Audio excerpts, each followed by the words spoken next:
I grew up in rural South Georgia and I lived with my parents and several siblings on a large farm. Most of my family grew up believing in paranormal activity due to our Native American heritage. My dad, on the other hand, was a non-believer and would always discount our encounters as hogwash or other active imaginations. My mom said that she had been woken during the night by disembodied voices. She said that it would sound like there was a room full of people where you couldn't hear a single conversation but could tell the overall mood of the room. The activity would heighten around pivotal moments in her life. For years, my dad would laugh it off and said that he's never heard a thing, even after all the kids moved out. Fast forward several years later, and my dad had been diagnosed with large and small cell lymphoma and lost some weight and things because of it. I stayed with him around Christmas of 2020, and I vividly remembered him telling me that he's routinely awoken by the same voices that he had discounted for decades. He said that he would check the house to make sure the TVs or radios were off, but there never was anything.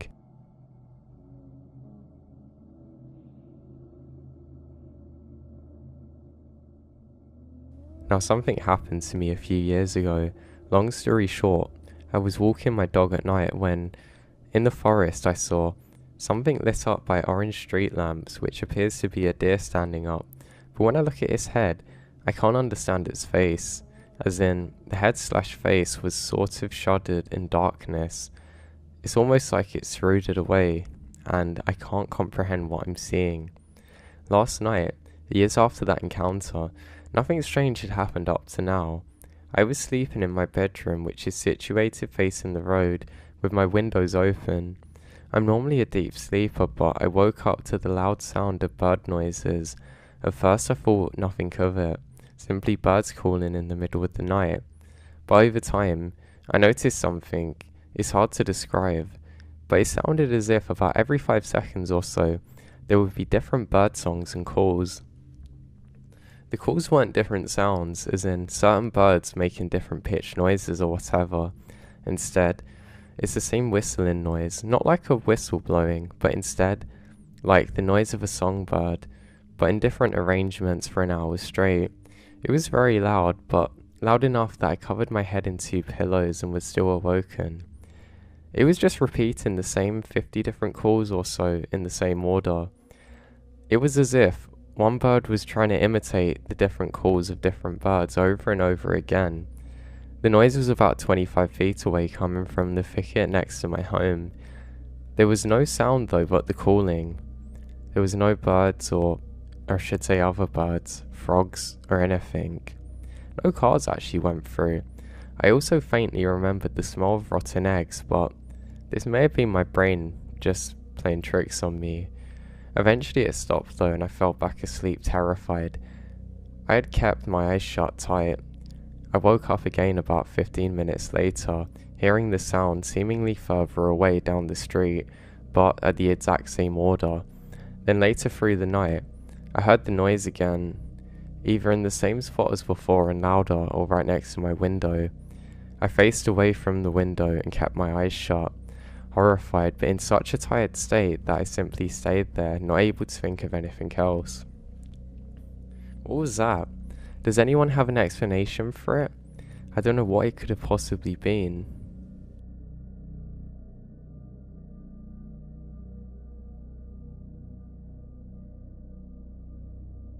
One of the more stranger things that happened to me while working as a ranger is when I actually had to do camping once. I was actually sent out somewhere to show some guys how to camp and just do general survival training. I didn't really have much of an issue with this. I really enjoyed sharing knowledge and teaching others, so it was a time that I looked forward to. There's supposed to be a group of guys that I was going to have to train, but in the end it turned out only one of them actually showed up.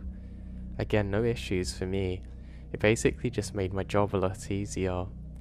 We had about a week of a planned camping trip that we were going to go and do. Now, the area had lots of wild animals in it, but again, because of my background, this didn't really bother me much.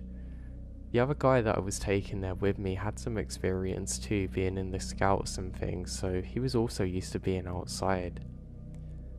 The guy was really nice and we get on really well, and we set out in a beautiful area. The paths that we're walking on aren't very good though, to be honest. I guess you can call them paths, but they're kind of more like clearings. I didn't have an issue with this, but I am constantly checking with the other guy if he's okay, because I don't want him to get an injury here. I'm quite a big guy, but I'm not going to be able to carry this guy if he gets hurt or anything. So, completely aware of this, we decided to be very careful. Now, we got through the first day with no issues at all, and everything's going pretty well, to be honest. We both felt really good, and I actually taught this guy a lot. We got on really well, and it turns out that he actually went to school quite close to where I used to. Crazy how small the world is out here. I don't know, things like that always seem to amaze me, especially when you don't expect it. So anyway, we continue and we're doing some hunting the next day. We ended up finding a really nice white water rapid, not really rapid, but I guess a strong stream next to us, and we decided to try and catch some fish in here. There's some that end up getting caught in little pools of rocks and things, and we ended up finding one, which was pretty cool. We decided to head back and put these on the fire that was started. We actually had some issues getting the fire started, and I told this guy that you have to bury the food after, and just some other basic things. He said sure, and everything is normal. We get on to the next day, and everything seems a little bit odd. I don't know how to describe it, but it was almost like there was something in the air, which was ever so different from what we had felt the first couple of days. I mean, the first few days felt really peaceful, and we were really happy out there, but something just felt different now. I couldn't describe it. The guy would also act a little bit more weird now. I could clearly tell that he was paranoid, but I don't know, some things just weren't making sense to me. The way that he would speak to me, I mean, he would start saying something, then would just stop. He was telling me that he had lots of aspirations to work in the forest like I did, and to really have a long career like me. And I said that was cool, but then he would say something out of the blue, like he'd say, oh, the colour red, or something weird like that. He kind of laughed it off a few times, but I didn't like it. I don't know how to describe it. It made me very on edge. I was constantly trying to keep at least a little bit of distance between us and just scope out what was wrong. I thought, yeah, maybe the guy wasn't cut out to be here. Not everybody is. Some people have real issues with this psychologically, and maybe he's just panicking through it. So I thought, you know what, I'm gonna give him the benefit of the doubt. And we continue onwards like normal. Now eventually we fall asleep in the tent, and I'm awoken by the sound of sniffing or something. I can't figure out what it is. I go to wake up the other dude. I say, hey Ben, are you there? Ben. And I don't get a reply. I then realise that he's outside somewhere. I think that's quite odd. I can see the silhouette of somebody, and I get up to investigate and say, Ben, what are you doing? I grab my flashlight, and I can't find him anywhere. I also can't figure out who's around. I say, Ben, come back, what are you doing? And then I start to panic a little bit. It's like this guy just vanished, but the really weird thing is that I saw somebody going around our tent. I say our, but I now realise that I'm the only one in it. I think this is really odd and I start to panic. I ended up calming myself down a little bit, and then I can see a group of people. They all seem to be sitting around a fire. I think that's really odd. There's probably about 8 or so of them, and then I can see Ben next to them. I shine the torch on and say, hey, you guys, what are you doing? We're meant to be asleep, who are you? And I don't get a reply. I then turn the light off and jog over, and then only Ben's remaining. I say, Ben, what's wrong? And he says, God. And he suddenly snaps out of some kind of trance or something. Looking really confused and sleep deprived, he said, what am I doing? Why am I here? I say, what's wrong? Where are the people? He said, what people? And looks really confusedly at me. I say, you know the people around us, and I shine my torch around trying to find them, but literally everybody's gone. Ben is absolutely adamant that nobody else has been around him. I then take his hand and say, come on, we're getting back to the tent. And we go back to the tent and he falls asleep almost exhaustedly. I didn't get asleep one bit that night. I woke up the following day and constantly questioned him on what had happened, but he has absolutely zero recollection of it. We eventually go on for the rest of the trip, but we cannot find out who those people were, or why they led him out there, or where on earth they went to. It's something that still haunts me to this day.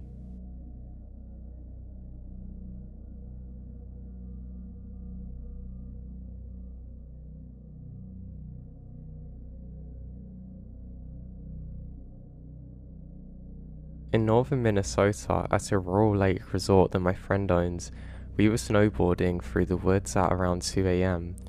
It was about an hour from any surrounding towns to get there.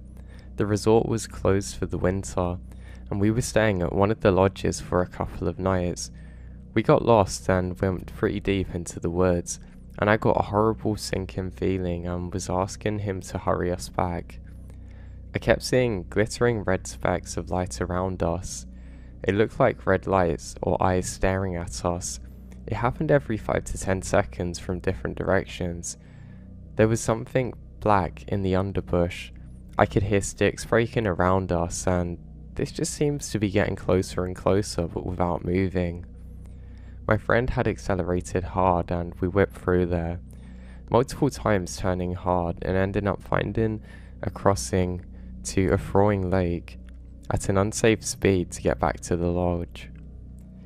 You could hear the ice cracking beneath us, just loud chunking noises. I asked him what's going on, why did he take us across the lake like that? It's so dangerous, and I was panicked and annoyed.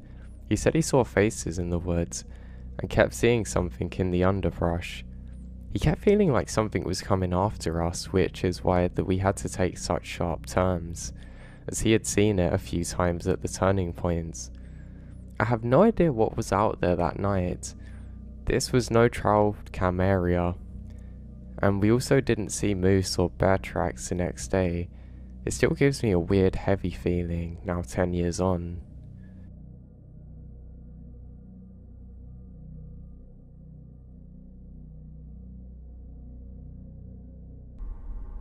I distant hike when I can. Sometimes this means getting up early, staying out late, to get as many miles in as I can. Sometimes walking in the pitch dark with a low light headlamp seems spooky. I grew up in the wooded areas. I've slept under a canopy of stars more nights than I can count. I've trekked literally thousands of miles of trails, riverbanks, lake shores, ridge bottoms, bogs and creeks. I've hunted the game. I'm establishing this because this is very important for you to understand. I've seen, heard, smelt all about this region in terms of what it has to offer with wildlife. My scariest experience so happened at about 04:30 in the morning. It was late spring, so the first morning light wouldn't be visible from the treetops for another 30 to 45 minutes. Another hour passed until sunrise. I was on mile 5. I'm in a low bottom that's wedged between the two steep ridges. The trail I'm on was narrow, muddy, and completely hemmed in by a thick underbrush, young maple and oak. I'm confused, but focused on a small light with my headlamp. And I did hear what I think I did, a loud crack. I freeze solid. This is a part I'm having trouble describing. 04:30 in springtime means I am the only thing making noise. No birds chirping, nothing. It's literally dead quiet. Mid-step I froze. Now it's just me and my fight or flight reaction. The thought instantly flashes in my mind as I stood there bracing myself into silence. If I hear that again, I'm turning round and leaving in a hurry. Why? because that sound was not a branch breaking, nor a deadfall. It wasn't a widowmaker. I was damn sure that whatever did that done so intentionally towards me. Hearing it twice, well, God. To describe it as best I can, it sounded like a big piece of wood being violently smashed against a tree. More like a baseball bat, to be honest. The distinction in my head being that this sounded like a crack, not a thud or thump, as I have described it as an explosion. It's such a horrifying sound to me now. So I stood there, completely spooked. I realised the soon-to-be worst part of my situation. I knew where the sound come from. I knew where the trail went. In about 30 yards, I was gonna come to a 180-degree turn and start up the ridge going away from the creek. This meant as soon as I got the courage to move towards the noises, I was gonna have to turn back to it and get up that ridge. I'm nervous now. My head somewhere between meth find murder and Bigfoot. Minutes pass, I just breathe. With the fog misting up on my glasses, and there's nothing. Dead quiet. I've got about 30 minutes until first light. I crank up the headlight and start to slowly creep to the 180-degree turn. When you wear a headlamp in the woods at night, every branch can cast 1,000 shadows. Without moonlight, there's little help. I get to the turn and quickly make the bend. I'm moving pretty fast now, trying to be quiet, taking tiny shallow breaths. Then I smell it. A stench hits me that I can't describe. Imagine being dead, rotten and cold and wet. I've actually worked scenes with humans who have expired in the past, and this was worse or similar. I kept walking fast. By the time I made it to the top of the ridge, I'm huffing. The first light's here. I didn't stop moving until the full light was out. I've never heard it again in the woods since then, and I've never had a smell like that before. I honestly have no idea what the hell that sound was, or what could have been strong enough to make it.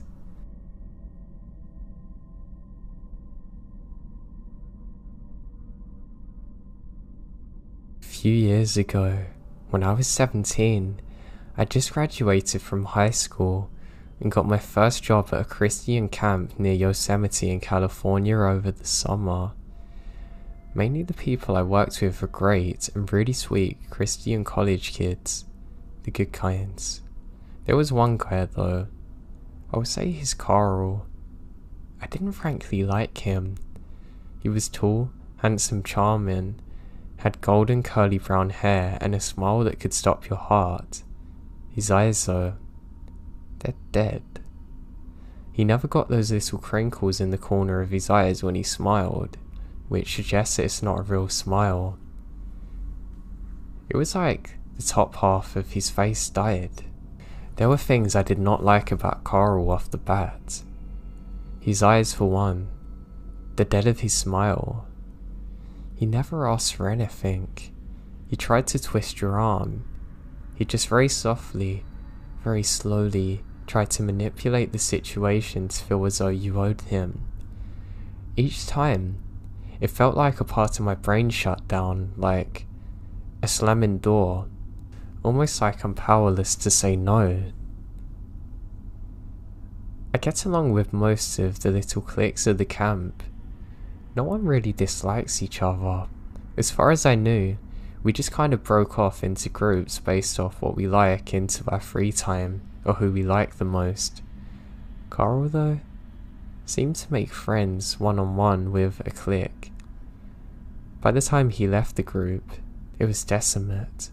They were fighting, not speaking or trusting each other. I know this isn't a lot of evidence, but I'm trying to take a good picture mentally and describe it to you. Now one day, everyone in the camp decided to go friendzone. We tried out a lot of camp food and wanted real dinner, maybe seeing a movie or go bowling. I was off work last. Now, at camp, we had a sign-out sheet. Being so close to Yosemite, we often went hiking, so if we had left, we put our name down, along with where we're going, when we left, and where we should be back, and when. This way, if anything happens, the search teams know where to go. So, I put all my info into this sheet and head down to the parking lot. My friends had all divided up into their cars, and I jokingly asked if they forgot about me. They said Carl had said I could ride with him. I look around and I don't see Carl, although I seen his name on the sheet. All of the hair on my body stood on end. I was terrified to get in the car with this guy alone. He felt so wrong, just off. Just not right. I don't know how else to say it. My friends were telling me I have nothing to worry about and everything's gonna be fine. I saw Carl walking towards the parking lot with that dead smile on his face, and everything in me was seeming to get scared. I said that I was tired and wanted to stay in tonight, and Carl laid the charm trick on me, telling me what a night it's gonna be. I owed him because of God knows what, with this dead smirk on his face. I refuse. He gets mad. Told me I don't need to be such a horrible person. Finally, everyone figured out that I wouldn't be persuaded.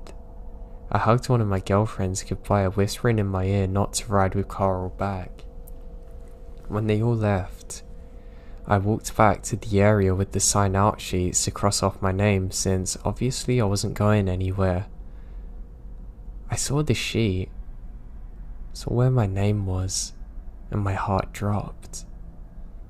My name had already been erased.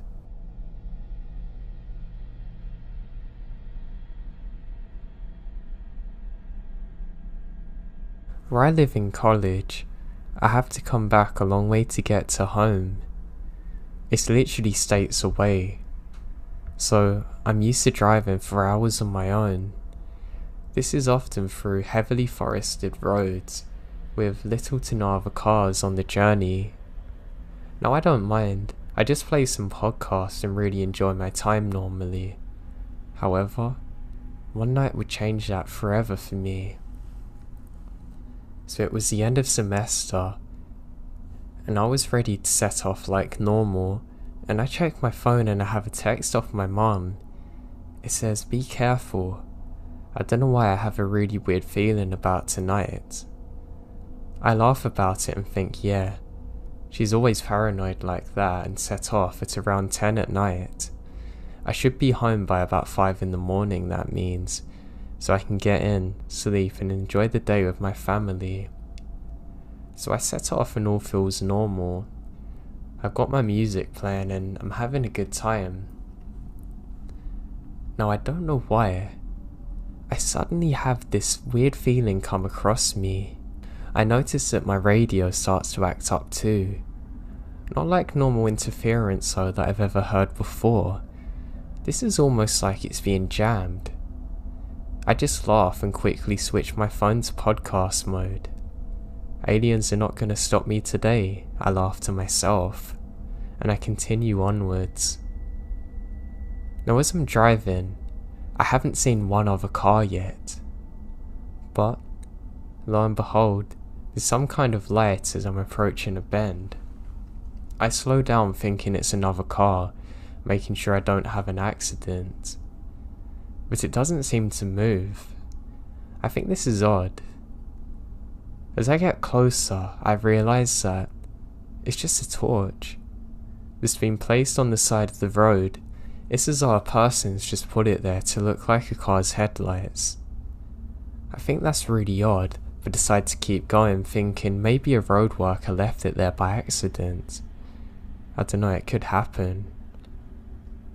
Now as I'm driving, I switch the radio again to get a weather update, and I realise that the same jamming type thing is in place. I really don't want to worry myself and think I'm just being paranoid, so I press on. Now that's when I see the same thing up ahead again, except there's two. What giving it away is that one was dimmer than the other, but it was the same orange type of glow that the torch had from before.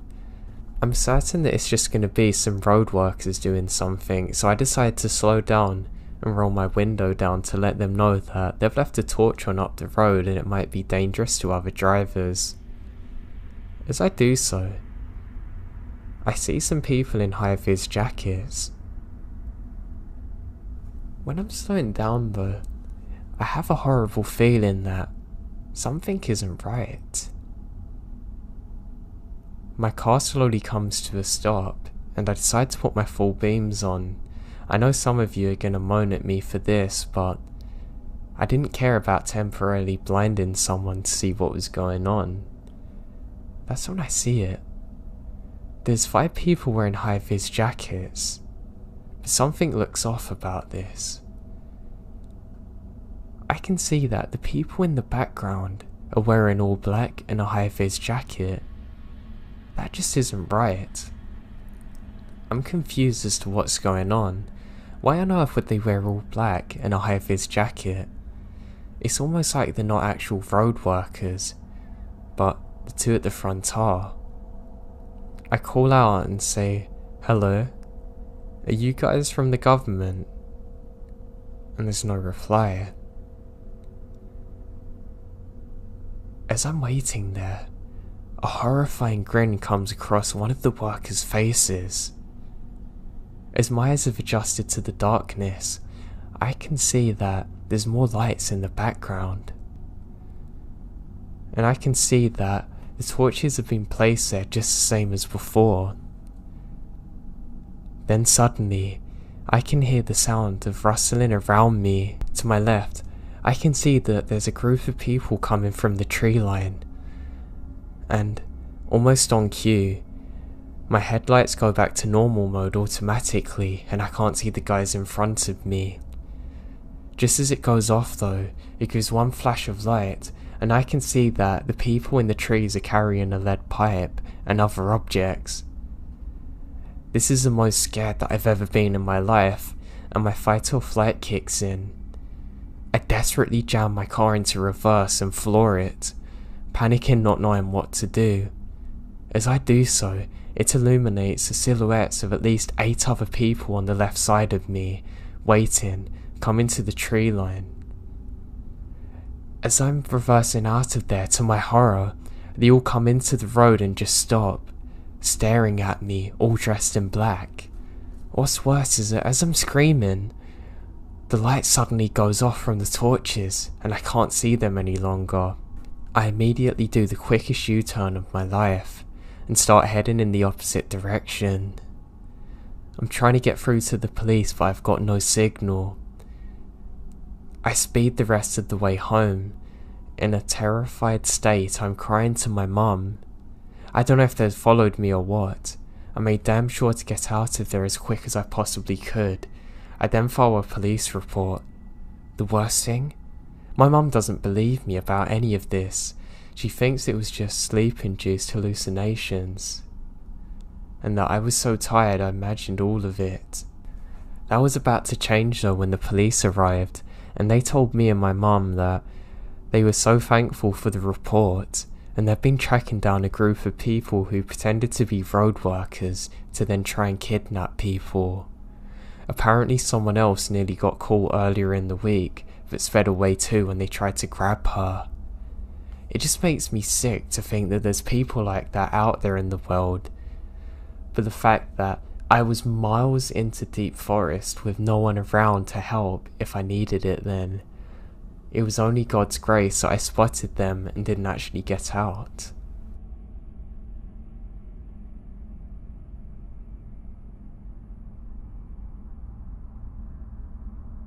About a month ago, I moved into a house near the Blue Ridge Mountains of Virginia. It's very secluded, Everything was great up until about a week ago, when this strange thing started happening. Not like paranormal, just strange. So I knew moving in, I'm gonna have about an acre to myself, which is nice. The acre itself is just about all thick, dense woods. Towards the back, you can't even go any deeper because the land is too rigid and the trees block a clear path into anything. Now I live alone in this tiny home. My brother and his dog are moving in a couple of weeks. The house is pretty small. It also has a basement with a sliding door to the backyard, which has a tiny little fence that can be knocked down completely if someone's trying to get over it. I decided that I was going to start fixing it up until my brother's dog becomes well trained. Now this is when the first creepy thing happened. I left to go to Lowe's just to buy one classic lump of wood for a fence, just enough to make sure a dog can't get his head over it or leap past it. Now as I was coming back home, I noticed a man on my doorstep, looking inside through my window, even though any person could have heard me pulling into the driveway. He doesn't flinch at all, even when I slam the door shut. Eventually at this point, I kind of uneasily said, can I help you? To which he replied, I'm just your neighbour and saying hello. I went out of my way to put the wood I was carrying in my hand down on the ground and went to shake his hand, and he didn't move again. He just stared at me. After this weird encounter, I was more just done with him, so I said that I'm very busy and I'm fixing my fence and it's nice to meet him. He stayed at the front of my house though for about another 2 minutes, watching me put all my wood inside the living room, looking into and around my house in the process. I'm thoroughly creeped out now. I just closed the door in his face and went about my business. About 2 days later, into fixing my fence, another woman, this one looking nicer and having put a little appearance into her look, greeted me kindly, telling me about herself. I'll call her Miss H. Now she started to talk to me, explaining how people don't normally move around here, and I was the first in about 11 years. She went on to explain the rest of my neighbourhood, whom I knew are around the same age as her, like to stay to themselves. After a pleasant talk with Miss H, I asked her, what's up with the guy that I saw earlier? She said that, well, he's about 6 foot, which you probably know, old but not too old, probably mid-50s and brown eyes, decent shape and grey hair. Miss H went on to explain that the person who lived here before me was a widow, and her teenage daughter, who was homeschooled, had left because this perv started to stalk her. She got on to say other things about this weird man, and eventually left it at that. Now last night, I thought I heard a tapping on my window at exactly 2:37 AM. I knew this because I looked at my clock.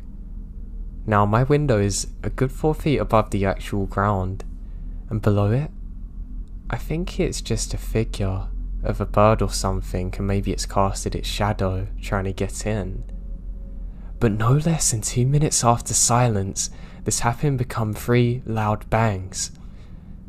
I immediately ran to the closet, grabbed my hunting .22 and hid under my bed. Peeking over, I see a figure looking in. After being scared for my life, I hear the familiar voice of the perv shouting, "I need your help." Not knowing what to do with myself, I threw my curtain open, and the only thing between his forehead and my .22 was a ½ inch of my glass. He didn't say a word. Not "don't shoot me," not "I need help," not "oh hey." He then pointed behind him to the fence. I then ran outside to see what he wanted. I still have the gun on me. I said, "What's wrong?" He said nothing, pointing to my fence. I look over, and this time I saw the fence had seemed to have been run over by a car, with mud tracks everywhere. How on earth had I not heard this? I look at the 50-something-year-old cars, of whom were dirty tire tracks that could have left this. I'm annoyed at what I saw and yell, "What the hell?" And then pull my finger on the trigger when he finally replied, "That's your fence, isn't it?" Jumped in his car and quickly sped off. It's currently 3 PM on March 2nd, and I've scraped the entire fence idea out of sheer exhaustion and fear. This is really happening right now, and I'm really not sure what to do.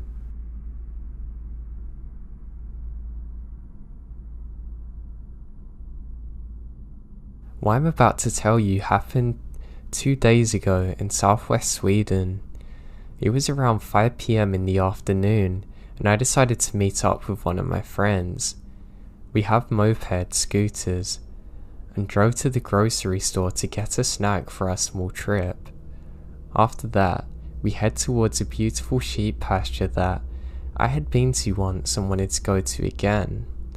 It's located maybe 15 minutes away from the center of town. After a while, we come to a narrow road surrounded by a forest, since it rarely drives any kind of vehicles out there. I started to drive in the middle of the road, and sometimes even on the part of the road for approaching cars. One time, when I looked in my mirror, I saw my friend driving close to the edge. At first, I thought she was making a point that I should keep on my part.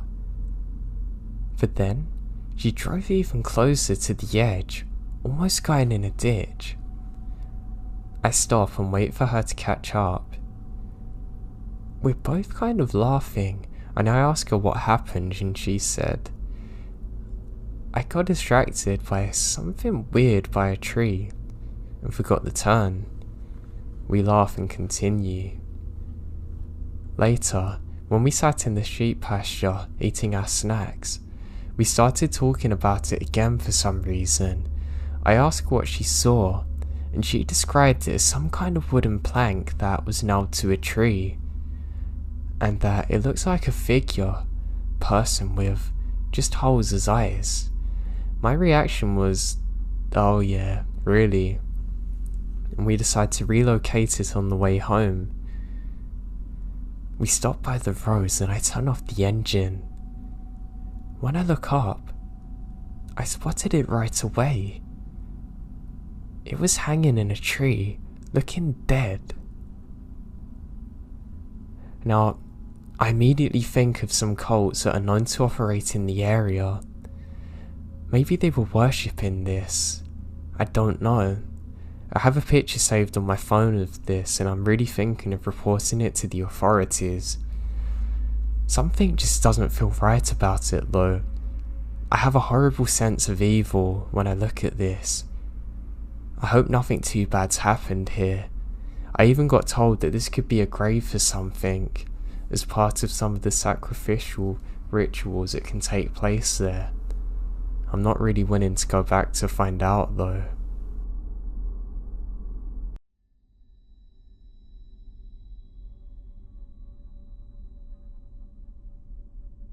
If you're interested in what I look like in real life, then make sure you check out my Instagram at Joe the Insomniac. I work for a small technical consulting firm. We have about 10 employees and 2 owners. Most of us are usually on site with clients full time. In some cases though, we have in-house work jobs that require us to go and work from the home office.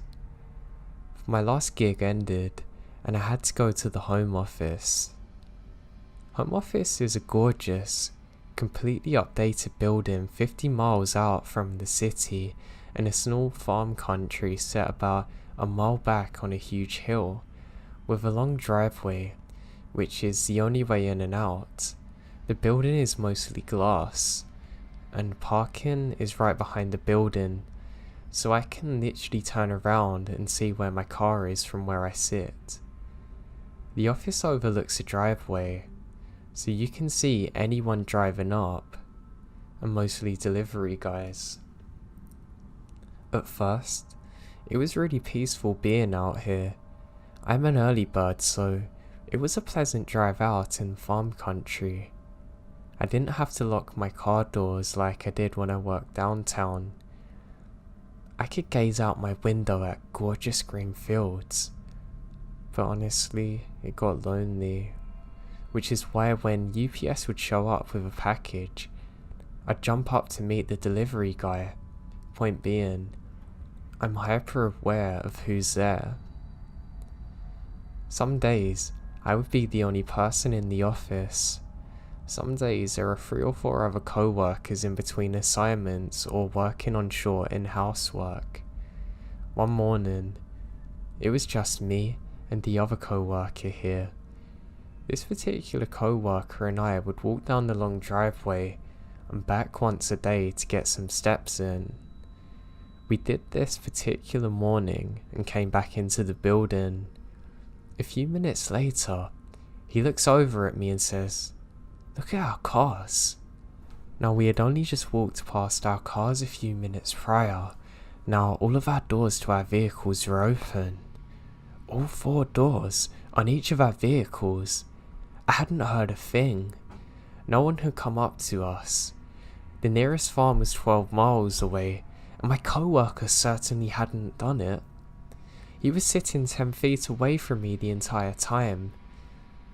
Someone had walked through miles upon miles of cornfields just to mess with our cars? And leave, not even take anything.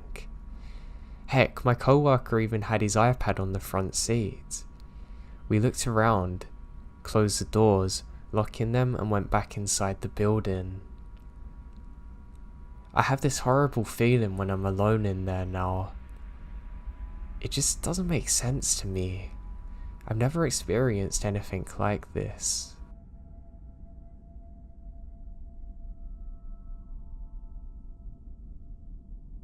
This happened to me about a week ago. I found a summer job at our local supermarket, and about 2 weeks in, I got asked to work late shift. I accepted since I was in need of money and never slept early. Everything was fine and dandy until about 3 AM. when a shirtless, scared up guy came in. After lingering around the store for a while, he quickly came up to the counter, making instant eye contact with me, and as I was about to ask him if he needed any help, he whispers, "Don't you dare move." I didn't answer him at first, so I asked him if he can repeat. At that point, he got agitated and yelled, "Don't make another sound or I'll cut you up, okay?" In a swift motion, he vaulted over the counter going to the alcohol section, tried to grab a bottle of whiskey to hit me with, but thankfully, the owner hid a baseball bat under the counter. The moment he turned his back on me, I whack him full force in his knee. He winces in pain trying to get up. I winded my bat again, acting like I'm gonna hit him, just to see him pull out a homemade shiv of sort. I let him get up. The moment he got up, he swung at me, lightly lacerating my wrists. I pushed him back with my baseball bat, and he ran for the door and got out. The other day, I called the police showing them the security footage, but they haven't contacted me since. I think it's safe to say that I won't be working the late shift again for a long time. I'm just really glad that guy didn't cut an artery or something. If I wasn't so aware and didn't have the baseball bat, I know the situation could have ended in a far worse fashion.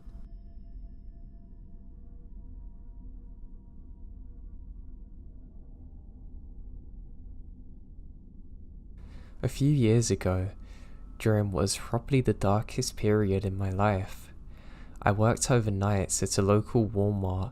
6 days a week. I would spend 9 PM to 7 AM stocking anything from fishing lures to makeup. I've never been to a more depressing environment. Everyone was really apathetic and too caught up in their own depressing lives to care about anyone else, including the managers. Walmarts have a generally wild, weird vibe to them anyway. But this was a 24-hour supercenter in rural Western Virginia, so you can imagine the characters, the meth and opioid addicts mostly, that would show up throughout the night. We had no security guards, and from what I've come to understand, a lot of cameras haven't worked properly in a while. Being one of the few young female overnight stalkers, I've encountered my fair share of unwanted advances, but the one who took the cake was the guy who showed up every time I went outside for a smoking break, regardless of the time. 2 AM, 4 AM, 6, doesn't matter. The dude would appear around the corner, trying to strike up a conversation within seconds of me stopping outside. It didn't matter what entrance I used, they're always there. At first, I assumed he worked there. I mean, why else would someone voluntarily lurk around a crappy Walmart this late? Pretty much everyone on the night shift during their 2 nightly 50 minutes breaks would encounter him. Maybe the timing's a coincidence, but no, I came to find out he doesn't even work there, even though he often wore a dark blue t-shirt like that of an overnight employee. I stopped going outside alone and would only venture outside with one of my guy friends, particularly one I've been friends with since middle school. Even their presence doesn't deter him, and it became a store-wide joke. I was weirded out, but not alarmed until he started getting a little more aggressive. He'd ask me if I was seeing anyone, and would ask me out. Pretty much every chance he got. I was playing Grand Theft Auto 5 at the time, so I came up with a story about my scary long-distance boyfriend Trevor from Northern California. Even then, he wasn't fazed. I was really annoyed though and started ignoring him. Now one night when my main guy friend had called in sick and the others were working on something on the opposite side of the store, I went outside with 2 older women in my area. After a few minutes they went inside, and just as I was about to follow them, Walmart Creeper suddenly appeared and insisted on going to his car with me. He then literally tries grabbing me by my hand. I rip it away from him and lose it, sprinting inside. I report him to the head manager that night and found out that he had a cousin who worked in there. Apparently he likes to hang out with his cousin. The cousin apologizes profusely. The management's on a whole nother level of crappy and doesn't do anything. They don't even ban him or say anything. I ended up quitting specifically because of this. I found out through a friend that the guy who was still hanging out at the store every night still does this and creeps on other weird women. Apparently he tried like hell to learn my name and where I lived, stalking me for months after. Apparently he was literally constantly upset that I wasn't there before disappearing without a trace. I can't help but think about how crappy the cameras were, and why oh why I couldn't have just had better security and taken me more seriously.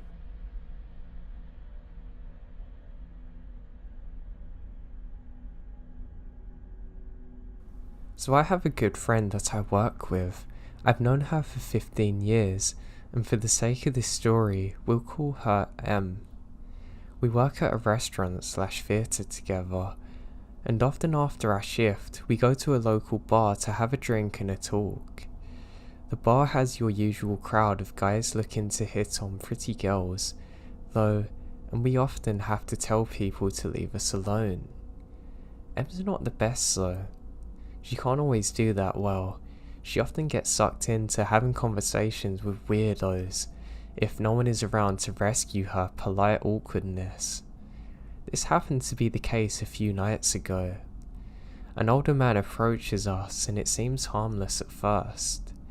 She was alone reading and he was a professor that was drawn to people that seemed to be more intellectual. He claimed to be a regular guy at the bar and just wanted to get out and talk to feel less lonely. She pitied him and decides to be friendly.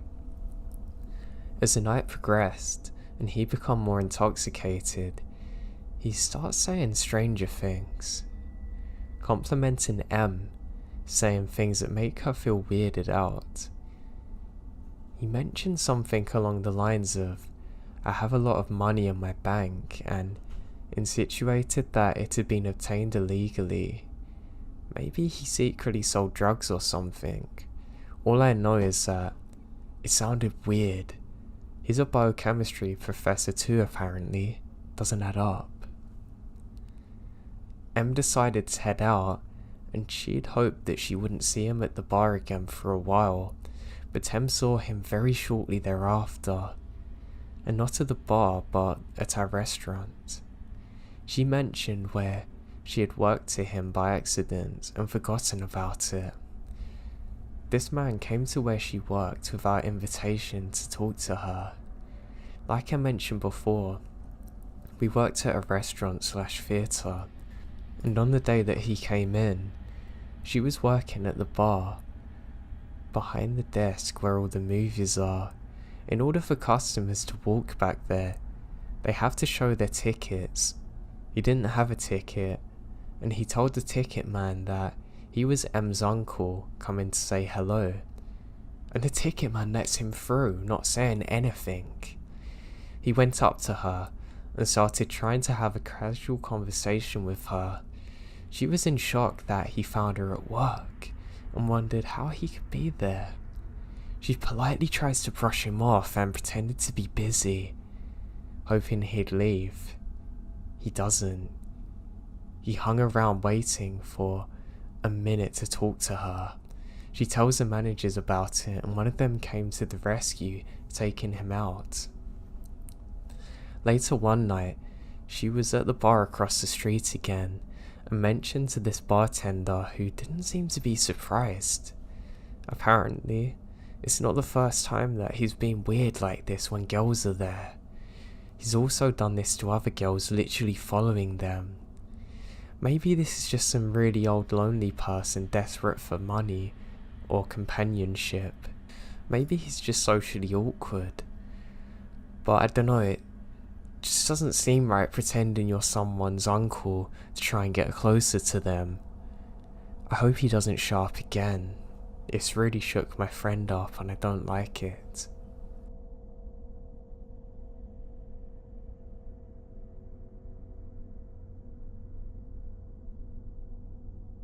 I work as a cashier at a grocery store, and nothing about this night would have stuck out to me if it wasn't for this event. I had till 7 PM to close shift, and the store closed at 12 AM. I clock in, and everything's the same old. However, early in my shift, I had a younger guy, probably mid-20s, come in. He grabs a soda from the cooler. Nothing special that sticks out in my mind. So my break time comes around 9 PM. I go to the back to lock out, and then head out.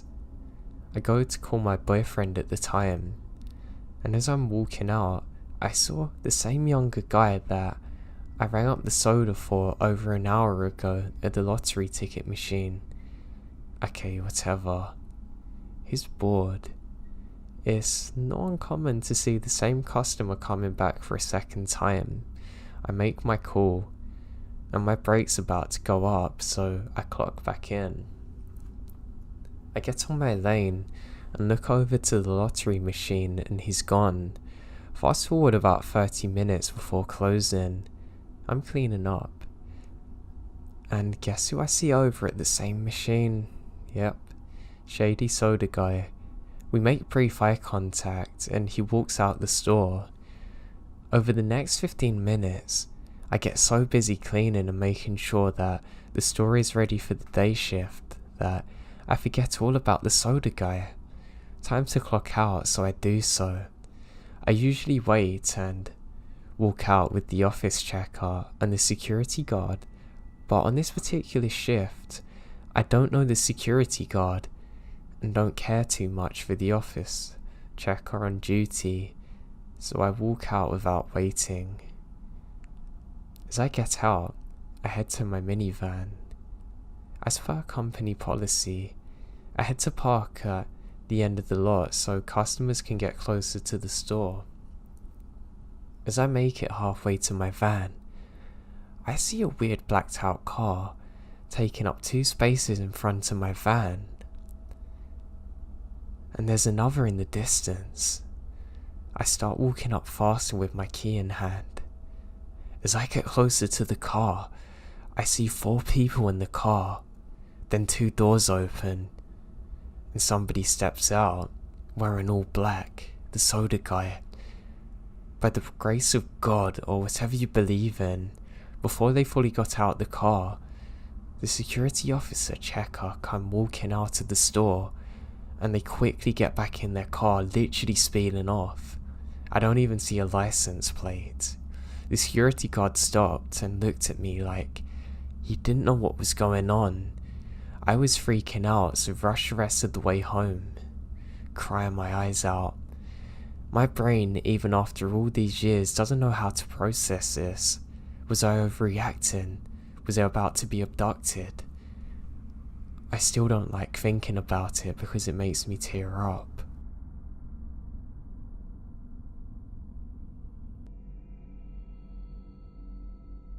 I don't know if this is an Eastern Coast thing, but in my little town, there's a twice the ice station.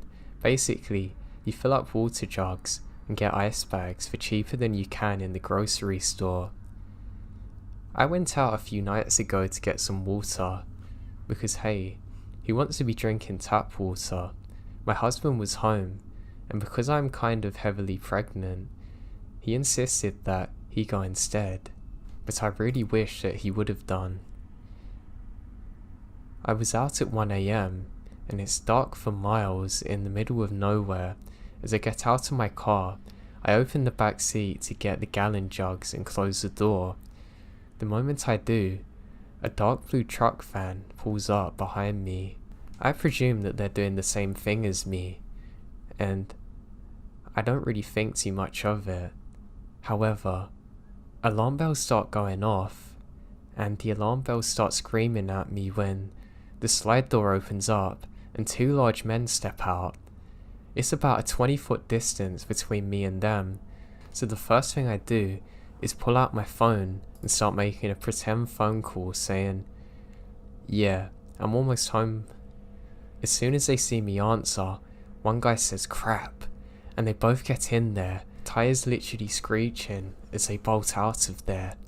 I throw the jugs into my car, empty, and lock all the doors a million times before I broke down calling my husband. He told me to write down the make and model of the car and colour, and we'd go to the police station first thing tomorrow. Now I don't know if they targeted me because I was a woman alone in the middle of nowhere, but deep down, I know they targeted me because I was pregnant, and I don't want to think what would have happened if they got me.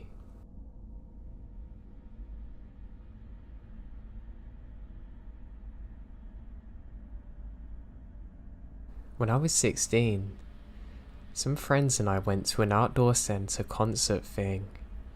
We parked at the mall and took a shuttle to the venue. For perspective, the mall is a 20-minute drive from our home, and the venue's another 20 minutes away in a different direction. During the concert, I end up losing my friends in the crowd.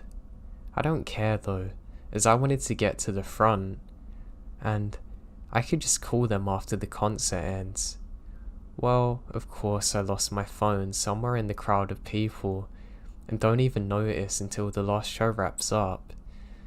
I search the ground as the people dissipate with no luck. Reluctantly, I just hop on the bus heading back to the mall, hoping to meet them at the car. The car is gone, and I start to freak out a little. But it's 10 PM when I head to the bus station to see when the next bus is coming. Just my luck, it's a special holiday, so no buses until 10 AM. I borrow a stranger's phone and call the 2 numbers I know, my mum and brother. My mum doesn't answer, but my brother does. He basically gives me the suck it up talk and hangs up. So I'm alone, scared, and a little drunk in a city I don't know. I try walking but quickly give up when I realise I'm basically walking down a random highway towards God knows where. Back at the station, I'm just staring at the map when a stranger creeps up behind me. He asks me where I'm heading and I say the truth. He is conveniently going to the same city, asking if I take a split to a cab. Realising this is my only option, as I said I don't have my own money, we get in the car. Turns out he has less than I do. We barely have enough to get to the heart of the city, which is a 10-minute drive from my home, but at least I know my way from there. During the drive, this guy gets progressively more creepy. He's aware that I'm 16 and he's 25. He scoots closer every minute, touching me, insisting I come back with him, even writing his number on my leg. As we get there, I realise the situation I'm in. We're about to get out at a quiet area at 2 AM and the cabbie's going to drive off, leaving no one to hear me scream. The second he gets out, I turn to the driver begging him to take me further, so I can at least put some distance between us. The cab driver said he hadn't heard a word the whole way, but definitely heard something odd. He asked me for my address and takes me all the way home, and the creeper stares in frustration as he drives off. When I got home, I offered to wake up my mum to pay him, but he declined, saying he's just glad I'm safe. I broke him through the kitchen window to get to bed and cried myself to sleep. I'm just glad the cab driver was so kind to me.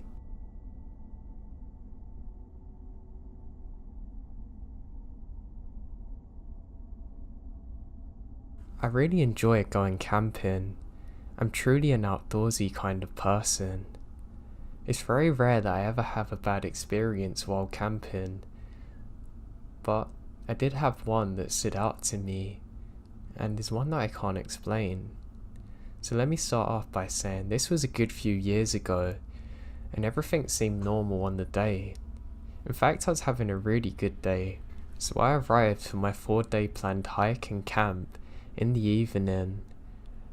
I had a really easy to set up tent, so it didn't really matter what time I got there. No, I wanted to sleep on the first day, because I was tired from driving. So I park my car up, and I realise I'm the only person in the parking area.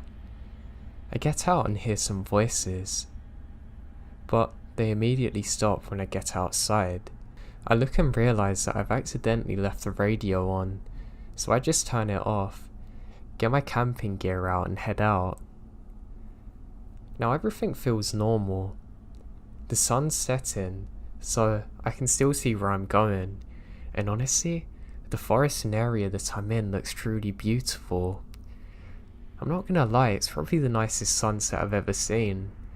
There was sort of a mist above the trees. I took a couple photos on my phone and I was really glad I did. I actually still use one as a screensaver, but that's not the point. I find this beautiful spot that I've been to before. It's close to a lake. I set up my camp and equipment, and what's better to do than some night fishing? So I head off towards that. I have an inflatable raft that I can use for my fishing.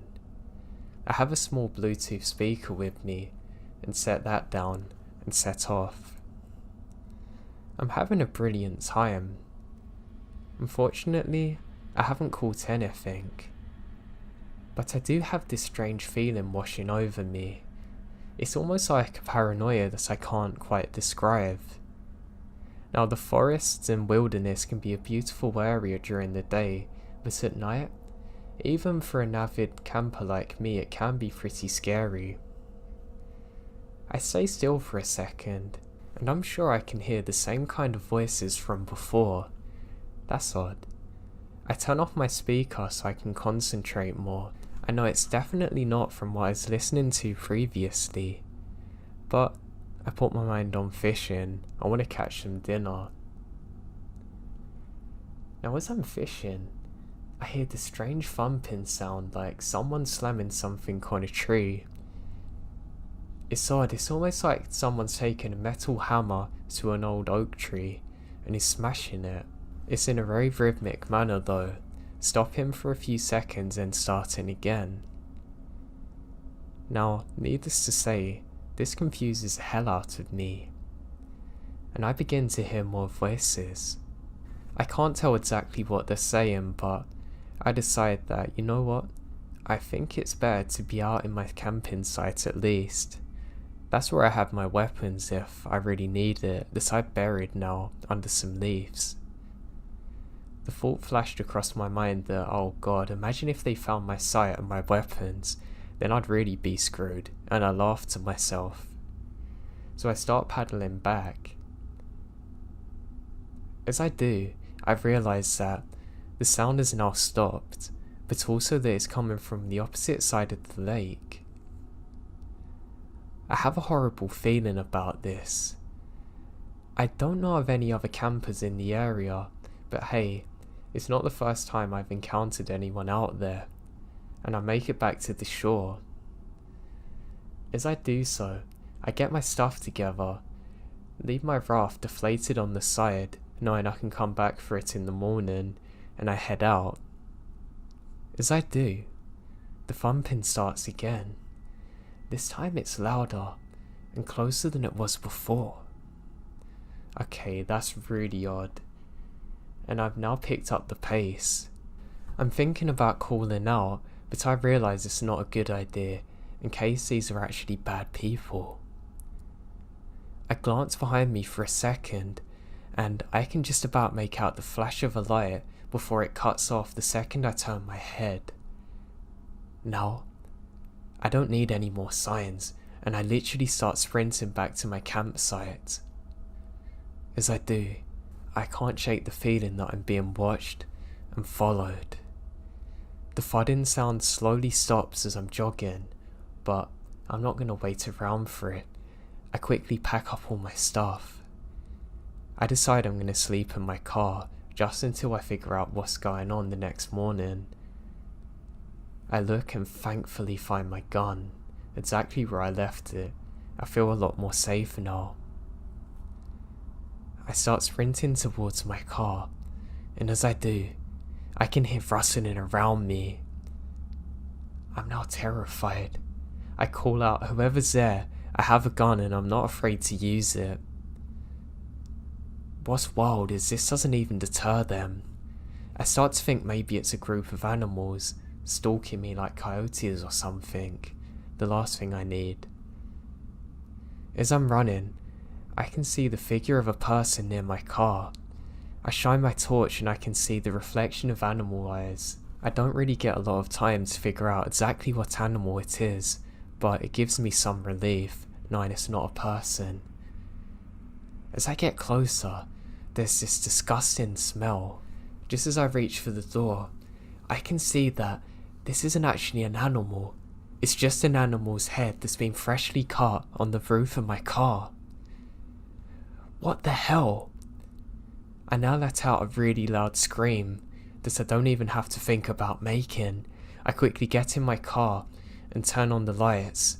I can see the silhouette of a person in front of me now, who quickly ducks down. I instantly slam it into reverse, but I've realised I'm having a really bad panic attack, and I need to wait at least 3 seconds or so before I start driving, before it gets any worse. Just as I'm doing so, I can see the flashes of more torches behind me. I instantly snap out of it, and immediately step on the accelerator and speed the hell out of there. I then instantly call the police to report what's happened. I can't believe that this actually happened to me. How could a nice relaxing getaway turn into this? How the hell did that animal head get there? Who are them people? The police agreed to meet me further up the road, and I agreed to help go back to figure out exactly what's happened. I'm literally shaking, but I feel a lot safer with the police officer there. He says he's never heard of anything like it before happening. When we get there, there's no longer a feeling of being watched. Disgustingly enough, the animal head's still on the floor, close to the exit where it rolled off my car. The officer says that someone must have done this very recently because of the way it sat and the blood around it. He does a quick patrol and can't find anything in the area. I go to the lake and show him exactly where I saw the first torch. I'm now able to retrieve my raft too, but there's no signs of anyone out there. He says he's literally never seen anything like this before, and that whoever done this is long gone, and I agreed to go back to the station with him to make a bigger report. Turns out, there's lots of reports of occultist activity in the area that neither me or the officer knew about previously. Apparently they make regular animal sacrifices, and worse, they attempt to kidnap people, and have done so before. Unfortunately for me, they never found exactly who did this, and I still have more questions than answers, and I never went back to that same area again.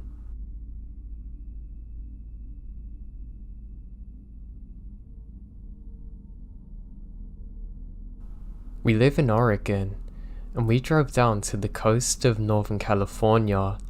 We had a late start leaving our houses, and arrived at a little beach south of the Redwoods just after 9 PM. It's pouring rain and dark out, so we park on a dirt road that had access to the beach, and decided against walking down on the sand to set up my camp. My friend drives an old Toyota pickup with a camper shell covering the bed, which has a mattress in the back, so we decide just to sleep on here.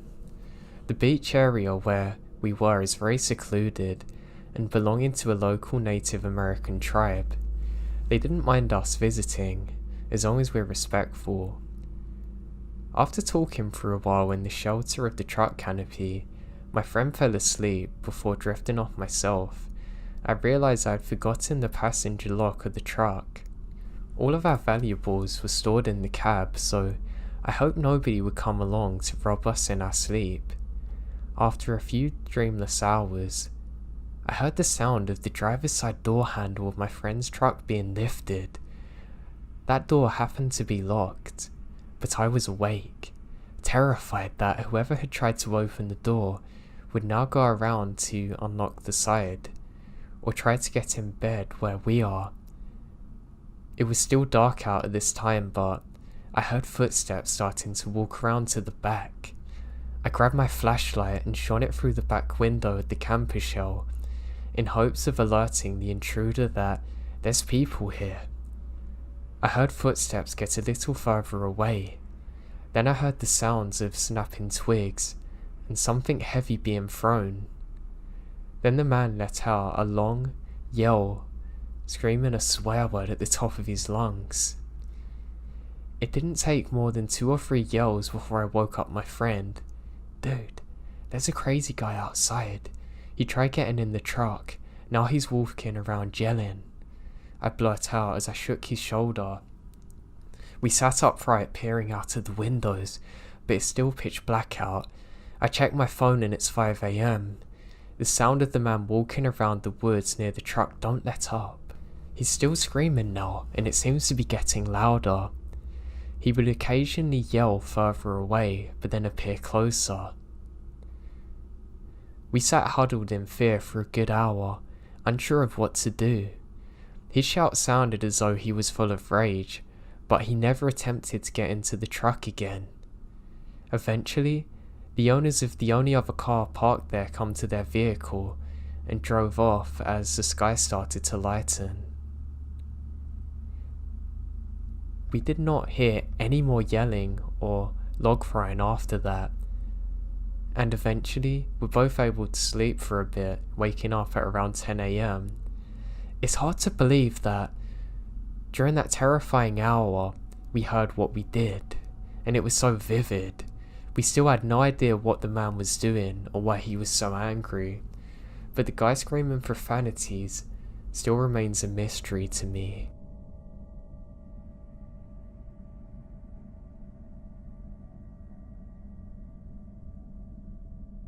This happened when I was probably 7 or 8. When I was a kid, I lived in a pretty sketchy neighborhood. We lived in those long apartments. Ones are attached to the sides rather than stacked on top of each other. The front of the apartment faced a main road, and there's a little street to access the park and woods and back area of the apartment.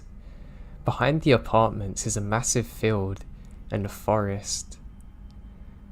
Me and my friends and I used to go there to build hobbit holes in the grass. My mum hated it when we went out there because there were some rough people that lived in the neighborhood.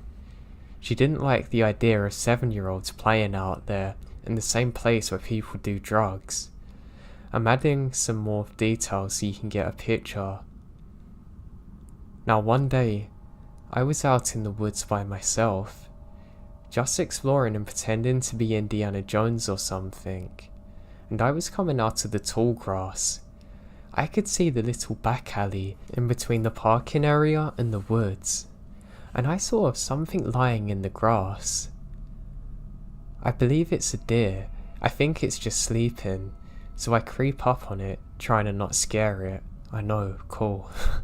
That was quite funny.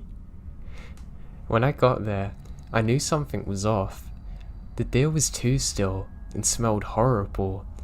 I couldn't see its face, and its back was facing me, but when I got up to it, I nearly had a heart attack when I saw its entire stomach is ripped open. I wasn't a smart kid, but I knew this was messed up. When I turned to run back home to tell my mom, I saw another deer nailed to a tree next to the first. I don't know how I didn't notice this before, but its 2 front hooves are literally nailed to it. It's a disgusting scene, as you can imagine.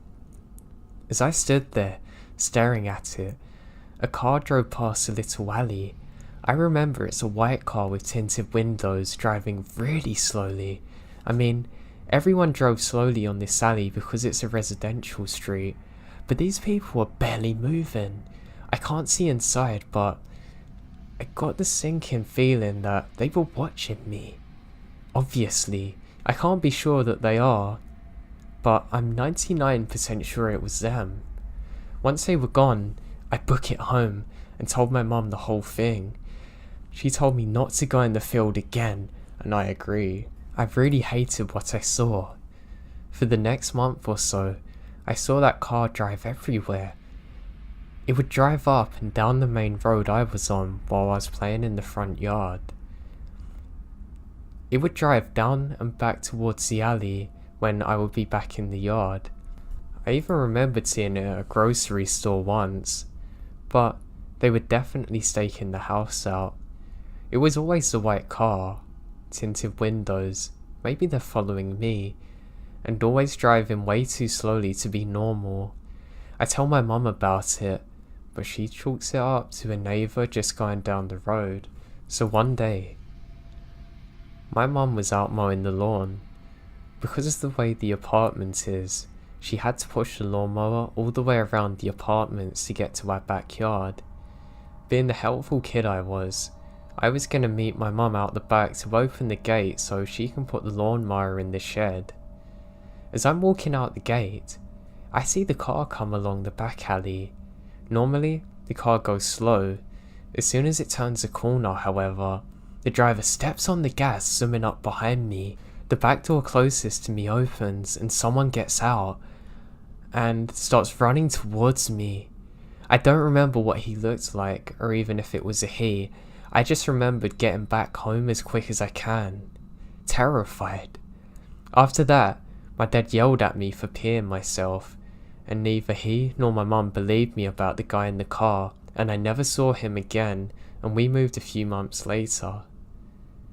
That sounds really harsh, Jesus. My parents still think I made up the whole thing, even though they thought how sketchy the neighborhood was. I don't remember anyone going missing at that time in my town, but I never really looked it up.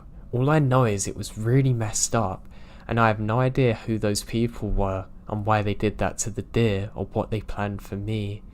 I just hope they never done anything to anyone else.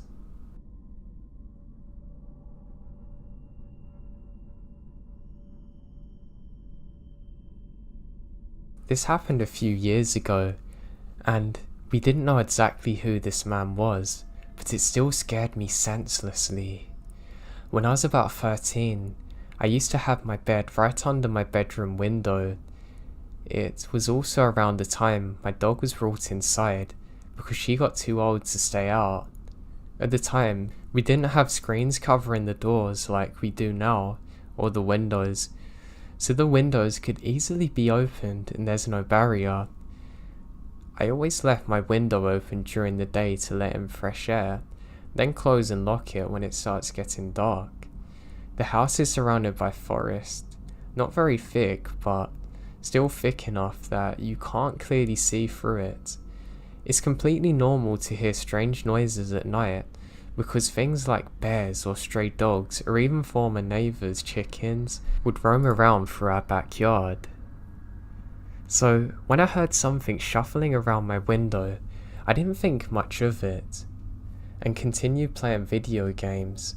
Not even 10 minutes later, I heard something hit against it. It may have just been a large June bug. When they hit a window, it sounds like rocks being thrown, so I literally ignore it.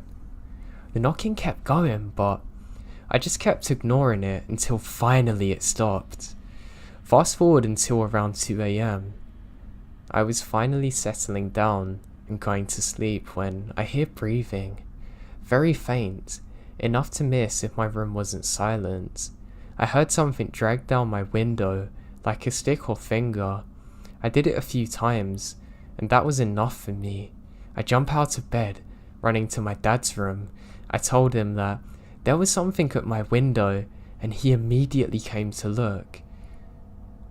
We turned on the lights, and nothing's there. I told him what I heard, and he said he's gonna look in the morning. We did just that, and my stomach churned. Under my window, there were two completely different foot tracks, one back and forth besides the generator, looking directly under my window. There's even cigarette butts laying on the floor, and ashes. Like they've been there for a while. The foot tracks led towards the woods, and seemed to stop there. We have no idea who this was, and to this day even thinking of this terrifies me. Afterward we put locks on the windows and screens up, but I'll never forget that day.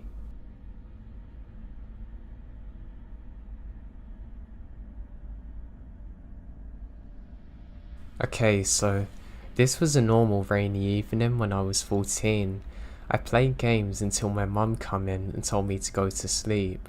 But before I get to the creepy parts, I'll give you an overview of our home. Our house is located on a hill. The closest neighbours are literally 100 meters further at the road. This road leads to nowhere, so there are rarely people going past our home. Behind the house is a little forest area that I used to play in as a child. And also, the house has 2 floors. My room is at the second upper floor. Yeah, I gotta admit it's a lonely house, with rain, darkness, and a forest that could keep me a little bit worried if I didn't know what was in there. So I went to sleep as usual at 11 PM. I fell asleep very quickly.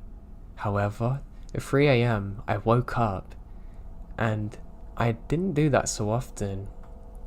I think I had to go to the bathroom or something, so I went to pee and look through the window and do my thing. But it wasn't that relaxing nightly forest that I saw. My eyes glued on a specific character in the darkness. A man wearing dark clothes was just standing at the path of the forest. I don't know what he was doing. I started to panic, of course, and switched off the bathroom lights really quick. I sneak up to my parents downstairs, and I've never felt so afraid moving in my home in my life. We had alarms on, but it didn't calm me. I took a look at my parents. They're asleep. My sister's not up either. I went to the kitchen and peeked through the window. There he was, still standing at the pathway, closer now. And now I can see his body. I can't figure out his face. He looks huge. I just sat at the window, scared and almost falling to tears. Little rain poured to the ceiling and made naturally chill sounds. That didn't help. I peeked through the window again, and I almost jump out of my skin when he's standing in the yard now. I can see his face. He looks terrifying. I now ran to my parents to wake them up. My father ran out the back door, but my mum said that he could be dangerous and might be armed. She calls the police. Movement inside the house made the guy move, and he runs towards the road and the forest. My father swore that he couldn't go after him, but was mad that he couldn't. Now we wait for the cops to show up. Eventually they show up and ask questions and check out the forest with my dad. At this point, I went to sleep again with my mum, terrified but managed to sleep. I still have nightmares about this today.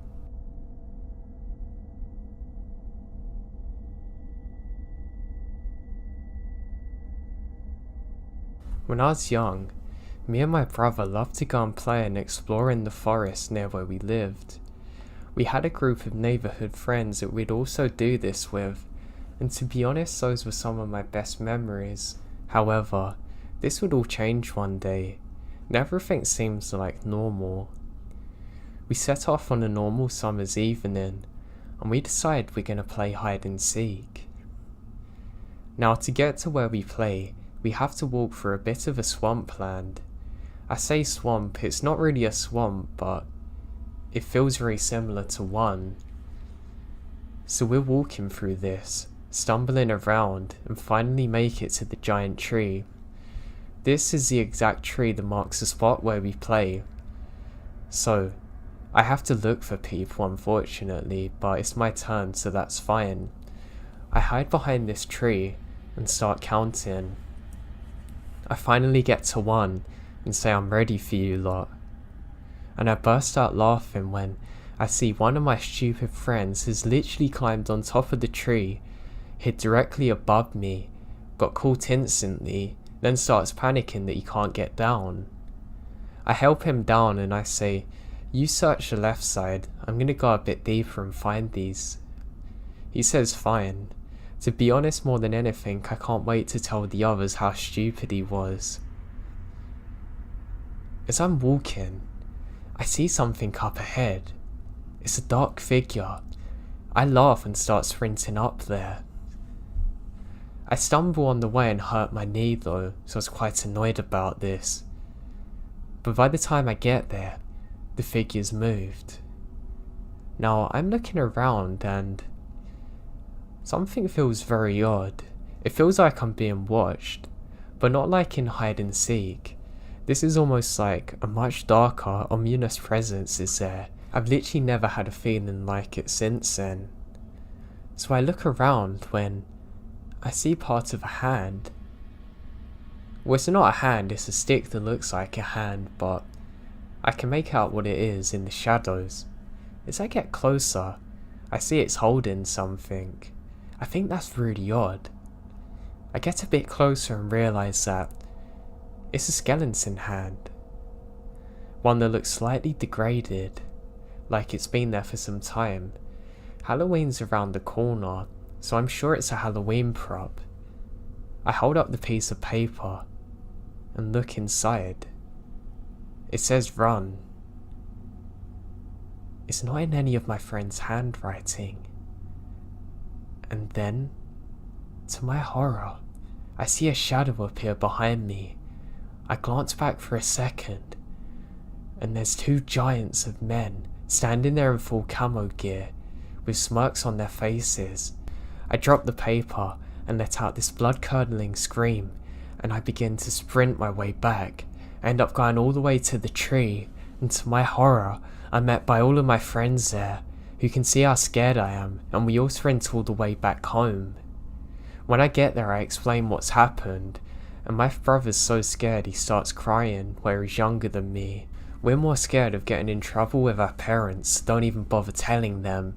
But looking back on it now, I really wish I'd done something more at the time, like told the authorities or something. I hate the thought that there's some twisted, mental people out there that would do something like this. God knows what their intentions were, but I can guarantee you that they weren't good.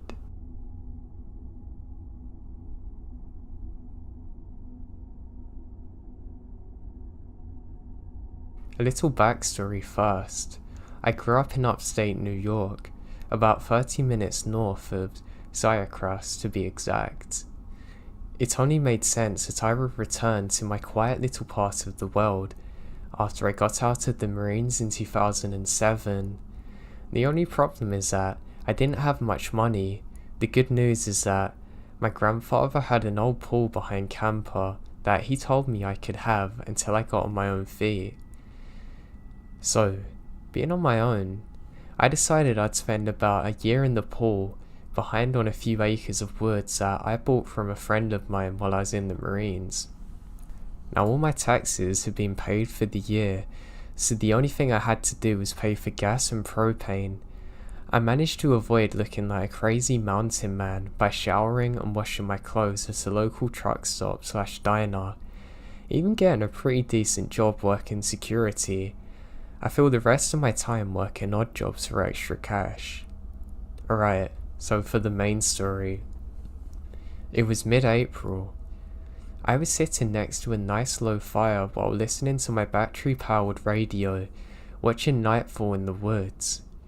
I had gotten a nice dinner at the diner down the road, so I didn't have any work for the next few days. Generally, I don't see anyone in the woods for weeks at a time, so I wasn't expecting it when I hear a scream to break the silence. I shot up, grab my shotgun, and get out of the camper and check the chamber to make sure it's loaded. I stood on the edge of a small clearing, strained my ears to listen for any sounds. It's generally hard to pinpoint sounds in the dead of night in the woods, but luckily I hear some shouting and car doors slamming, so I knew that the sounds had to be coming from the main vehicle trail a short distance from my campsite. I made my way to the trail as fast as I could in the low light, and before I get halfway there, I heard another clipped scream to my left. I could hear a rustling in the brush. I slowly made my way there, and to where I think the noise is coming from. I come out of the woods right next to a man who had a woman pinned to the ground, just standing over her. Shaking from adrenaline, I leveled the shotgun at the top of the guy, and the woman growled at him to get off. Now I'm a big guy, but I have no doubt that the shotgun was the deciding factor in this whole situation. Each of these guys easily had a solid 30 pounds of muscle on me when I was a 200-pound Marine. I ushered the two idiots back, so I was between them. The woman's now getting to her feet. It was about now I realised we have another problem. My cell phone was cheap and didn't get reception in the woods, and hers had been broken by these two sickos. There wasn't much I could do other than march these two back to their jeep under the threat of shotgun. I get the license number, and I'm sure it was fake, and a description of them and their vehicle. Before the driver gets in the vehicle, I lowered the shotgun to his crotch and made sure he understood what a 3-inch 12-gauge shell loaded would do. They took off in one direction. Me and the woman made our way back to my campsite. We drove to the DEC station and reported it as quick as possible. It turns out that the guy I had threatened was the young girl's now ex-boyfriend. They'd been out having a few drinks when the third wheel in the situation got a little too handsy for her liking. When she said something to her boyfriend, he basically told her to stop and get on with it for once. When she refused, the boyfriend smashed her phone and pushed her to the ground. They both pushed her into the truck and drove her deep into the woods. She had waited for them to become complacent before throwing the back door open and jumping out and taking off. Luckily, the Jeep was crap and the back door didn't lock. It was a stroke of luck that I happened to be outside when she escaped. Fast forward 7 months, and that woman I helped is now my wife, and we moved into our first house using the money I saved up living in the woods. We've been married for 8 years now, and I have 2 kids, a 6-year-old boy and a 4-year-old girl. I still go out to camp every year to hunt and haven't seen the Jeep or the guys again. We heard through the grapevine that they had been arrested and actually got jail time. I'm assuming they moved to a different area because I never saw them again.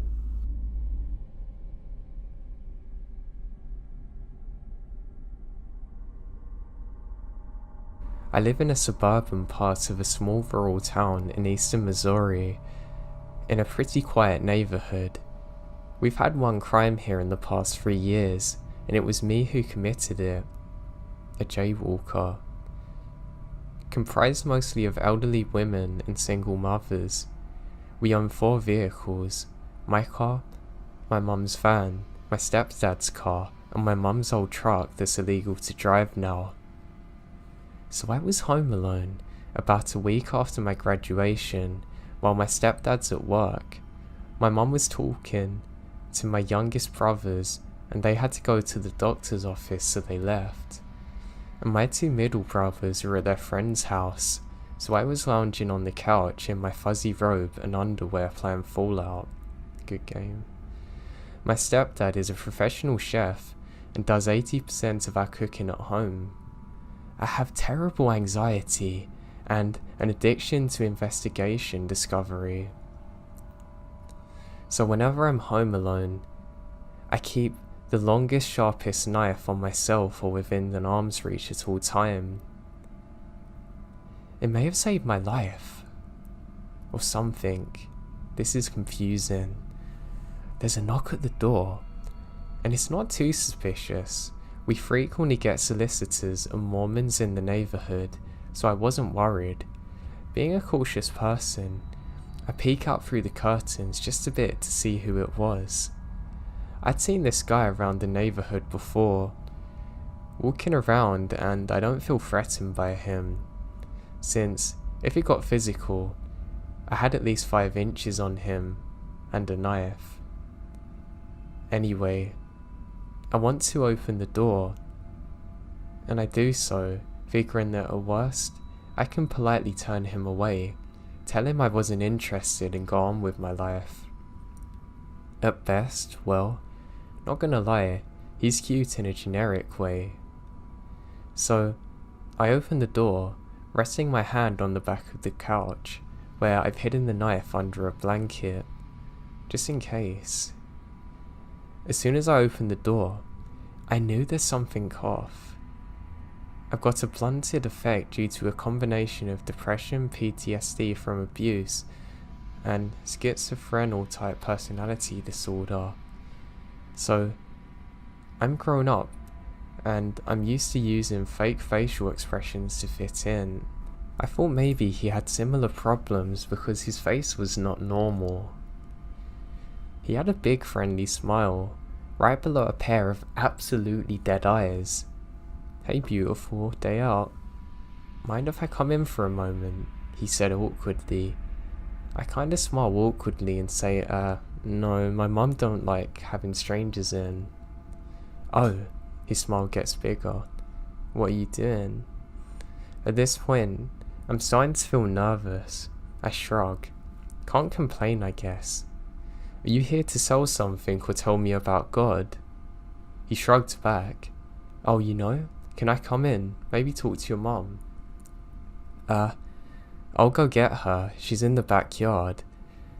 I moved to close the door and step back, not turning my back to the dude. Before I closed the doorway, he reached out and stops the door. His fake smile is gone. His face is dead. Not angry, just dead. "You're home alone. Your mum isn't in the backyard."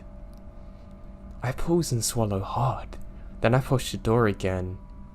"What do you want, man?" "To come in. Please let me in." I reach over, quickly sliding the knife from under my blanket and pointing it at him, saying, "I'm not gonna let you in. Leave." He looks down at the knife, back up at me, blinks rapidly, then affixated the smile to his face again, saying, "Oh, no problem. Goodbye." I watched him turn around and walk back down the street until he turned the corner. Then I locked and deadbolted every door and window in the house, got the dog out of my mum's bedroom, and resumed my gaming. I ended up calling my aunt's boyfriend, the only cop I trust, let him know what happened, stayed on the phone with him until my mum got home from the doctors. She called around town, found a couple of other people who'd seen him walking and driving around, but none of them knew who he was. So we were on high alert for about a week. It's been over a month now, and nobody in town's seen him.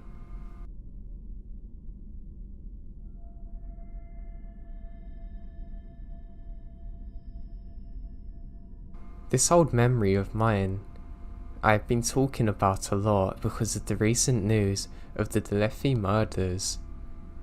As the man I'm talking about looks similar to the first sketch, but this is 20 years ago and the sketch is now irrelevant. But anyway, when I was 12, I lived in Flagstaff, Arizona. If you're not familiar with this part of Arizona, it's not what you think of when you think of Arizona. It's a Pondasora pine forest with mountains, and it snows in the winter.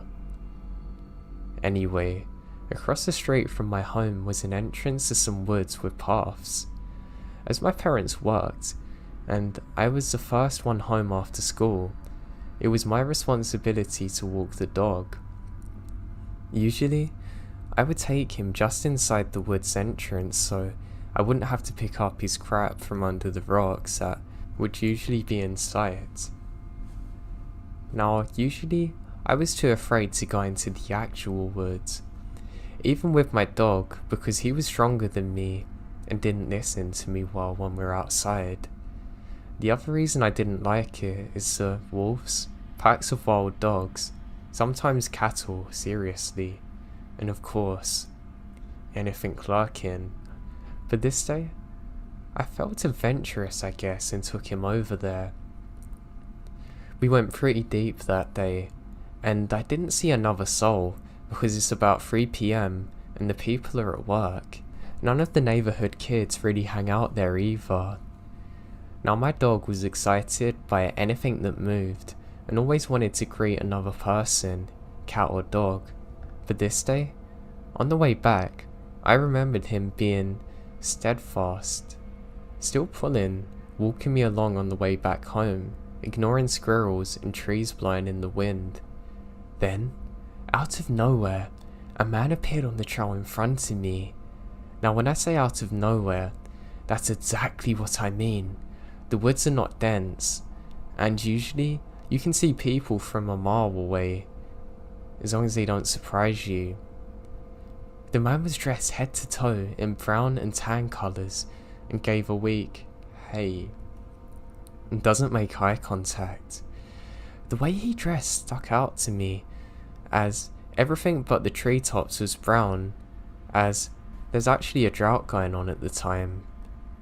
Even the picture I linked is more greener than it was then. As he passed me, I took a few more steps and turned around because he made uneasy and steady pace behind me, but he was gone. I could see probably 50 feet of the trail behind me. There's no reason I shouldn't be able to see him still. My kid brain starts going, maybe it's a ghost. No, he must be hiding. There's no way I wouldn't be able to see him immediately after passing each other. Maybe he was hiding in front of me, before he came out of nowhere. Maybe that's why he's got all brown on, trying to blend in. The dog didn't want to greet him anyway. It didn't make sense. It didn't take long for my dog and I to take off running all the way home. Thank God I had my goofy dog on me, because he was pretty aloft, but also protective. For all I know, maybe the disappearing woodsman watched me take my dog out every day, saw me wander in that day. I know I let my dog crap in the yard a few weeks afterwards. The reason it was so weird is that he was pretty much in perfect camouflage, and he had no dog on him or reason to be out there. I'm not sure exactly who it was. It definitely wasn't a hunter either, because hunting's illegal, and that's what creeps me out. Why on earth would anyone be in camouflage in the woods where hunting's illegal?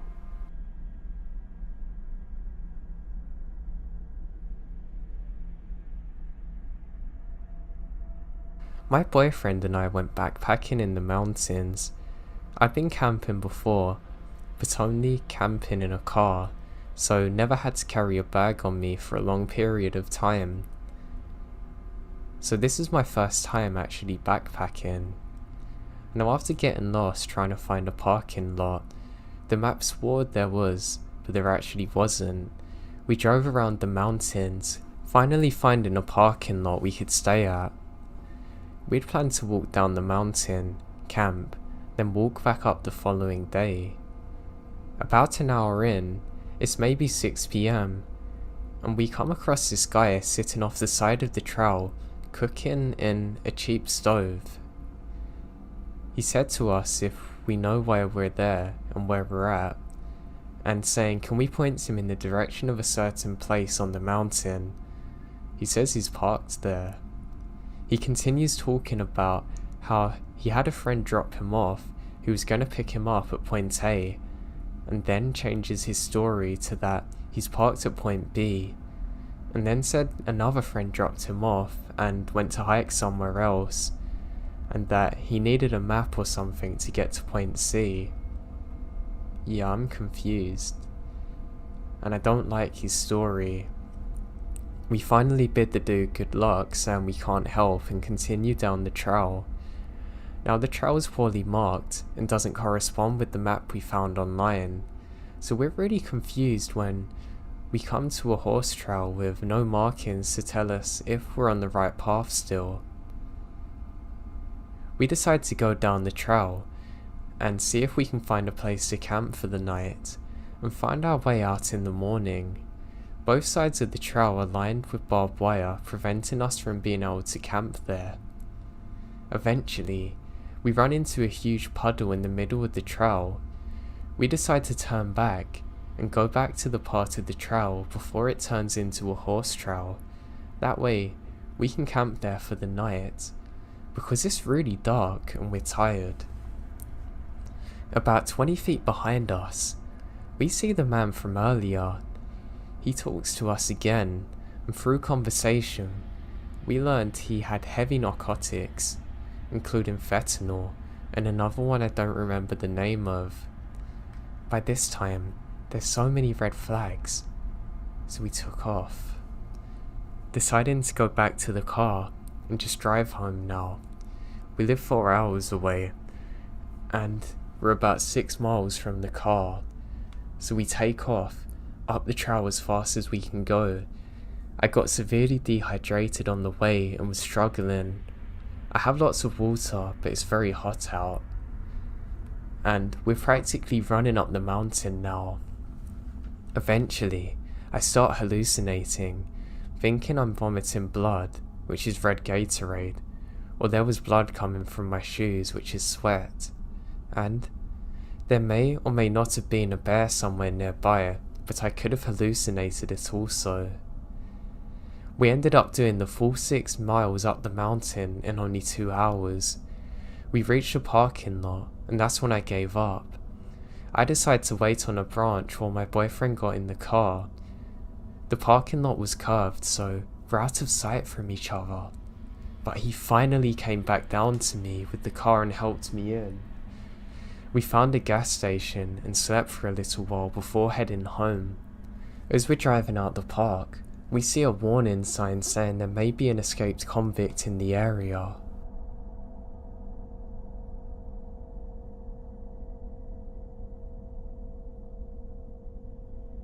This is a true story that happened to me. Back in the 80s, I was a camper at this place in the Adirondacks, a 6 million acre state park in upstate New York. All camps have their own customs, and I'm not sure if this occurred elsewhere, but If sitting around a campfire and smoke was blinding your face, we would utter the phrase, "I hate white rabbits," and I swear this worked. The smoke would immediately move towards another direction. And no, it wasn't the breathiness of speaking the words that made the smoke move. It was rumoured to be a voodoo chant though. So things are different in the 80s. Things we did back then might have gotten you kicked out of camp if you got caught, but to be honest with you, these days, you would probably catch a court case and get jail time.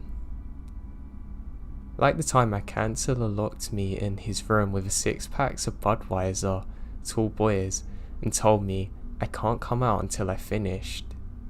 But that's a separate story.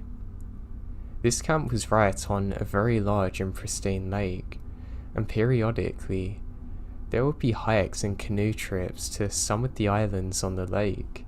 You choose your adventure, basically. So we're on this canoe hike to a large, huge, massive island that's not too far from camp at all. We're all slackers, smokers and stoners on this hike. My kind of people. The island was so big, it had a pretty wide running trail that went around the perimeter of the island, wide enough to comfortably ride a 4-wheeler around. Were they allowed? Wider than I was tall at the time, wide. So I mentioned this is in the 80s, right? That first night, some of us campers were partying with the counsellors, beers were being drunk. Now at the time we're sitting around a fire, of course, and when the smoke blew into someone's face, they said the phrase, "I hate white rabbits," and the smoke moved. The next reciprocate of the smoke said the same words, and so on. And the smoke was being moved around fast from person to person. At the height of the frenzied chanting, the smoke almost looks like a vortex. The next morning, I opened my tent to see lying on the ground, spanning the width of the running trail, the biggest dead rabbit I've ever seen in my life. It was dead. It had eyes that were glazed over blue and white. I've really never seen anything like this before. I know it could have just been coincidence, but it was crazy.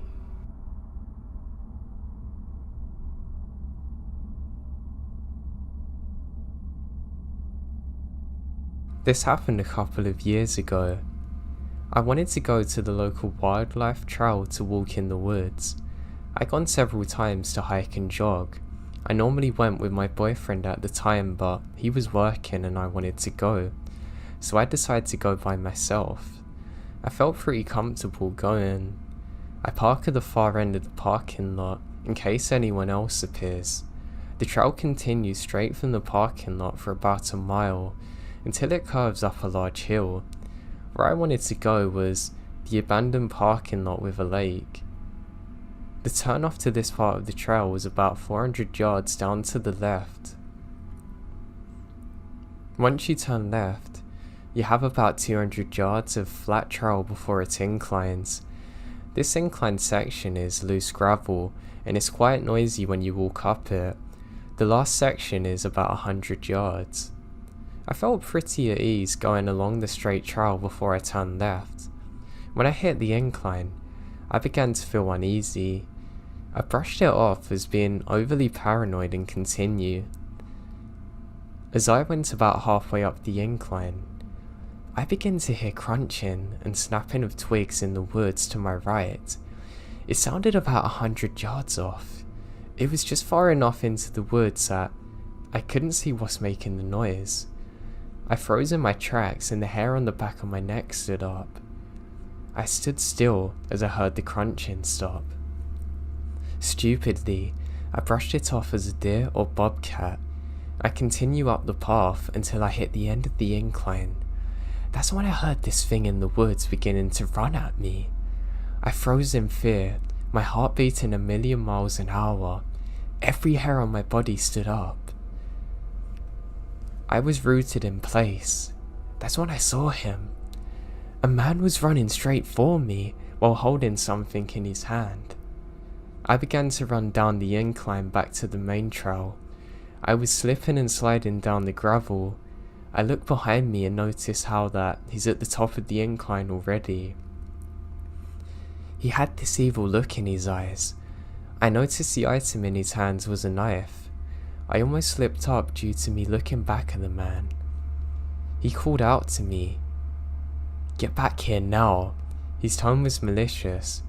I sprinted as fast as I could and took a hard right back onto the main path. When I hit the parking lot, I didn't look back. I unlocked my car and started as quick as I can.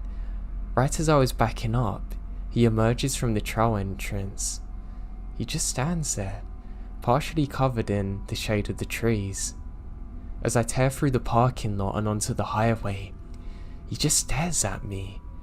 The biggest, creepiest smile comes across his face as he slowly waves at me as I get onto the highway. I never went back to that trail. This encounter has scarred me for the rest of my life. I hate walking through the woods now.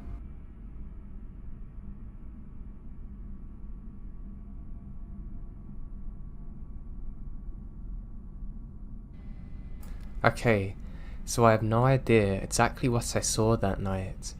I have searched everywhere for sightings or even myths around that area we saw it and found nothing. If anyone has any idea what we saw, please let me know. My husband and I think it could have well been a Wendigo, but I don't know. I haven't heard anyone else say they've seen anything like it. I guess more than anything I want to know what I saw and have some closure. So anyway, my friends and I go camping a lot, and my favourite place is the Red River Gorge, Kentucky. We go there often. I've been going there since I was an infant. I'm 28 now, married with a kid and still go. It's the coolest place to go where I live, and you can actually see the Milky Way pretty much every night. I mean, it's perfect for stargazing, and I've seen a shooting star every clear night that I've been there. When we go there without our kid, we might have a hike and stargaze for hours. Our first experience happened when we were night hiking, and we would go on trails we knew well, and we used frequently during the day. Ones with log fences and gazebo resting places. The most used trail is in the National Bridge State Park that leads up to the Natural Bridge. The trail is around 2 miles uphill depending on where you're starting. Now I've done this trail every summer of my life and could do it blindfolded. It has wooden steps, carved rock steps, log handrails, multiple sitting points under a roof, trash cans, but after reaching the main trailhead there's no lights at all. It's used often, and while it's uphill and the difficulty is low, as long as you have a good grip on your shoes and water, you'll be fine. My friends have done it with me multiple times and we're confident as hell at it. Hiking this trail at night is not allowed, but the woods have never really been a problem for me and no one really cared about the closure times. When we use this main trail to hike to the top, we would park in a lot designated for the Pull and Hoedown Island. You walk across the road that leads to the pool and you're at the first trail marker. You go up the gravel for a while and past the Natural Bridge State Park Lodge. There's a waterfall and some lights, so it was best to go fast and watch out for rangers that would tell us to leave. Then walk across another road and there's a mini shelter to sit on or a small rock where you can rest your legs. Then it's the beginning of the top of the trail. The night was weird to begin with. As soon as we started the hike, the clouds took over and it appeared we'd be walking for nothing even to stargaze at. But we went anyway, just in case it cleared out by the time we get there. In the beginning, it was normal, and paranoia was kinda setting in, but eased up a little. You know you've reached the bottom of the bridge when you see a giant limestone wall. Now during this time, there was a gazebo that sat to the right of this wall, and the trail continued and followed next to the wall. When you come far, there's a fairly steep part of the trail and the gazebo is welcomed. Now my husband, my best friend at the time, and I all sit on the gazebo steps. The bench is under a roof, and even darker than the rest of the outside, so we just stayed on the steps, facing to where we're looking downhill at the trail that follows the limestone wall. We each have a bright LED headlamp and a handheld flashlight. We don't usually look at each other when we night hike because the lights are so bright. We sit in a line like the Lord's Supper and walk in a line staggered so we don't blind each other. It's after hours at this point, so no ski lift rides had gone on for hours, and the rangers had already done the sweep and left before we could get there. We left no time between them making sure the trail and the top were clear and start our hike. The ski lifts takes you to the top, but there are workers that stay and do counts and only leave after it's clear. I guess I have to make these points because that's what I was thinking when what seemed out of nowhere, a girl with a headlamp begins to walk down the trail. This is kind of odd really. She's in a sundress and flip-flops. This hike is uphill, and while it's fairly easy to hike up, it's not easy to do without real shoes or water. She'd have to have hiked up and down to get to this point without food or water, which is a massive challenge. Her light seemed almost blinding too. When she reached where the trail turns from in front of the gazebo to down where we came from, she stopped. She just stood there, how a human is presented in an anatomical drawing. She was looking directly at us all, sitting there, and her light made me bring my head up. It was so bright that I literally had to shield my eyes. She didn't turn away from our light at all, or even seem bothered. She had 6 LEDs shining directly at her face. I say hello. She said, kind of with a pause between every word, something like, hello, how are you? I said something like good, how are you? And she took an even longer pause before saying, oh, I'm fine. And she just stood there with her hands to her side, facing down, staring at us. Her light made it impossible to really see her face. It was unnaturally bright. I had my hand up the entire time to not be blinded still, until she turned and slowly walked down the trail part we just came up. She got to the part where the trail turned, and we saw her light just stay in that one spot for a minute, until she turned and the light faded out of sight. We wait for a while before continuing up. I kept making comments about how weird that was, and had anybody else just seen this? And was I being overly paranoid with my fear? And why did no one come after her? Why had she done this all alone at night? And somehow without being found by any ranger. We got up after a bit and started back up to the top. It felt like it took much longer than it ever had in the past, but we made it to the top. There's stone steps named Fat Man Squeeze that you get to at the top of the bridge, and you can walk across it and whatever. Going up and being on the top, we can hear twigs snapping, almost alternating from left to right.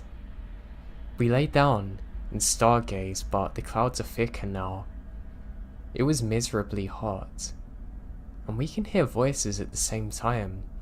My husband kept checking for people. He never saw anyone. We see a flashlight, but we never see anyone attached to it. And then we hear a bird call. It wasn't like a real bird noise at all. It was like someone making bird calls, rhythmic and not natural. I'm convinced now that we're not alone, and hadn't been alone at all during this. And to say this is a lot because I'm not easily spooked. I asked to leave as soon as they're done. They then tell me that they're ready to go right then and there, and that scared me. It showed that I wasn't imagining all of this and they're just as scared as I am. We began going down the way we came from, and it felt like it was taking so long. We were going steady and quick, and it was downhill, but we were not making any ground, it seems. It's hard to explain, but it was so weird to the point that I said aloud, "This feels much longer than it should be," and everyone agrees with me. I keep looking behind me with the flashlight, and my husband kept looking out to the sides. I kept feeling watched and couldn't figure out where the footsteps were coming from. It sounded as though they're coming from all directions. I would turn my head in the direction of a sound and not see anything. When my husband was walking, he kept saying he was catching eyes in the flashlight. Usually you catch a raccoon's eyes spying on you. But he was afraid maybe it's a bigger animal like a bear or something. And even weirder is that he never seemed to catch contact with it truly when his flashlight went over it. Now by now, we're hiking down a semi-flattish area compared to the downhill hike we've been doing at least. The log fence or handrail or whatever it's called is on our right side. Now, we're walking in a row within reaching distance of this barrier, and my husband just stops walking altogether and says, "What's that?"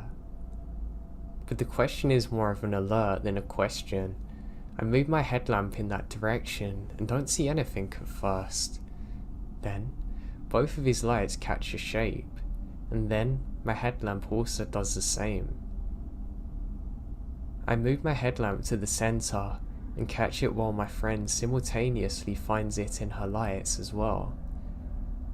All six shine on a kind of reflective grey creature. It's bent in a crouching position, kneeling on its front leg, and it starts turning towards us. It starts to turn slowly, and my mind is racing. It looks like a human, but it's too big. People mistake human shapes for what's actually bears, but this is skinny. It's thin and big, and almost white. It's so light grey. Its skin resembles that of a dolphin. There's a shine to it, and our lights get reflected a little way when they're on it. It gradually comes to a standing position in front of us. Its head is long, and its eyes are in a human position on its face, not on the side like most animals. We can't see other facial features, just big, almost empty holes or pits where its eyes are. It looks directly at us in our lights. The way it stood is almost intimidating, almost like when a snake raises up and flexes their necks in a wild fashion to show how strong and smart they are. It was like it was stepping up for a fight, from crouching, then standing directly in front of us. The arms hung down so low, the hands seemed way too long. Its hands had to be by its knees easily. I guess it stood 9 feet or so, and not that far in front of us. No, it has no hair at all, and its head is large. I couldn't process what I was seeing. I was truly frozen. Then, I just feel my husband hitting me, yelling, "Run." I start to understand we have to get away from this thing, and it pivots and runs to the right, going backwards on the trail so it could get around the barrier and onto the trail behind us. We take off running the rest of the way down the trail, knowing that this thing just took off much faster than us, and after it had crossed from behind the barrier, it would be gaining on us quick. We didn't talk at all because we tried to figure out what was going on and knew it wasn't good to draw attention to us. We kept running as fast as we could, but some areas are steep. It literally never feels as though we're out of sight from this creature. And we made it to the trail beginning with the gravel, and we can hear something to the side crashing down through the forest. We ran until we got to the car, then drove as fast as we could, and as soon as we got to the main road, we're finally out of there. When that thing looked at us, I knew it was smarter and faster than us. I knew that if we didn't react, something terrible would have happened. We made it back to where we were all staying, and all of us took out our phones and wrote a note of what we saw. We haven't spoke about it until after, and we all looked at each other's phones and the stories are all exactly the same.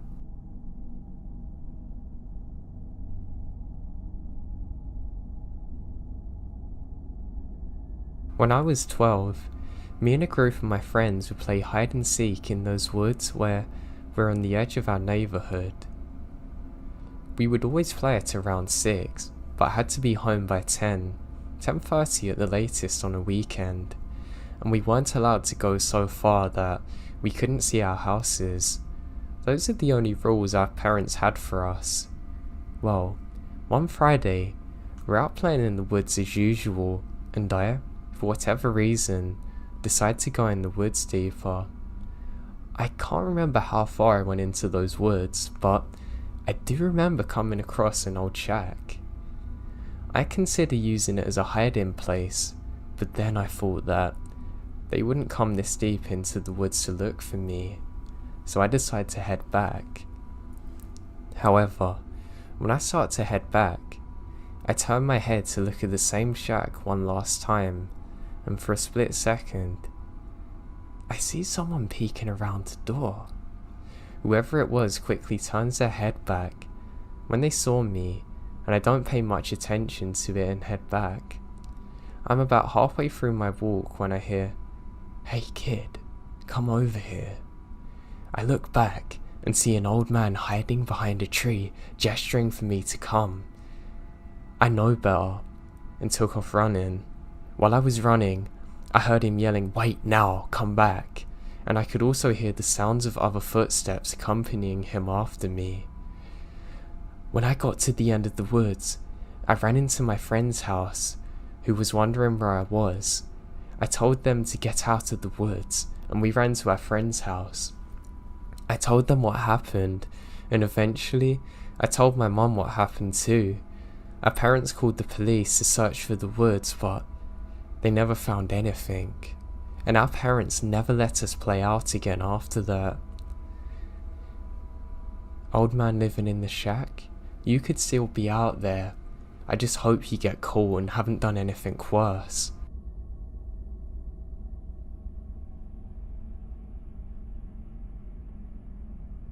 My old man was an avid outdoorsman in the Colorado Rockies in the late 80s.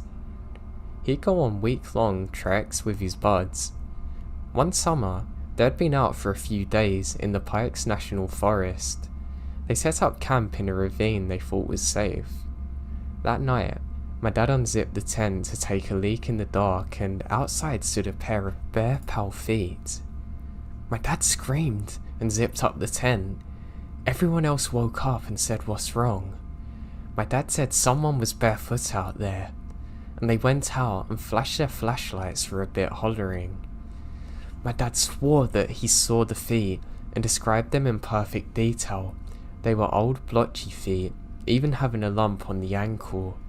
Tony, his bud, asked what foot, left or right, and my dad said it was the right.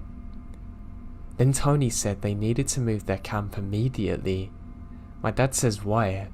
Tony says he doesn't have time to explain. They all go along with it and pack up and move up to the hill. The next morning they woke up to find a flash flood had torn through the ravine that night. It would have surely killed them. Tony's grandfather had just died a month prior, and one of the last things he said to him was that he would always watch over him. The feet described reminded Tony of his grandfather's very feet. My dad is highly religious too. Supernatural or not, it's terrifying what happened to them.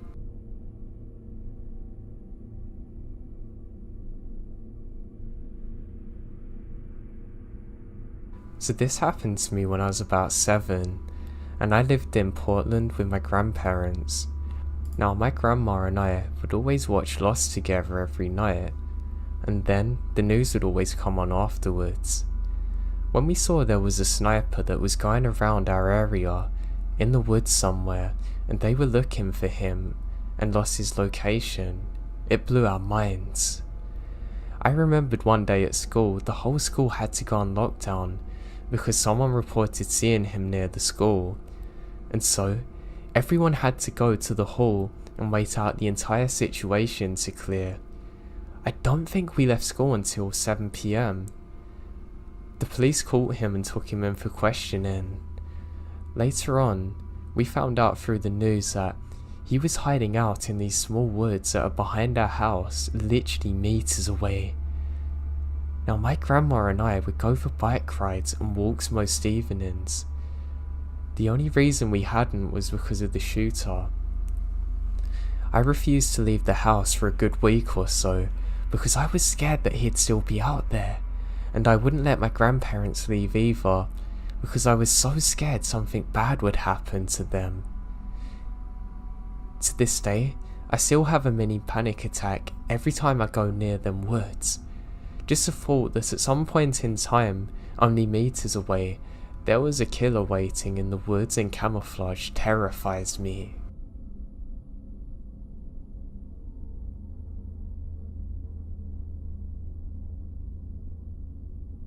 It was the end of my freshman year of college, so my friend and I spent a weekend at my family's cabin by ourselves to celebrate. The weekend was fairly uneventful. The most exciting things to happen were burning a pizza on a grill and a chipmunk trying to join me while I was in the outhouse, which was pretty funny. But then, we had to leave. Even though I'd gone to the cabin every summer since I was born, I still didn't know very well how to get from it. We had been using my friend's dad's GPS.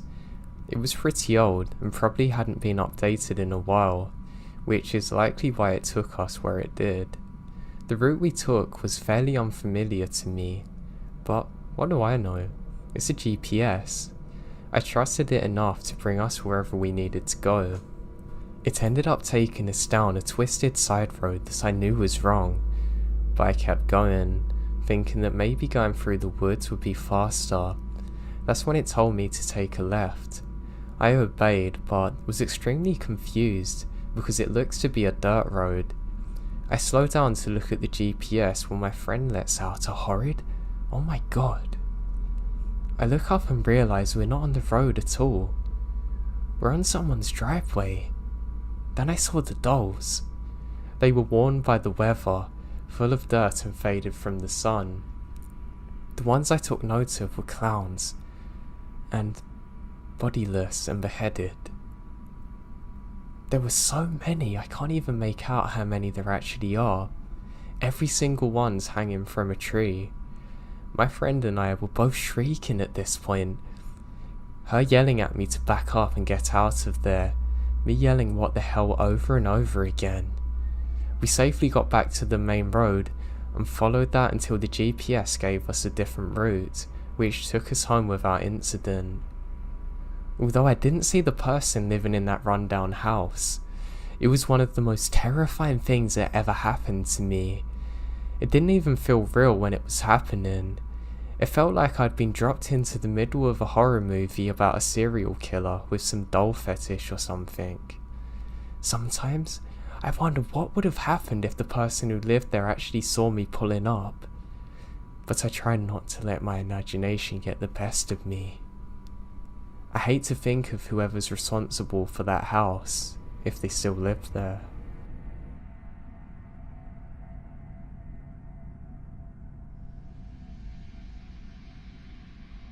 Red River Gorge is a beautiful and huge park full of wildlife, rock climbing, waterfalls and dense forests, gorges and beautiful views. The place feels truly isolated, disconnected from the rest of the world. One evening, my boyfriend D and I decided to go camping at the gorge. We went out and tried to find a campground that was as backwoods as possible. Sites were spread far from each other. Our site, that was on the edge of a very steep drop-off. We arrived at sunset and quickly set up. By the time we're fully set up, the sun had set and we began making a fire. About 20 minutes into relaxing, we began to hear howling that doesn't go away. and it doesn't sound like it's far from us. We're both freaked out by the realization that there were wolves nearby, but we tried to not overreact and continued to sit by our fire. 10 minutes later, I start hearing a faint yelling about 15 feet away past the cliff's edge. Now, I told Dee to be quiet and listen, and we're both frozen out of fear. A woman was now screaming. I couldn't make out any words at that point, but it was a deep, gurgling shriek, a noise that I've never heard a person make in my life before. Then I heard it. She was screaming, "Help, please someone help. Someone please help me," repeating this over and over again, howling at the top of her lungs. I'm terrified. She could have been turned around in the dark and fallen off the cliff. She could have been attacked by wolves or a bear or bitten by a snake. At this point we both sprinted into my car, frantically climbing inside, locking the doors. I tried calling the police but have no service. I threw the car in reverse and sped down the dirt road to find anyone that could help. The shrieks continued. I didn't make it far before I found 3 young men standing on the edge of the forest. I slowed down and cracked my window, still hearing that woman begging for help, and asking the men if they heard that. How could they have not heard it? I told them it was a young woman screaming in the forest. Then, 2 of them went sprinting into the darkness. Without questioning me or anything, the other one just stood by my car, assuring me he had no idea what was happening. While the 2 men were somewhere in the forest, I drove further down the dirt road until I found a spot to turn around at. When I came back, the screaming had stopped, and the men were back by the side of the road. I slowed down and asked them where the woman was, and one of the men that had run into the woods said, "Don't worry, it was actually just a kid messing around." I just said okay. I drove back as quickly as possible.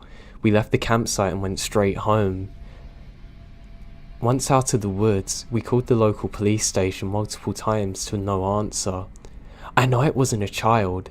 I've never heard such primal screams in my life. It made my skin crawl and my heart race just thinking about it. What did those men do that night? What was I a witness to?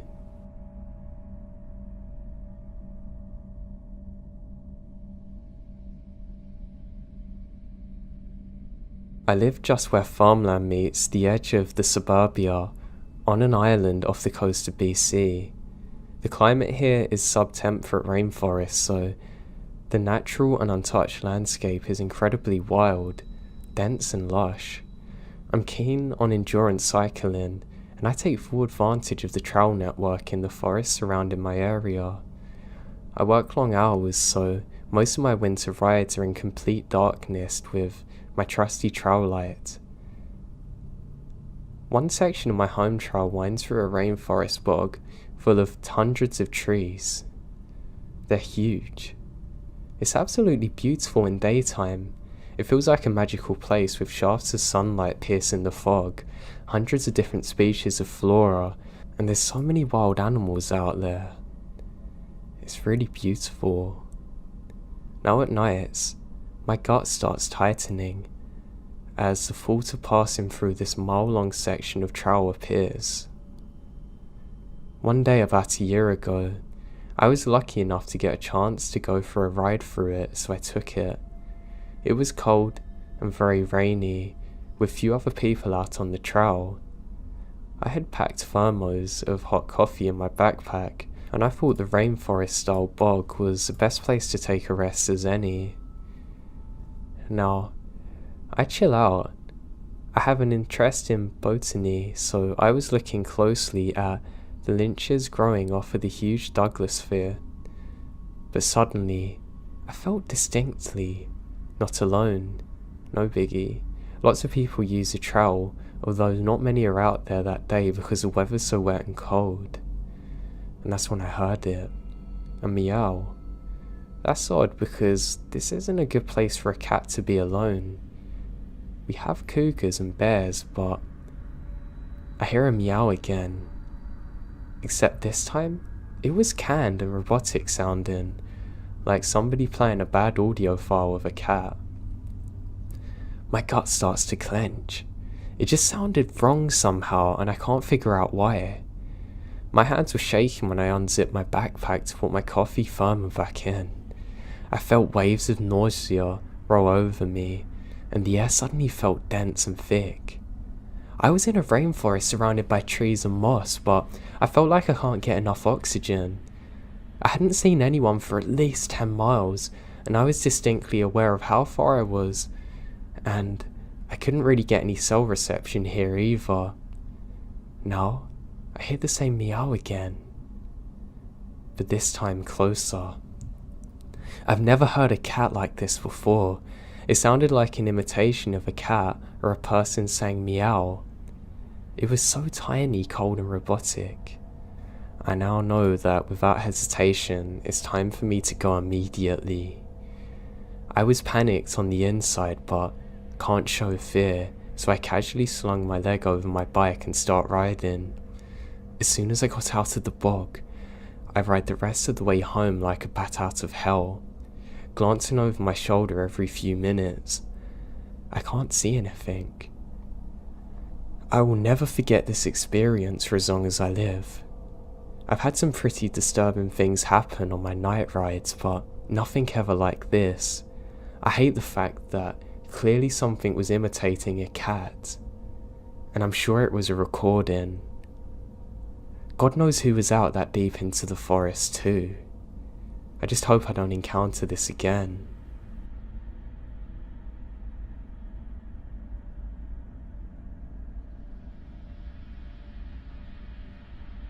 I used to love going for long hikes in the forest near where I live. I usually did it on summer's evenings. Yeah, I know this probably isn't the safest thing to do, but I always had my hunting rifle on me anyway. I mean, I'd be stupid not to. All it takes is one wild animal to go for you, and if you're unarmed, good luck to you. So anyway, I set out one summer's evening. I had my iPod playing some really chill songs and I felt really good about myself. I can't really get cell phone signal where I go because the trees cover it, but I like listening to my music. Now I was a good 40 minutes into my hike. There was enough moonlight for me to see where I was going. That's how I normally planned my hikes, when the moon was out of its brightest on the most clear days, so I can see everything. I'm really enjoying myself this night. I found true tranquility. I decided to stop for a minute, take off my headphones, and just pour out some of the hot chocolate I had in my flask. Now the second I do this, I have the feeling that I'm not alone, and I can't describe this feeling. It's almost like I'm comfortable in my own presence, but I don't want to be joined by anyone else, and this unsettles me. I just think I'm just being a little paranoid. I say to myself, thank God I've got my rifle, and I could have sworn I heard a laugh afterwards. No, it must have been just an animal, surely. So I go about drinking my hot chocolate. As I do so, and I'll never forget this, I hear someone whisper behind me, "Mind if I have some?" And a terrifying laugh follow. Now the next few seconds is a complete blur as I fumble, fall over getting up, grab my rifle, and scream myself and sprint in the complete opposite direction to where I heard the voice and back onto the trail. I try and scream out that I have a gun, but I can't get the words out. What's worse is I hear rustling behind me. I continue sprinting up the trail, only to slip temporarily again, and now on my back. I lay there wondering whether it's better to pretend I'm still. I look behind me, and I can see what appears to be the butt of a cigarette lit in the distance. Well, looks like I'm going to keep moving then. I get up again, and scream I have a gun and I'm not afraid to use it. What's worse, I'm sure I hear laughter in the distance after saying this. I sprint all the way back to my car. I don't even bother going back for my flask or anything. I immediately get on my radio and call it into the park rangers in the area, who say they're going to check it out and they want me to show them exactly where it is. I say you've got no chance and speed out of there. And the whole drive home, I can't stop thinking, who in their right mind was out there? How long were they stalking me for, and what on earth did they want? They clearly weren't mentally sane, whoever or whatever this was. Now, I don't believe in the paranormal, but this could have easily been something like that, because why would you be out there with no torch or anything? Maybe it is an insane person. All I know is that I never got to the bottom of it, and I never went out on my own in the woods at night again.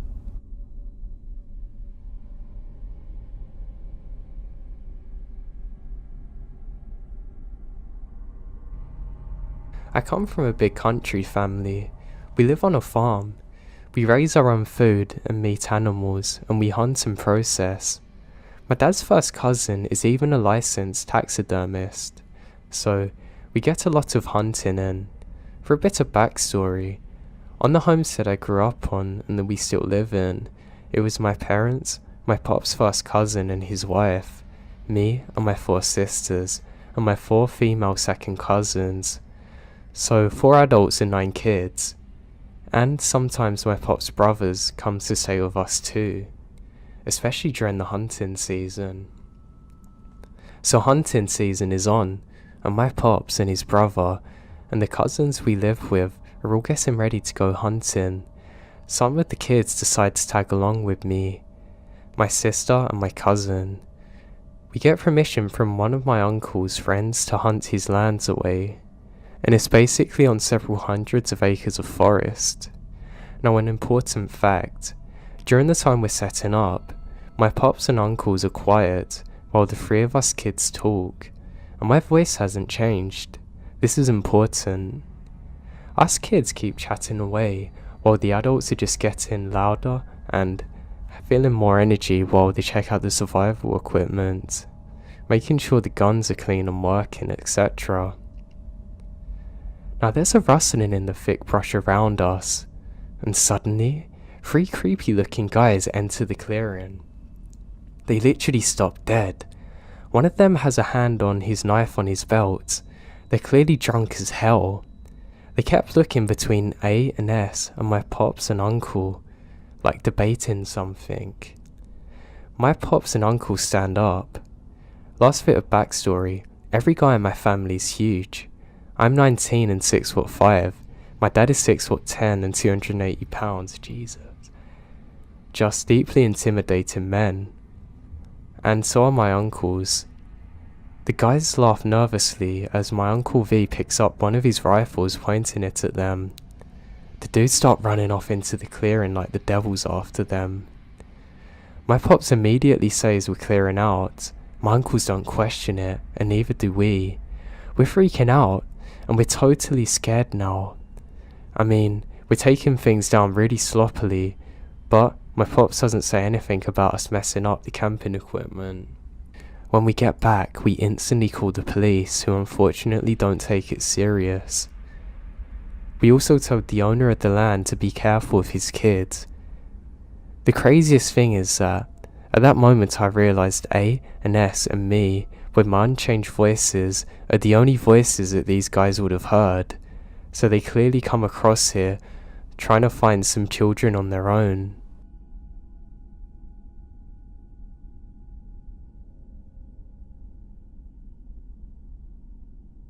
Just down the road from where I lived a few years ago, in southeast Australia, is an opening into about 100 acres of woodlands and bush that I frequently went into when I was younger to do the usual things, riding and camping, etc. I was out driving at around 11:30 with my girlfriend, and as we're in the area, I decided to show her the woodlands while we sat in the area, as she enjoys everything to do with nature. And it's still summer, so it's an extremely warm night. I left my car with the light shining into the trees as we weren't going too far in, and it was pitch black inside, and the 2 of us just kind of sat around chatting and just relaxing. She was sitting on a sort of map of the area that had been used before, and there was some plastic around us. I kept getting this feeling like we're being watched though. Now I've read on here a few people have said that they felt like they're in danger, although nothing around them was off. Everything was fine, apart from the feeling I had, and I just can't explain it. After lighting another cigarette, my nerves are calmed. I scanned the tree line again and realised that it looked different than before. It was only after starting into the dark that I saw that there was now moonlight, lighting up all around us, and I can see a black shape blocking where we come from before. This I didn't see before. I've got goosebumps just typing this, but the only way to describe it is that all sound just ceased and everything went dead silent for a few seconds. I had this disgusting feeling of dread coming over me as I saw motion in the dark path, as something literally crawls towards us on all fours. Now I've seen nearly every animal in the outback here, and we don't have any large predators like in the US or Europe, but somehow I knew this thing was a predator, and it wasn't hiding from us, and it starts slowly coming towards us, clearly hunting. Now I don't know if my girlfriend saw it or not, as it was kind of dark, but I saw that thing get off on its two legs, just staring at us. Now I'm 6'4", and this thing was about another half meter larger than me, with arms that were far too long. I mean, they're literally reaching the ground. I'm terrified now. All I can make out was an off-white, almost yellowish fur colour it had, and a strange wolf-like head. I wasn't able to move as it stared at me, but it's at this point that my girlfriend gasped, which seems to break the silence between us. I grab her arm, and we sprint to the car, slam into the doors. This thing is tearing after us too. We both screamed. We tear out of there quick, not even looking back. It took us half an hour to calm down enough to talk about what we had seen. We both discussed it many times and know what we saw wasn't fake. We still have no explanation to it to this day. It's really scared me, and I've never went back to that area since.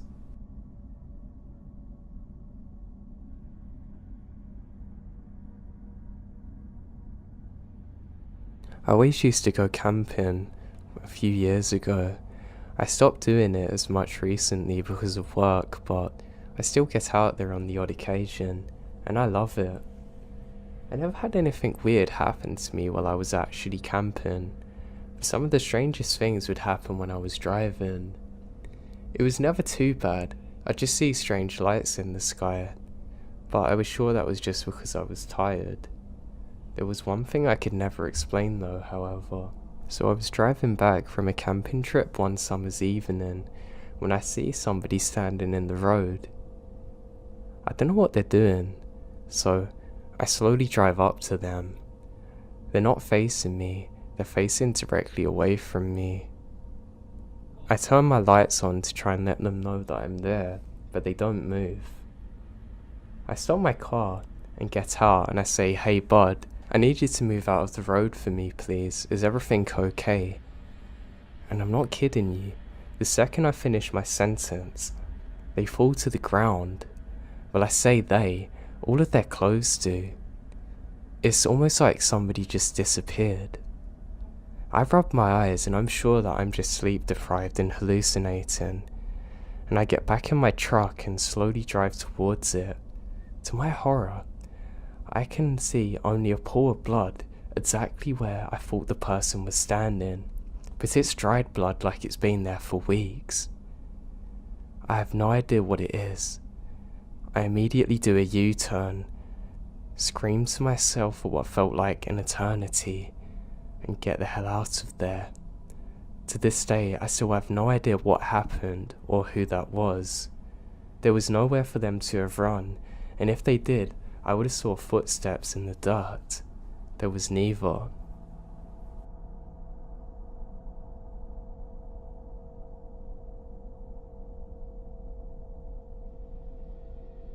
The drive home from work was always a long one for me. I had to drive through miles of woodland roads completely on my own. It was about an hour's drive, but I got used to it. I used to get finished on my night shift at about 10 o'clock, and I'd always turn on the radio and just enjoy my drive. There was one cold winter's night in December that really shook me up though, however. So I'm about 10 minutes into the drive, trying to demist my dashboard, when suddenly I have a feeling come over me like I'm being watched, and I can't shake it. It's a weird feeling, but it went away after a few minutes, and as I'm driving, I suddenly realise that I've lost my power steering. That's odd. It normally comes on again if this happens, which it rarely does, but then I see my lights go off and my engine cut out. It was almost like somebody let off an EMP in the atmosphere. Everything just stops, and I crawl to a halt. I'm confused out of my mind, but I'm not scared. And as I'm sitting there, I become aware of just how dark it is around me. It's literally pitch black because of the trees. 10 seconds later, the radio comes on, and I can hear a staticky voice saying, "Please don't be scared." And suddenly, my engine comes back on without me turning the ignition, and everything else goes back to normal. Needless to say that I was terrified in this moment. I drive back home as quick as I possibly can. Nothing like it ever happened since, and I still have no explanation to it to this day.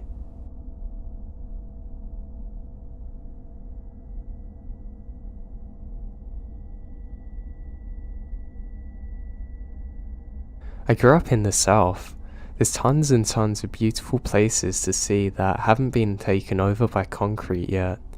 It's nice. But along with that, it's pretty boring.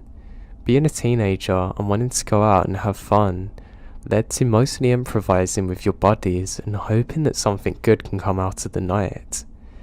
There wasn't really a local spot to go and hang out at, like a club or cool bar, and the places that were close to us were boring, because we'd went to them so often. I'm sure if you've ever lived in a rural area, you can understand it. Something that I found a ton of enjoyment in as a team was just cruising around super late at night listening to music. I would fill up my gas tank, grab something to drink, and I'd just drive off until the sun comes up. It was a way to clear my head and relax. Those country roads are always fun to drive down at 2 AM, and was just also the right amount of spooky. I don't know why that made me laugh. Well, one night, I absolutely got more than I bargained for. I can't remember what month it was exactly, but I knew for a fact it was in the summertime, because I was out of school, and I also remember it being a comforting, chilled night. So, if I was to guess, it was probably around July or August. I was cruising around like I always did, and was completely worry-free. I had music blaring, and I'm in my zone. I decided to head down and park just out of boredom. This particular park is at the end of a very long stretch of desolated country road, but 'tis a really pretty drive because of that. When I say desolate country road, I don't mean that it's some dirt road that goes through the woods or anything crazy. It's a normal paved road, but there really is nothing on it after a certain point. The entire road takes about 20 minutes to drive down, and to get to the park after about 10 minutes into the drive. That's where the houses start spreading out further and further before there's none, and just a road leading to a park. I think a lot of the reason I like this drive is, at night, it's so creepy, and there's really no getting over that. I love the adventure of it. Now, the park isn't open for camping or anything. It's mostly just lots of land with walking trails and biking trails set up through miles of woodland. So obviously at around 3 AM in the morning, it's pretty dead. I made it there and just did a slow normal loop around the park. The night before it stormed so badly. So I remember my parents and I had to take shelter because of the threat of a tornado. There ended up being no tornado, but the storms were pretty rough. Because of it, I come up on a fallen tree in the road that looped around to the exit of the park that must have been caused by the storm. It wasn't some massive tree or anything, but I knew for a fact that there was no way it could have gotten there from a car, obviously. It was pitch black everywhere besides the front of my car because of my headlights, and because of that, I immediately ruled out backing up the entire way. I just drove when I entered the park. I knew that this was super dangerous and there was no way. At this point on the road, there was flat land on each side of me. I figured that it would make the most sense just to back up to the grass beside me, just a little, and then drive back the way I come. It was a one-way loop around the park, but I wasn't really worried about going out and the wrong way because it's so late. So now I start to back off the road so I can get my car to turn around. All was good until I pull off onto the road. I totally didn't take into account how wet the grass was and the amount of mud there is. My car went absolutely nowhere. My back tyres are completely stuck and were spinning in places where I didn't think they could. I start getting scared now. It really isn't the most ideal of situations to be in. I immediately take my cell phone out of my pocket and saw that I had service, which comes as a massive relief. I call my parents and tell them what's happening and where I was. I'm pretty annoyed, but they said that they're gonna pay for the tow truck to get me. My parents both drove their small 4-door sedans, and they said that they would be zero help in the situation that I'm in. It was about 45 minutes away from my home and most of human civilization, so I was pretty sure I'm going to be stuck there for at least an hour before someone comes to get me. It's a freaky feeling. But I try getting out of my head and just continue listening to music and playing on my phone. Not really a lot I can do. After I kind of calmed down from the initial anger I had, I started to check out my surroundings. I didn't even notice at first because everything's going on, but in front of my car's placement was a field that's full of deer. It's the most I've ever seen in my life. There legitimately must have been 40 deer just walking around eating grass. The field wasn't directly in front of my car, but if I was to get out and throw a rock, I would have easily hit one. So if I'm gonna guess, they're probably about 30 yards away. I watch them for a little bit, but I'm quickly over it and start browsing through my socials on my phone. They seem to have been over it quicker than I was because they all go back to eating grass after figuring out I'm not going to attack them. After browsing my phone for 15 minutes, I finally get a call back from my parents letting me know that the tow truck guy's coming. He's about an hour and a half away. Still to this day, I remembered hearing that and thinking, "You've got to be kidding me." I understood that me and only me is the reason that I'm in this situation, so I can't complain. But I mean, come on. I decide that the smartest thing to do now is to make sure all the doors are locked and lay back and sleep for a bit. So that's what I do. Okay, here we go. So I wake up 45 minutes later to the feeling of being watched. I'm not sure if anyone has ever experienced it before. I don't know how common it is, but it's almost like a sixth sense was going off in my head telling me I need to wake up. Now. Waking up to that feeling in that situation is horrifying. I sit up and immediately check my surroundings to see nothing. I look through my car very quickly for any kind of weapon and find a pocket knife. A pocket knife. Great. I'm really scared now, even though I haven't saw or heard from anyone. I was shocked to see that the field of deers in front of me was still full. I don't know anything about the animal, but I guess they were just gonna move. But they're motionless. I call my parents back to see if they've heard anything, I decide not to mention how scared I am because I know it's going to worry them. And there's no updates from the tow truck guy, so this can't be much worse. The last call just lasted a few minutes, and I felt like an idiot. They both had to wake up for work quickly after, and now they spent over $100 to try and get me home, and they're worried about me. We hung up, and I looked up from the phone and immediately went from 0 to 100 in a panic. All of the deer in front of me had perked up, staring in the same direction in front of them. Every single one of them. One of them stopped dead in their tracks, standing completely still. The others followed, looking at something.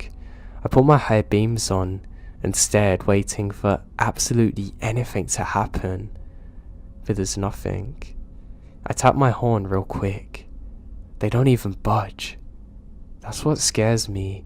They were completely glued to what was in front of them instead of being scared by me. I know they were looking into the woods, but where I was, I can only see them. I can hear my heartbeat, and I grabbed my pocket knife and just waited for something to happen. I would say it was about a minute after I honked. Every single one of them in unison ran the opposite direction that I'm in. And now within 10 seconds, it's completely empty with just me in the field. I'm petrified in fear. I knew that staying in my car would be the safest thing, but I'm now stuck. My head is on a swivel. I'm freaking out in every possible way. I assumed that it's a bear or something, but it could have been absolutely anything. I was convinced at that point that it's the devil himself. I don't know what to do now. I knew that the tow truck was close by, but I have no idea where. I start shaking because of nerves, and just look around me to make sure nothing was by me, and focusing on the field in front of me. I did this for what felt like an actual eternity, sitting in complete silence and darkness in the middle of nowhere, waiting for something to jump out and attack me. Now 15 of the longest minutes of my life go by, and I start to see lights break through the tree line on the road. As it gets closer, I see it's a tow truck guy. The lights on in his truck feel like Jesus coming. He gets up to me and I jump out of the car and say, "Do you have a gun?" I tell him what's happened, and he said something's definitely nearby. He let me know that he grabbed his shotgun in the truck and assured me that it's probably a bear or bobcat. He gave me the whole "they're more scared of you than you're of them" crap. The tree was small enough for him to sort of bulldoze it out of the way and hooked up my car. He wasn't really listening to what I was saying about the story, but knew I was shaken up from it. The whole time, I still had my eyes glued on the field looking for anything. He was completely done with everything in about 15 minutes, and he told me that to follow his truck out of there and onto the main road's the best bet. I got in my car and was ready more than anything to get out of there. We start to move away from the spot I'm in, and I still have my head on a swivel, completely shaken up. As we're driving away, I look in my rear view, and just out of the way, I could see the partially lit up spot where I was from the vehicle lights. I watch in my rear view mirror as a man comes out of the tree line behind my car and walks into the middle of the road watching us. He's a huge person too. My heart stops. I legitimately start bawling out of fear. I can't see any details of the man.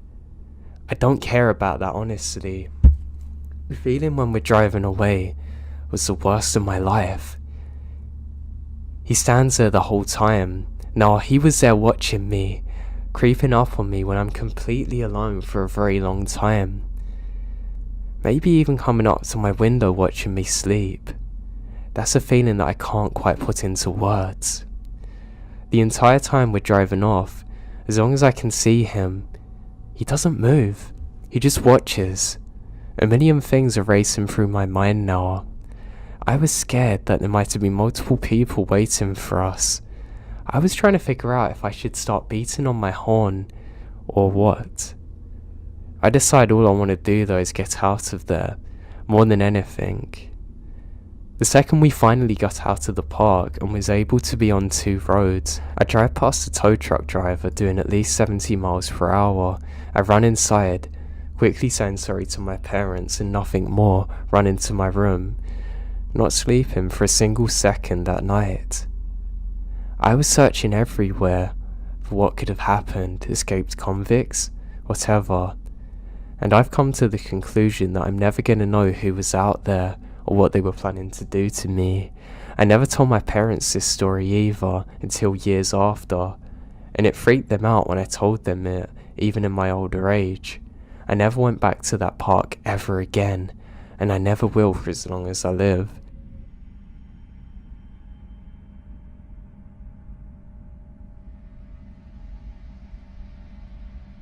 Years ago, when I was still a teenager, my friend Justin and I would often go longboarding at night. As my friends and I are quite the night owls, we love the freedom of almost never seeing another soul on the roads or the paths we frequented. Even when using main roads, it would be very rare to see a car out so late in such a rural area. And you could see or hear them coming from very far away due to their headlights and the noise of the vehicle disrupting the peace. We were really into it at the time, and would often ride our boards for miles and miles, not seeing anyone until the sun was up. One particular night, we decided to ride a few miles away from our usual back roads to take one of our favourite hidden routes. It began with a narrow, paved path that was the only piece of land separating two sides of a long lake. It would often sink under due to rain, and we wanted to seize the opportunity to use it before it rained and went underwater again. It was roughly 2 miles long and extremely relaxing to ride through due to scenery. After making it to the end of the lake, we decided to keep moving and continue on our way and turn into a very close path that leads into a densely wooded area of a national park. As we came up to the first hill, we looked down at the bottom into the blackness. We both noticed what appeared to be a tiny ball of light moving down there. At first we think it's a park ranger, but it moves so strangely, and it was extremely difficult to make out what it is. Rather than shine our flashlights down, we curiously watched out for a few moments, whispering to each other what it could be. And all at once, that small light turned into multiple blinding lights and extremely loud revving sounds. Overwhelming our senses as to become accustomed to the darkness and silence. Acting purely on fear, we instantly turned around and ran as fast as we could, hearing yelling and revving gaining behind us. By sheer luck, we managed to run off the path into a very dark, very overgrown hole in the side of a hill overlooking where we just come from. We decided to hide in the natural dugout of this hill, hoping the plants and darkness would be enough to protect us from whatever was happening out there. We watched our pursuers ride out to where we originally were standing. There were 4 men, 2 on 4-wheelers, 2 on motorbikes, each other yelling something, but we can't make out what they're saying due to the distance. We felt safe enough to whisper softly to each other and speculate who these people could have been. Our first thought was that they might be park rangers of some kind, although we've never seen any in here, and we've been here a lot of times. And honestly, we doubted that this country had the budget for them this deep, unless they're on a big manhunt or something, which has happened in neighbouring states. Besides, these men are on vehicles that are inappropriate for paved bike trails. They're very angry too, and we don't know why. They call out for us for a while, yelling things like, "We know you're there, and we can see you, come out." We stay silent and decide to call on their bluffing instead of running. Eventually, I heard one of the men yell, "Find them now," and smash a bottle. That had erased any hope that they're rangers. We watched them split up, and each of them gone a different way down a series of paths on their vehicles, including the one that we've just come from. It took us what felt like ages to move. We're frozen in fear in that dugout, watching the lights from the vehicles travelling through the woods and paths. One of them already coming full circle and passing the point that we started on. I thought about calling for help, but I was too afraid. I was scared that the smallest amount of sound would give away our location. After waiting for the lights of the vehicles to reach our furthest distance yet, we finally summoned the nerve to get up and to run somewhere far enough away from them to make a call. We ran as hard and fast as we can through the woods, since their headlights gave their locations away on the paths.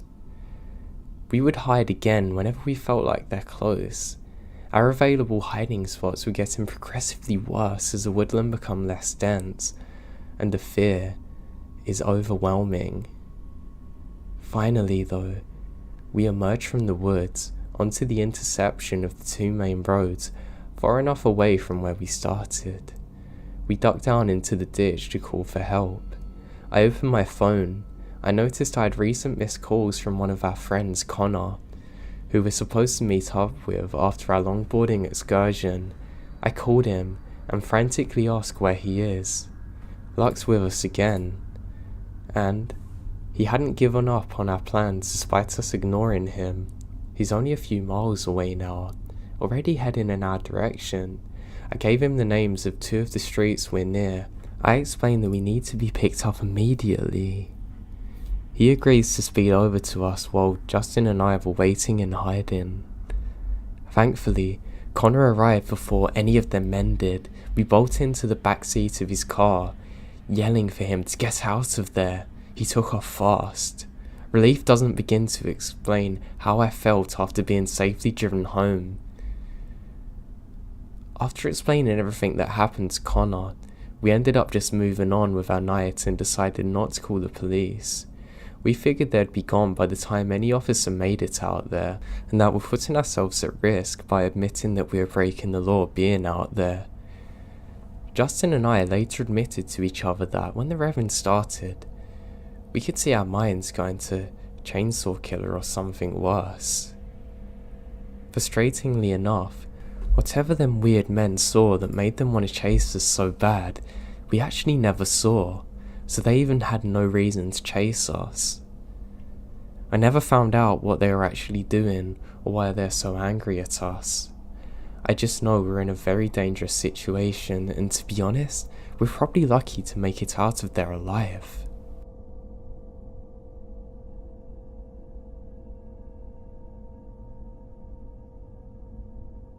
Me and my friend John loved to go for hikes in a national park that was a couple of hours drive away from where we lived. We'd often end up camping overnight. We'd always bring our camping gear in case we didn't make it back in time off the trail and it was dark. Now we usually did this in summer evenings. Oftentimes we'd never encounter anyone else except for the odd park ranger. It was normally nice to see them, and we'd have a good laugh for a little bit. I always respected park rangers and embraced them when I saw them. Now we set out on this one hike during one summer's evening 2 years ago. We're having a really good time. We're just talking about life. My friend's talking about not really liking his job much, and he's complaining about the hours and the work they have him do. He works in a hospital and really doesn't enjoy it, and I felt pretty bad for him. He's only starting and they're making him do all the dirty work pretty much. I wasn't too happy in my life either at the time. I had some big changes coming, and I was waiting on people, and I hate waiting. I really can't stand it. So we're talking about this for hours, and honestly, it's like a therapy session, and I really enjoy it. We keep talking and we're talking about the highs and lows of life, things that are coming, and things that we just want to see change. We're both saying it's surprising how that this time next year, we have no idea where we're going to be or what we're going to be doing. We're just putting the work in now. As we finish talking, we realise it's nightfall and there's already moonlight illuminating around us. I love moonlight, and we say, hey, how about we set up camp? John agrees. We walk further down, and just as we think we found a good camping spot, we see another tent further up. Now there's this horrible smell there, so we're sure that whoever this is has hunted an animal, and they've left it out there, which is kind of disgusting, but they might be skinning it, getting it ready to eat. My friend goes over to say hello and just say that not to worry about us, we're going to move further away so he can have his own space. And what do you know? A park ranger appears. You can see his hat from a mile away. As we go over there, we realise that there's something not quite right about this ranger. We can't really tell what. He doesn't have a normal uniform on. Well, he has a hat at least, but he has a big coat on. It's not cold enough for a coat. He says very few words when he speaks to us. He just says, yeah, I'm just setting up camp. We're out looking for someone, and that we should leave. I end up talking to him for a little while, and a lot of what he's saying doesn't make sense, and I get this really weird vibe from him, like he's looking at me but he's not, and he's trying to look through me at the same time, if that makes sense. He says, are we armed? And we say, yeah, we've both got hunting rifles, but we got a permit. He asks to see it, and my buddy shows him his. He says, that's okay, you haven't got to get yours out to me. And then John says that we need to get moving and should probably set up camp. He says fine, and the second he turns around, my buddy John grabs me hard by the arm and starts walking really fast, guiding me. Now I'm confused because, well, we're out in the middle of nowhere in a national park.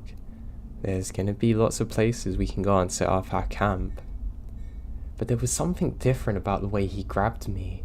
It felt really urgent. I can't describe it. I don't need to know any more about the situation, and I just start to lightly jog with him. The second we're away from the camp, I turn back and I can see the ranger still watching us. He's standing in the exact same spot as before though, which is something I find very odd. The second that we get over this hill, John says run, and I don't question it, and we start sprinting as fast as we can back the way we've come. He starts telling me, I don't think that's a park ranger. I say, what? You're kidding me? He says, no, just run. And we run for miles and have to stop eventually to catch up with our breaths. He says, I don't think that was a dead animal we could smell, and that guy definitely wasn't a park ranger. I said, how'd you know? He's just wearing a coat. He said when he looked at our permits, he didn't even look. And then he said it was fine, and a park ranger would have to check both of us had permits, pretty much. I got a horrible sinking feeling in my stomach as I remember turning round and looking at the park ranger just standing there staring at us, and a lot of what he said didn't make sense. God, it all clicked now. We continued hiking into the morning and eventually make it back to our car. We drive immediately to the park ranger station, and the park rangers there say that nobody's out in that area and they're definitely not camping. Eventually, they sent out some people to go and investigate and got the police involved. It turned out that they suspect that this guy had murdered someone, and where we encountered him, he moved everything and hid the body. The police are still out there looking for it today.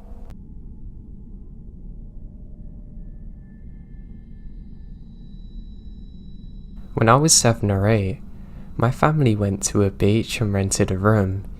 We had the kind of rooms where you had to rent out both, and they connect through a door. Like, there's the doors to leave the room, and doors to the other room. In the room connected to ours, there's this army family, military dad, some kids and a wife. My older sister was supposed to be watching me, as we were down at the jacuzzi in the evening. As we're playing and hanging out, having a good time, I didn't get out much, was naive and all around a kid. We're both white skinned, blue eyes and blonde hair. This mum literally sits in the jacuzzi with us. She starts talking to us and is just making herself comfortable. I was very naive as a kid. Eventually, We start taking books, and she starts talking about her kids. Eventually, we start talking about books, and she starts to talk about her kids, and we're just having a good conversation. Really in depth, I felt. My sister decides she wants to go back to the room, but I don't. I want to stay and talk. So my sister goes back to the room. Now it's just 7-year-old me and some 40-year-old woman. It should have set off alarm bells, but not to me. So she starts talking about going and walking on the beach. It's 10 PM. She wants to go on the beach for a walk and get shells. I thought it was a great idea. I'd get to walk out on the beach at night. I felt so free and like a big kid. I didn't need my sister or anything, so I ran back to the room to tell my grandparents that I'm walking on the beach with Sue, or whatever her name was. I remember my grandmother reading her book, barely listening to me. She just stood off. So I start walking down the creepy motel corridor. So I'm going through the stairwell, which feels like it's out of a movie. Too bad I've never seen it. So I'm walking through the stairwell. The mum's way at the bottom telling me hurry up. While walking through the stairs, Army Dad comes running out saying, "Hey, I learnt about you. Your mum is calling you. It's really important, we gotta go." Basically grabbing me by the wrist, leading me out of the room. He knocks on the door and explains what happened. I never thought much of it until about a year ago. This woman was leading me alone to the beach at night. This army guy had a terrible feeling and intervened.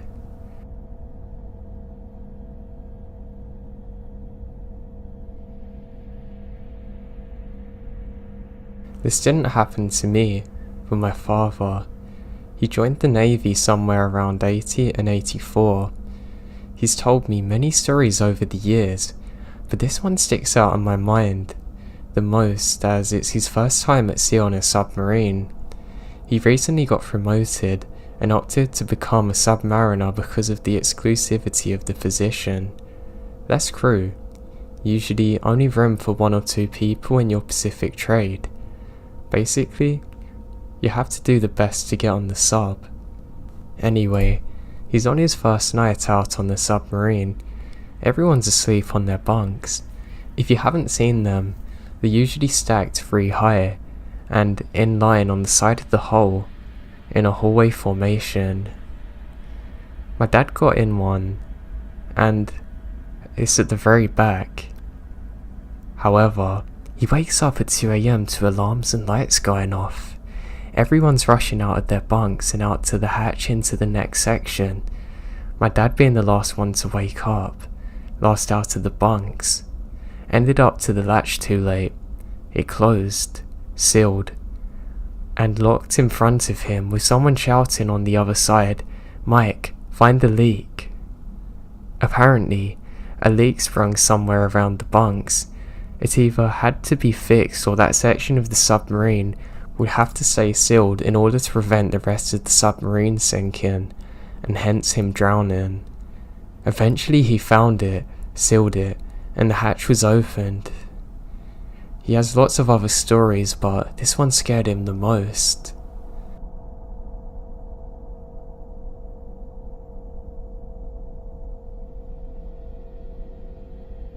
I'm an 18-year-old female student, and from where I'm from, July is an exam period, so I have to drag my backpack around during that time. Anyway, it's 7 AM, and my exam wasn't going to start until 9, so I decide to call Uber and get there early because I live at least 1 hour away from the exam centre. The car arrives on time, and I go in. Now, I'm not the kind of person to judge someone with a first glance, but for some reason, the driver made me feel really uneasy. He was in his mid-40s, had dark circles around his eyes, and was smirking a lot. He was silent for a good 10 minutes, but he starts asking questions. He says if I'm a student, and I don't want to answer thinking that He'll try to hit on me, so I just lie and say that I'm a proctor, hoping he would back off, and God was I wrong. He starts to smirk and tell me he would always cheat on his exams, and that I was a mean person in a joking way for ruining people's lives. I don't know why I did this, but I chuckled at this comment, and it triggered him to thinking that I liked him. My bad. He then started to get personal, asking me how old I was, and if I would let my kid cheat. I lied and said I was 34, and that I have a 16-year-old kid. I was hoping this would drive him off, since I was old and had a kid, but he got creepier. He then told me I looked like a strict parent, and started saying weird stuff. He then said to me if my husband was strict like that, and started saying, "Oh, is he in your life or not?" And even thinking I have a husband, he still doesn't shut up. Now, I noticed he's moved to a completely different region from where I should be able to take my exam, going in literally the wrong direction. I start to panic, but was afraid he would do something if I confronted him, since we're in the middle of a rural area. So I decide to fake a phone call from my co-worker, pretending to talk to her, and tell her that I'm in an Uber and I'll be there soon. And I'm kidding you not, he literally immediately turns a car around, going to the direction we came from. He continued making horrible comments, and I swear this turns my blood cold. As we approached the centre, he told me that I should catch someone cheating, come back with him, let him drive them so he can make extra money, and after that he would take me to my address. The creepy part is that he had studied it by heart. Legit corpse, number. He was looking me into the eyes. Said, "I know where you live." I still remember the mark he drove, a blue Nissan. If I ever Uber again and get stuck with a blue Nissan, I will cancel it no matter what. I didn't call the company because I'm afraid he knows my address. I just hate that this happened.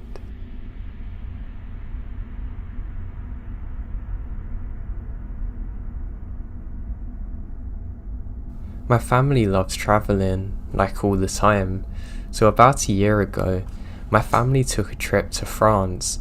At this time, I'm a 9th grader and in high school. Before the trip, my mum spent a few months learning French. My sisters have some basic knowledge of the language, so we're set. So we flew into some country in Europe, I forget which, and took the train all the way to Paris. Once we arrived in the train station, we took a few minutes to prepare ourselves before heading out and looking for a taxi. We were walking when suddenly, a guy comes up to us. He knew some English, and said, "Are we looking for a taxi?" Since he had a large van taxi. My family was happy since family, and there isn't enough seats in normal taxis, so we agreed. We walk over to him, and he points out to a large black van, with another guy sitting in the driver's seat. Now, I know thinking of it, there is no reason for 2 taxi drivers to be in a car. The weird part was that it had no taxi indicators, or anything showing what it actually was. I remember my parents exchanging glances at each other, but going along with it. At this point, we haven't even discussed prices or anything, even where we're heading. He just opened the rather large trunk, and started chucking our bags inside there. At this point, my mum was worried. She demanded an answer on why there were no taxi indicators. The man started switching English and French and wasn't given a clear answer. She didn't push it. My mum asked for a price. It was a bit costly, but there's no other regular vans around. At this point, the man's getting to our lack of language and noticed my dad's attitude change. He seems more concerned. He went up to the man, stopped him at putting the last piece of luggage into the van, and said, "Show me your taxi license."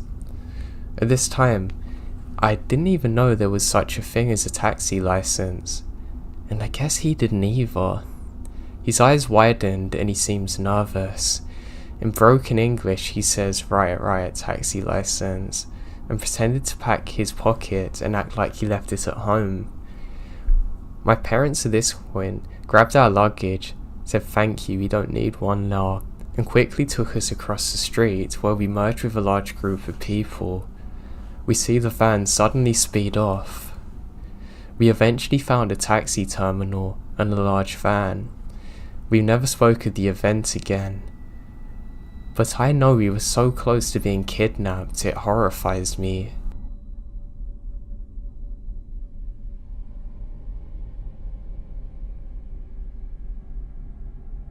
My husband and I love to go driving. We prefer road trips, but on the weekends or nights, we have nothing better to do than to go around cruising and just drive around. We prefer smooth and not busy roads.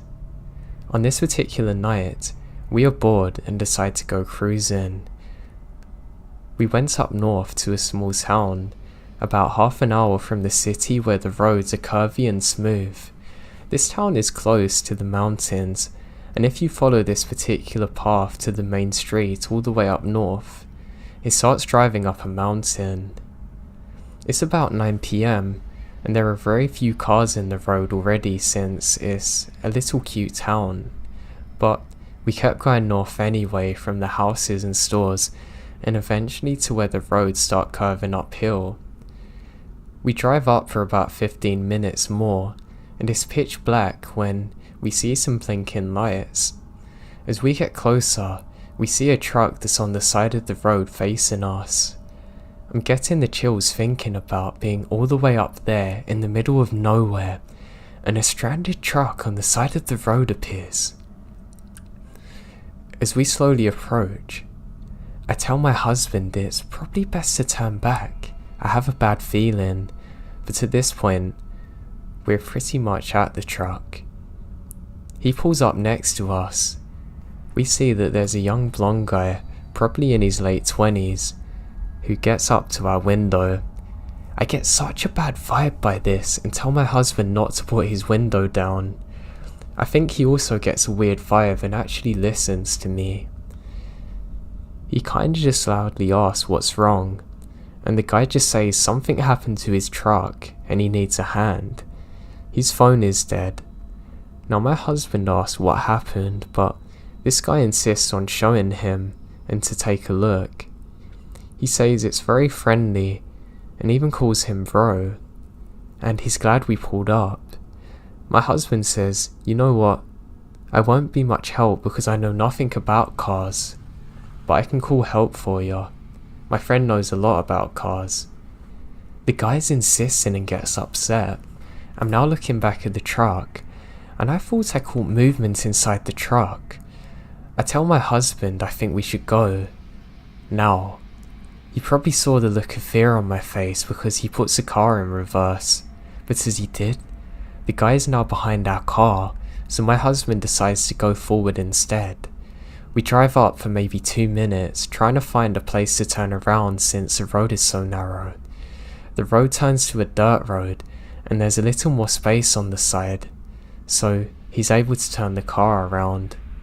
I am dreading going back that way now, and our phones have no signal at all. In my mind, I know this could all be someone with genuine problems, but this doesn't make sense. I cannot help the feeling in my gut. We soon reach the area where the truck had been, and there's no truck at all. We drive maybe another 5 minutes, no trace of one whatsoever, and we're sure we've passed the place that he said. We didn't drive up too far to begin with. I am both relieved and terrified that the truck's no longer there though.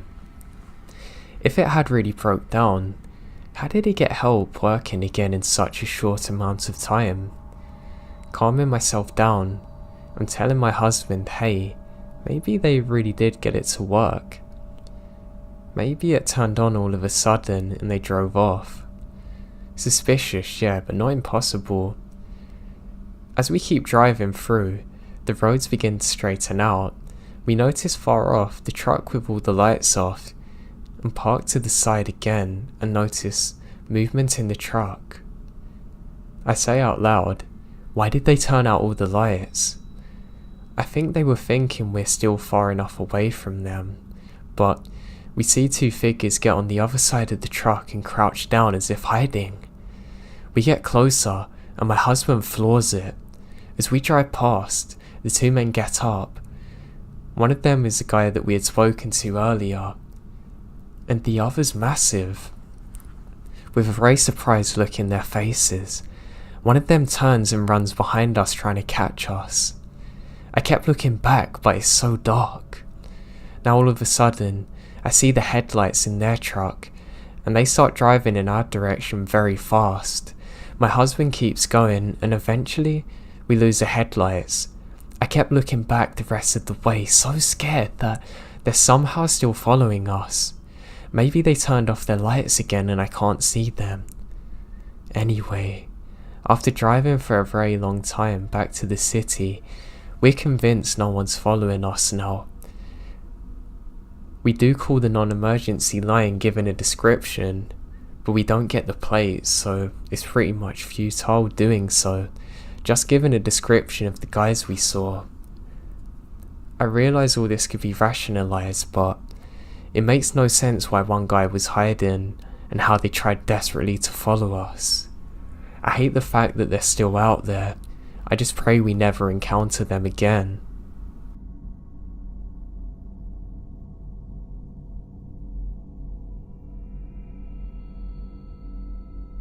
I don't know if this is an Eastern Coast thing, but in my little town, there's a twice the ice station.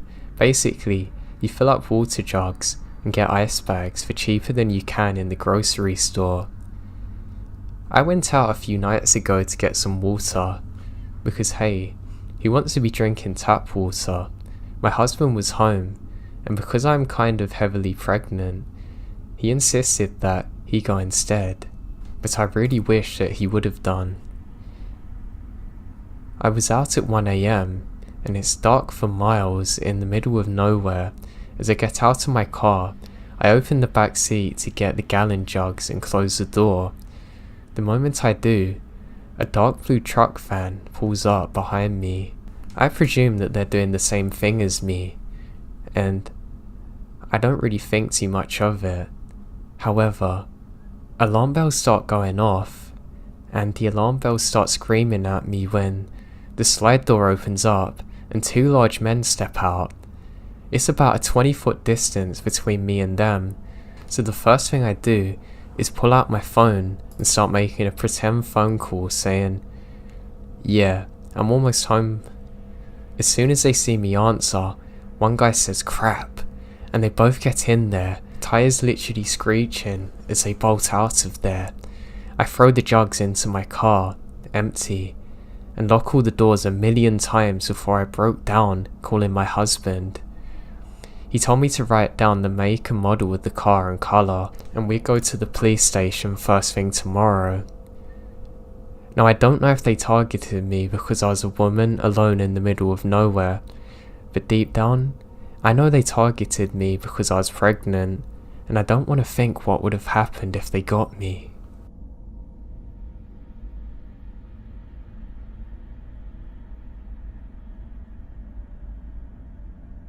When I was 16, some friends and I went to an outdoor centre concert thing. We parked at the mall and took a shuttle to the venue. For perspective, the mall is a 20-minute drive from our home, and the venue's another 20 minutes away in a different direction. During the concert, I end up losing my friends in the crowd. I don't care though, as I wanted to get to the front, and I could just call them after the concert ends. Well, of course I lost my phone somewhere in the crowd of people, and don't even notice until the last show wraps up. I search the ground as the people dissipate with no luck.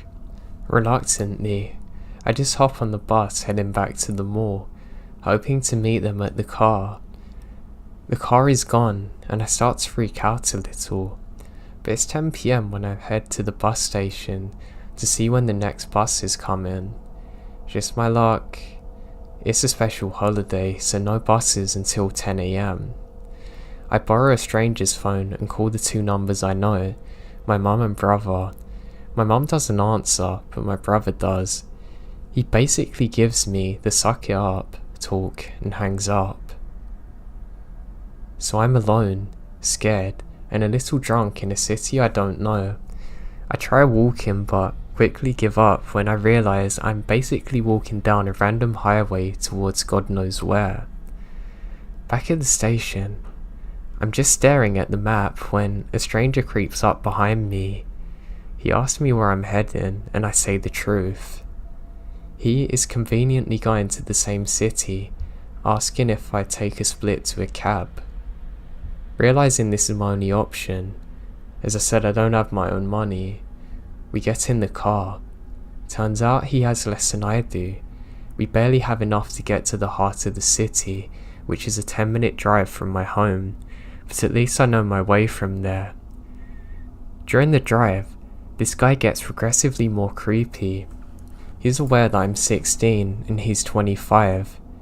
He scoots closer every minute, touching me, insisting I come back with him, even writing his number on my leg.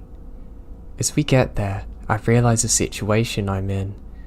We're about to get out at a quiet area at 2 AM and the cabbie's going to drive off, leaving no one to hear me scream.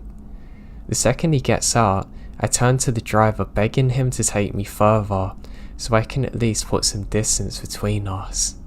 The cab driver said he hadn't heard a word the whole way, but definitely heard something odd. He asked me for my address and takes me all the way home, and the creeper stares in frustration as he drives off. When I got home, I offered to wake up my mum to pay him, but he declined, saying he's just glad I'm safe. I broke him through the kitchen window to get to bed and cried myself to sleep. I'm just glad the cab driver was so kind to me.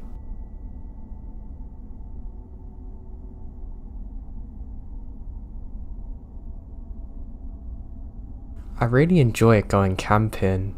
I'm truly an outdoorsy kind of person. It's very rare that I ever have a bad experience while camping, but I did have one that stood out to me, and is one that I can't explain. So let me start off by saying this was a good few years ago, and everything seemed normal on the day. In fact, I was having a really good day, so I arrived for my 4-day planned hike and camp in the evening. I had a really easy to set up tent, so it didn't really matter what time I got there. No, I wanted to sleep on the first day, because I was tired from driving. So I park my car up, and I realise I'm the only person in the parking area. I get out and hear some voices, but they immediately stop when I get outside. I look and realise that I've accidentally left the radio on, so I just turn it off, get my camping gear out and head out. Now everything feels normal. The sun's setting, so I can still see where I'm going, and honestly, the forest and area that I'm in looks truly beautiful. I'm not gonna lie, it's probably the nicest sunset I've ever seen. There was sort of a mist above the trees. I took a couple photos on my phone and I was really glad I did. I actually still use one as a screensaver, but that's not the point. I find this beautiful spot that I've been to before. It's close to a lake. I set up my camp and equipment, and what's better to do than some night fishing? So I head off towards that. I have an inflatable raft that I can use for my fishing. I have a small Bluetooth speaker with me, and set that down and set off. I'm having a brilliant time. Unfortunately, I haven't caught anything, but I do have this strange feeling washing over me. It's almost like a paranoia that I can't quite describe. Now, the forests and wilderness can be a beautiful area during the day, but at night, even for an avid camper like me, it can be pretty scary. I stay still for a second, and I'm sure I can hear the same kind of voices from before. That's odd. I turn off my speaker so I can concentrate more. I know it's definitely not from what I was listening to previously, but I put my mind on fishing. I want to catch some dinner. Now as I'm fishing, I hear this strange thumping sound like someone slamming something on a tree. It's odd, it's almost like someone's taken a metal hammer to an old oak tree and is smashing it. It's in a very rhythmic manner though, stopping for a few seconds and starting again. Now, needless to say, this confuses the hell out of me, and I begin to hear more voices. I can't tell exactly what they're saying, but I decide that, you know what, I think it's better to be out in my camping site at least. That's where I have my weapons if I really need it, that I've buried now under some leaves. The thought flashed across my mind that, oh god, imagine if they found my site and my weapons, then I'd really be screwed, and I laughed to myself. So I start paddling back. As I do, I've realised that the sound has now stopped, but also that it's coming from the opposite side of the lake. I have a horrible feeling about this. I don't know of any other campers in the area, but hey, it's not the first time I've encountered anyone out there, and I make it back to the shore. As I do so, I get my stuff together, leave my raft deflated on the side, knowing I can come back for it in the morning, and I head out. As I do, the thumping starts again. This time it's louder and closer than it was before. Okay, that's really odd, and I've now picked up the pace. I'm thinking about calling out, but I realise it's not a good idea in case these are actually bad people. I glance behind me for a second, and I can just about make out the flash of a light before it cuts off the second I turn my head. Now, I don't need any more signs, and I literally start sprinting back to my campsite. As I do, I can't shake the feeling that I'm being watched and followed. The thudding sound slowly stops as I'm jogging, but I'm not going to wait around for it. I quickly pack up all my stuff. I decide I'm going to sleep in my car just until I figure out what's going on the next morning. I look and thankfully find my gun, exactly where I left it. I feel a lot more safe now. I start sprinting towards my car, and as I do, I can hear rustling around me. I'm now terrified. I call out, whoever's there, I have a gun and I'm not afraid to use it. What's wild is this doesn't even deter them.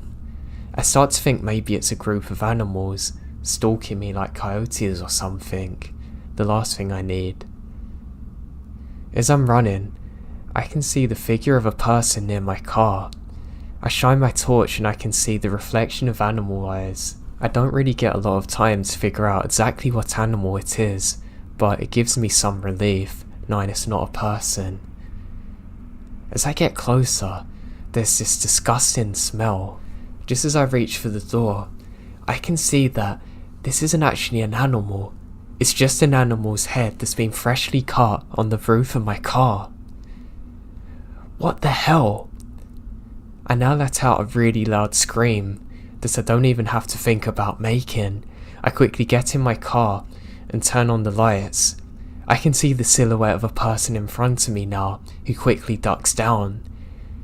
I instantly slam it into reverse, but I've realised I'm having a really bad panic attack, and I need to wait at least 3 seconds or so before I start driving, before it gets any worse.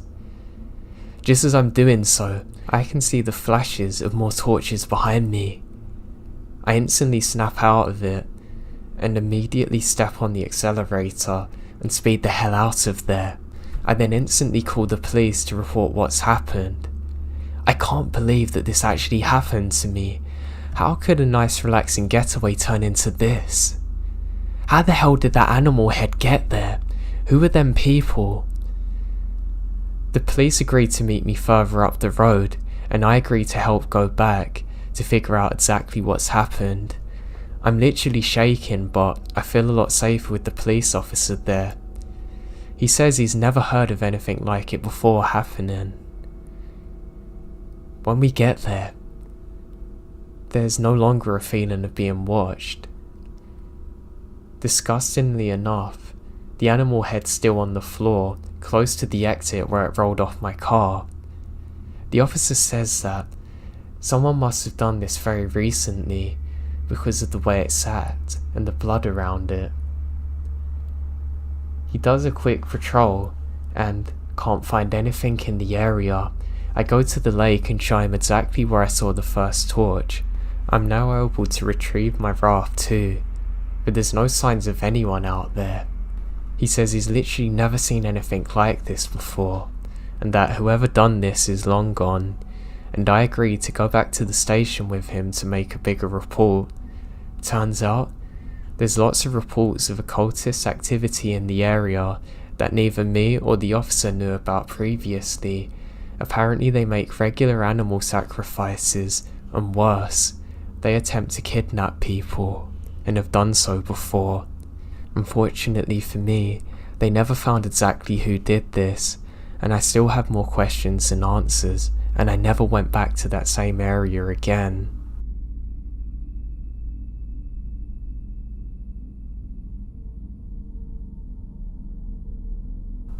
We live in Oregon, and we drove down to the coast of Northern California. We had a late start leaving our houses, and arrived at a little beach south of the Redwoods just after 9 PM. It's pouring rain and dark out, so we park on a dirt road that had access to the beach, and decided against walking down on the sand to set up my camp. My friend drives an old Toyota pickup with a camper shell covering the bed, which has a mattress in the back, so we decide just to sleep on here. The beach area where we were is very secluded, and belonging to a local Native American tribe. They didn't mind us visiting, as long as we're respectful. After talking for a while in the shelter of the truck canopy, my friend fell asleep before drifting off myself. I realised I had forgotten the passenger lock of the truck. All of our valuables were stored in the cab, so I hoped nobody would come along to rob us in our sleep. After a few dreamless hours, I heard the sound of the driver's side door handle of my friend's truck being lifted. That door happened to be locked, but I was awake, terrified that whoever had tried to open the door would now go around to unlock the side, or try to get in bed where we are. It was still dark out at this time, but I heard footsteps starting to walk around to the back. I grabbed my flashlight and shone it through the back window of the camper shell, in hopes of alerting the intruder that there's people here. I heard footsteps get a little further away. Then I heard the sounds of snapping twigs and something heavy being thrown. Then the man let out a long yell, screaming a swear word at the top of his lungs. It didn't take more than 2 or 3 yells before I woke up my friend. "Dude, there's a crazy guy outside.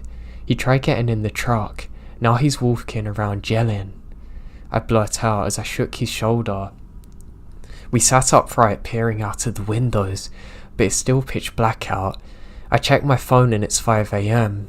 The sound of the man walking around the woods near the truck don't let up. He's still screaming now, and it seems to be getting louder.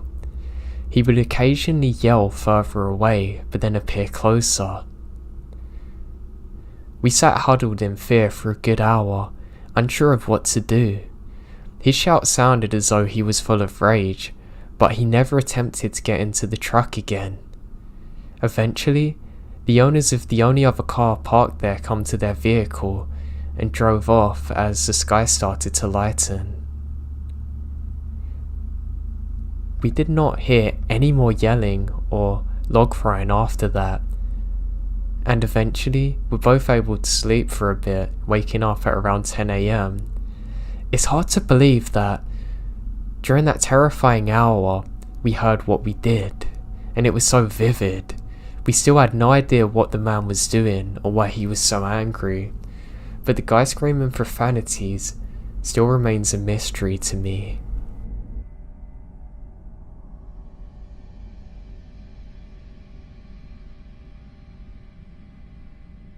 Last summer, a good friend and I embarked on a backpacking trip through the White Mountain National Forest in New Hampshire. As fairly experienced day hikers, we felt comfortable in the Whites with our inaugural overnight trip. While planning, my buddy Ellis figured we could hike to a backcountry campsite to make our first wilderness night a little more fun. I wasn't going to disagree. Beautiful views, historic trails, and protected night in the Dry River wilderness. I was stoked, to say the least. Before any hiking trip I do, a little internet search on the trails or shelters I'll be coming across. Throughout the mid-1900s, there were a series of these lean-to-ups, and down the Dry River wilderness meant for backpackers or through hikers really looking to escape the crowds in more populated areas of the forest. Though as time went on, the Forest Service had other more pressing matters. Many of these shelters were dismantled, except Dry River Shelter 3, the last remaining shelter in the wilderness. On the morning of our hike, I met Ellis at the trail at the head and we set off. The sky was overcast, bringing with it a dense fog through the trees. The weather left us with nearly no visibility, so there went our stunning views. At least the trail consisted of prime, technical New England rock, scrambling alongside the river. Ellis and I made it up the presidential ridge, stopping by the lakes of clouds. The hut was filled with day hikers, backpackers, and through hikers all socializing together. We were even more rewarded with some sun and a brief glimpse of the Dry River Valley on the summit of Mount Monroe, before the fog rolled back in. With dwindling views and a stiff wind, Ellis and I hustled below tree line, down to the river Shelter 3, our home for the night. Once we dropped off the ridge into the valley, we entered the wilderness zone where the rangers patrolled sparingly. Time to really be alone in the wild. As we trek into the wilderness, all signs of civilization disappeared and the trail was densely overgrown. Although it had been raining all week, there were no footprints in the mud either. At least we'd have some relaxing isolation, I guess. After about an hour or so of descending, Ellis spotted the lean-to just as our legs were asking for relief. I look up and there's this gorgeous old timber structure with a well-used fire pit alongside a cold mountain river. Pristine camping. As we settled in and explored the site, I found a small, bound notebook nestled into the corner of the structure. On the cover someone wrote, Dry River Shelter number 3. Out of curiosity, I opened it, but found nothing more than a lone man's name scribbled onto the first page and a date. Just your standard log camping log. Oddly though, the man signed the book the previous day. We saw no footprints or signs of human life or animal disturbances on the trail here at the shelter. Rain can wash away tracks, but not all signs of animal life. Something felt off to me. I showed it to Ellis, who found it curious but nothing more than the sign of a single man. He convinced me that he's probably a hiking veteran and a professional at LNT. I bought into Ellis's thoughts on the situation and my mind eases now. At the sunset, we started a roaring fire alongside the riverbank. Ellis commented on how quiet the location was, having not seen another soul beyond the chirp of birds since leaving Crawford Path. The silence is eerie, but we figure that it's just civilization that's desensitized us to the wild that we're actually in now.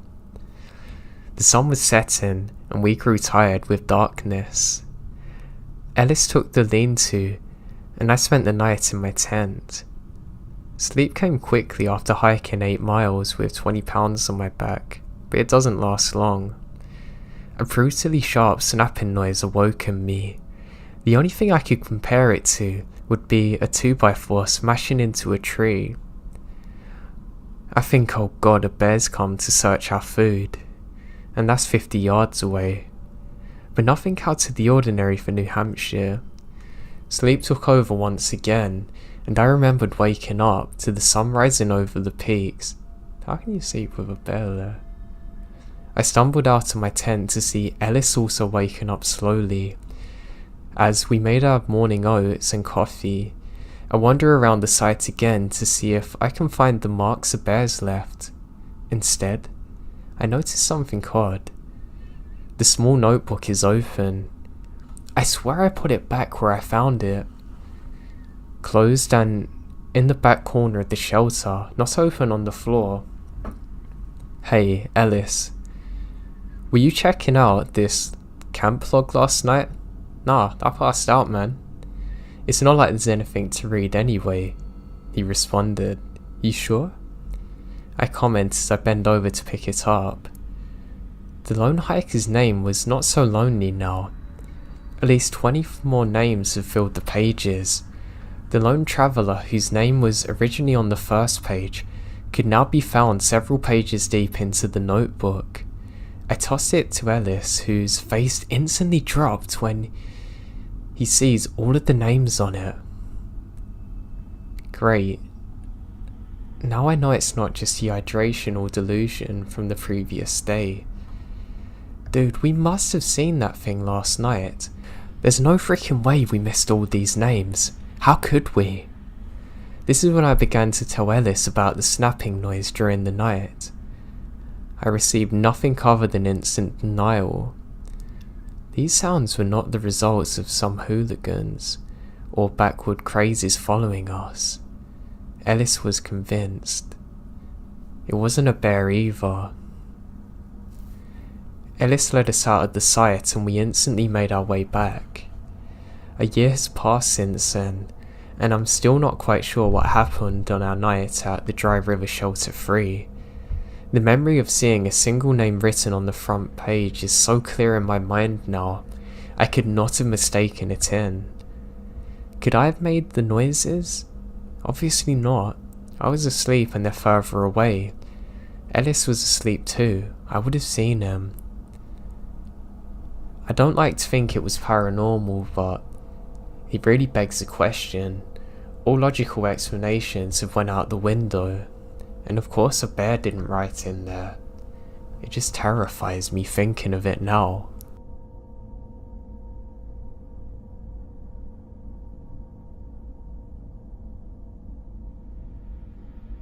I'm a 17-year-old high school guy with a weak body. I live in a small town in the Philadelphians, and this town is surrounded by rice fields, with a highway going straight across it. Part of my usual weekend routine is to go jogging early in the morning. This is at some time around 5 AM. My usual jogging route is from my house, somewhere in the middle of town, to a small hill with a wonderful view of town in the morning. To reach my destination, I would have to jog on the side of the highway. From time to time, fog would appear on the highway, and once you're inside, you can only see 10 or 15 feet before it all goes white. So one Saturday, I decide to jog. I invite one of my friends, the same age as me, to join me, since he follows the same route anyway. We left home at 5 AM, proceed to the highway. As usual, a thick fog blanketed the highway. The cars that would pass by had their lights on, and there were several one-ways because of road repairs. As we enter the fog, we decide to jog along the side of the road, past a couple of roadworks, about 100 meters along each. Now all's well at this point. We're a bit exhausted, but otherwise fine. We barely encountered anyone else, and usually they're just fellow joggers. Then we come across another roadwork, and we saw this guy crouched down on the asphalt. He was wearing a dirty orange vest, and he had a similarly dirty hard hat on. We can't really see his face, but decide just to ignore it. He looks as though he's fidgeting with something in his hands, so we thought he was just holding a few tools or something. Also, there was no one there but us, me, my friend and that guy.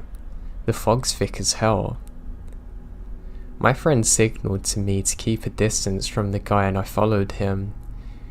When we get closer, we can hear him humming a strange tune under his breath, which in of itself isn't that weird, but boy, we were wrong. As we get closer, he starts acting erratically. He stopped for a moment as I passed him, then starts laughing. It wasn't a regular laugh.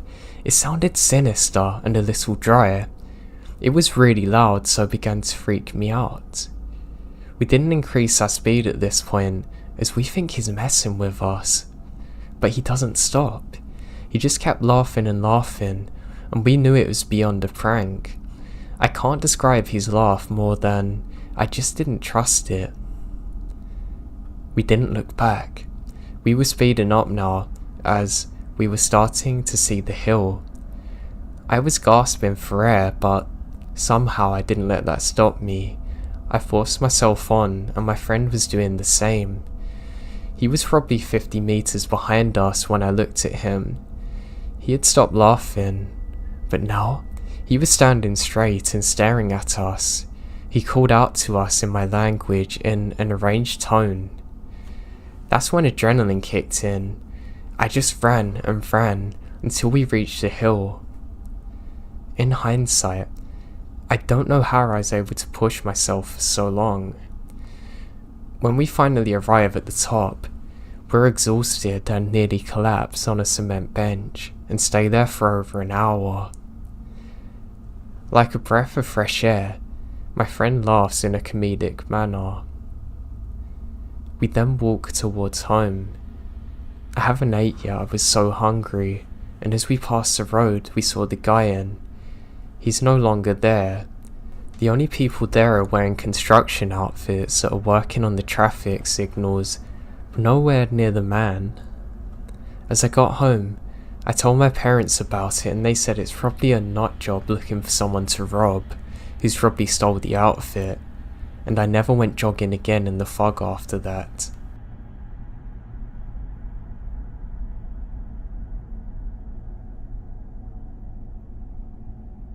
This happened a few years ago when I was mountain walking. We started as a large group, but after some time of everyone choosing their own pace, I ended up walking alone. I was walking downhill through a thick forest area when I slipped on an unsteppable part of the trail, falling fully. It hurt quite a lot. Before I could get up, I see a deer walking out of the trees to my left, standing in front of me. This is not natural, because deers usually avoid human contact. Something was really off about this deer. I didn't know what.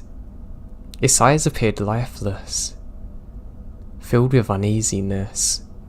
Then it opened its mouth to show multiple rows of what appeared to be razor-sharp teeth, and let out an ear-shattering scream. It sounded like nothing I ever heard before. It shouldn't exist. I watch quite a lot of horror movies, and yet none have come close to the scream of this. It was so demonic. After that scream, it closed its jaws and walked away to the side of the woods. Now, I've never told this story to anyone else before, but I'm sure what I saw was a Wendigo. It just horrifies me knowing that I saw this thing. For a second when it happened I thought maybe I've hit my head, but I had no head injuries whatsoever and I knew exactly how I landed. It almost put me off running in the woods entirely.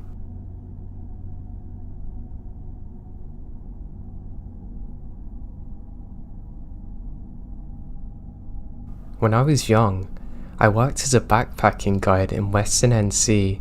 My schedule dictated a full 8-day shift with 6 days off. During those 6 days, to myself, My other co-workers and me would play in the woods. In the summer, you can't beat a mountain swimming hole. One of our favourite activities was called Paradise Falls, alternatively called Wolf Creek Falls. This is a cliff jumping spot with a huge swimming area, a tiny slot canyon and an inner pool. Most will venture just to do the small jump, even though it's the smallest and arguably least accessible.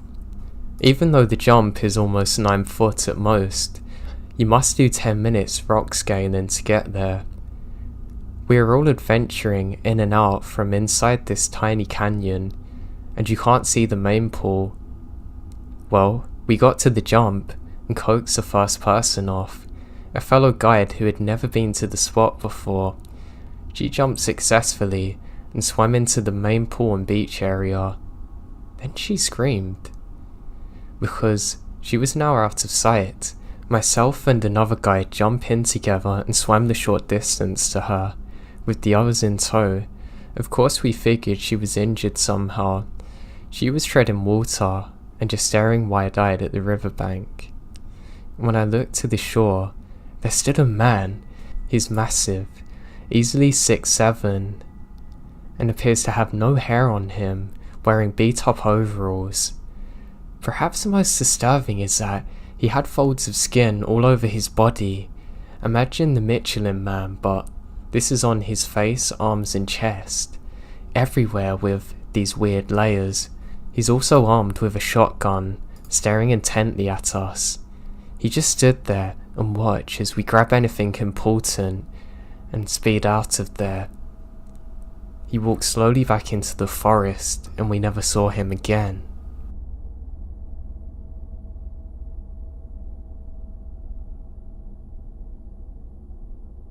Around 8 to 10 years ago, I was at a lake way out in the woods on some land that my dad owned. I was alone aside from my dog, a terrier. I had only been fishing on the little pier in the southeast corner for about 10 minutes when I get an almost overwhelming feeling of being in danger, and then notice something or someone watching me from the tree line on the opposite side of the lake. I was a kid, but somehow keep composure. For some reason, I felt it important that whatever it was did not know I was aware of them. Anyway, it started moving slowly from tree to tree, near taking its eye off me, but never truly facing away from me. The lake's about 70 yards wide, so I can't really see details, but I know where they're facing. After realizing that it was following me, I pull my pole down and walk down the pier and up the bank towards the trail back of our cabin, which is about 1/4 of a mile away. Once I hit the tree line, I bolted to the cabin and waited there with one of my dad's guns until my parents got home. The only witness I had was my dog, and he saw it as well. I know because when he saw the figure, he instantly starts growling in a low tone until I make him stop. I have no idea who or what it could have been or what the intentions are, but they're most certainly not good. This took place in southeast Mississippi near the Alabama border back in the 90s. We didn't live there, but we spent most weekends up there. I know it couldn't have been a normal person, because our nearest neighbour was a very old couple who literally lived miles away. Aside from the lake area that our cabin's on, the surroundings very thick forest. The figure was extremely tall as well. I have a very good memory, especially for details. Also, shortly before I noticed it, I got a very strong feeling that I was being watched. I never felt safe there again, and I was so glad my dad sold it.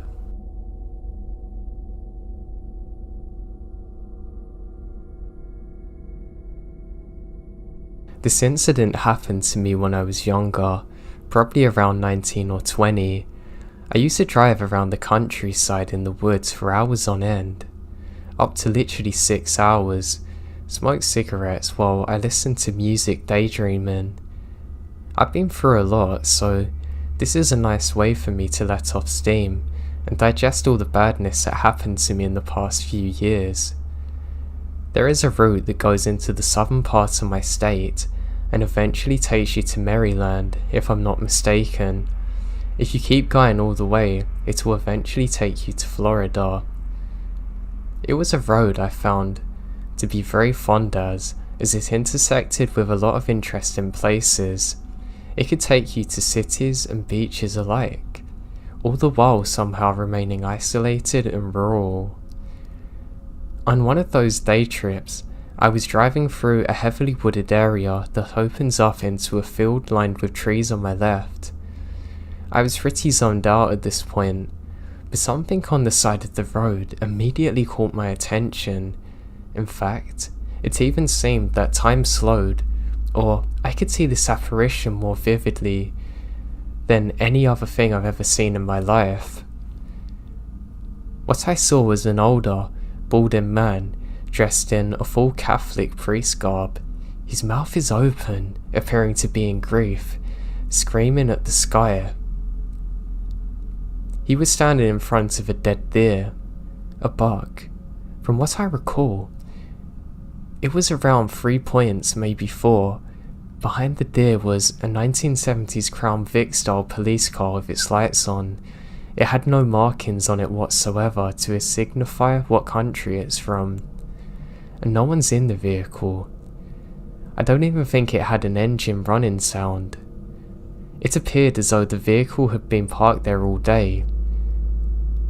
The other odd thing about this vehicle is that it has no damage on the front end to show that it's responsible for hitting the deer, nor was there any blood or anything. The deer seems fine. Taking a step back, trying to think of what I saw, it had the appearance of being staged or set up somehow, as if it was a prop for a movie. Everything was just so odd. For the speed I was travelling at, the glance I cast on this spectacle was only 4 seconds, but it so abruptly singed into my mind now. I have never seen anything like it. For some reason I started crying after seeing it. Did the forces that shaped time or something just merge and I saw something from back then? I don't know, I've even been on the same spot from this trip, and there's never a trace of it, not even the body of the deer or tyre tracks from the police car that could be seen. Like a breeze, it was gone. A thing so out of place it could not have been from its surroundings. I have no answers to any of these questions. Only a lack of closure for something that's scarring my brain.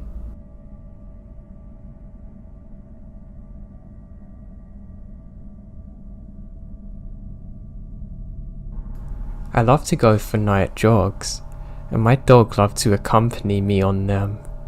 I live in a very rural area. There's literally miles of forest around where I live. Some people might be scared of night jogging because of this, but to me, it was normal, to be honest. So when I went for a jog one evening about 4 years ago, nothing felt different. I had my dog with me, and the sun hadn't started setting, but it was close, so it meant I still had a while worth of sunlight, enough to get a good jog in.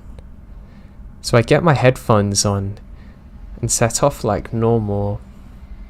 Now from the moment I set off, I had this eerie feeling like I was being watched, and I just couldn't shake it for the duration of the journey. It was really odd. I've literally never had that before. I always felt pretty safe because it's so close to home. But anyway, that wasn't going to deter me.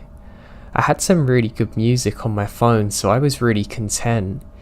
I started listening to some podcasts and really unwinding. I stopped for a moment so me and my dog can grab a quick drink. Now I'm pouring water into my hands at a cup for my dog to drink out of when he suddenly stops and looks around. I think this is really weird because he was acting fine up until this point, but literally it's like something's drained the life out of him and he doesn't want to move and cowers next to me. I think this is really odd because he's literally never done this before, and that feeling of being watched won't leave me, but I've kind of grown used to it now. I decide to walk a little further up ahead just to see if he'll start acting normal, but he doesn't. Instead, all of the life suddenly returns to his body, and he starts barking very aggressively. I've never seen him like this before, and I look up to try and see what he's barking at. And suddenly, my heart drops. I can see 4 hooded figures up in the tree line staring at us holding torches. They must be some kind of cultist group because of the way they're dressed. This is the stuff of nightmares. I go to shout out to them to say we mean no harm, but words won't come out. One of them looks at me, raises their finger to their mouth and gestures for me to be quiet. And they continue off. And that's all I needed to see. I immediately start running like I've never ran before. My dog was so scared he was running slightly ahead of me, and ended up sprinting the entire way home before the sun had even set. It was that fast. And from that day, I never went night jogging again.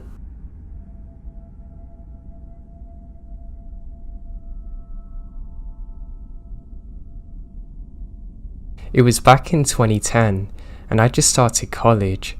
I arrived pretty early as the traffic I figured would be much more worse than it turned out to be.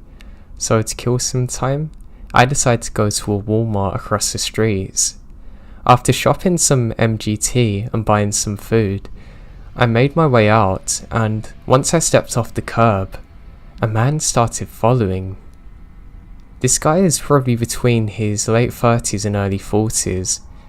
He looks pretty unkempt, ripped jeans and looking old. He has a faded shirt that looked like it was once a designer or had writing on it, and a baseball cap that only showed somewhat of the writing on it. Once he stopped, he come up to me and said, "Hey man, I hate to bother you, but I was doing construction work and ran out of gas in my truck. Could you help me out and drive me to the gas station, please? I'm alone and pretty desperate." Obviously, that seems sketchy, so instead of a lift, I offer him $10, thinking it might be a guy down on his luck. To my surprise though, he immediately shot down my offer and instead continued insisting that he can be driven to the gas station and pay for gas, and then he'd drive me back. Needless to say, this all seemed incredibly bizarre, and I told him no and that I'm in a hurry. Now instead of leaving it alone, he began to tell me, "Man, come on. I'm alone here and my truck is on E. I'm stranded by myself." When I continued to walk away, he began to try and grab at my arm while continually begging. I quickly realized that we were in a weird position, and every time he went to grab me, I walk away. He was leading me more and more away from the store and more towards a parking lot, which was not very full this early in the morning. Now I really don't want to be led away from the store. So I walked back towards the store and I said I forgot something inside. He pretty quickly backed off since I made this comment. I think he didn't want to go inside the store and risk being seen by others. This may sound like overreacting, but by now, I'm freaking out. I've never had someone actually try and grab me like that, and lots of things are running through my head.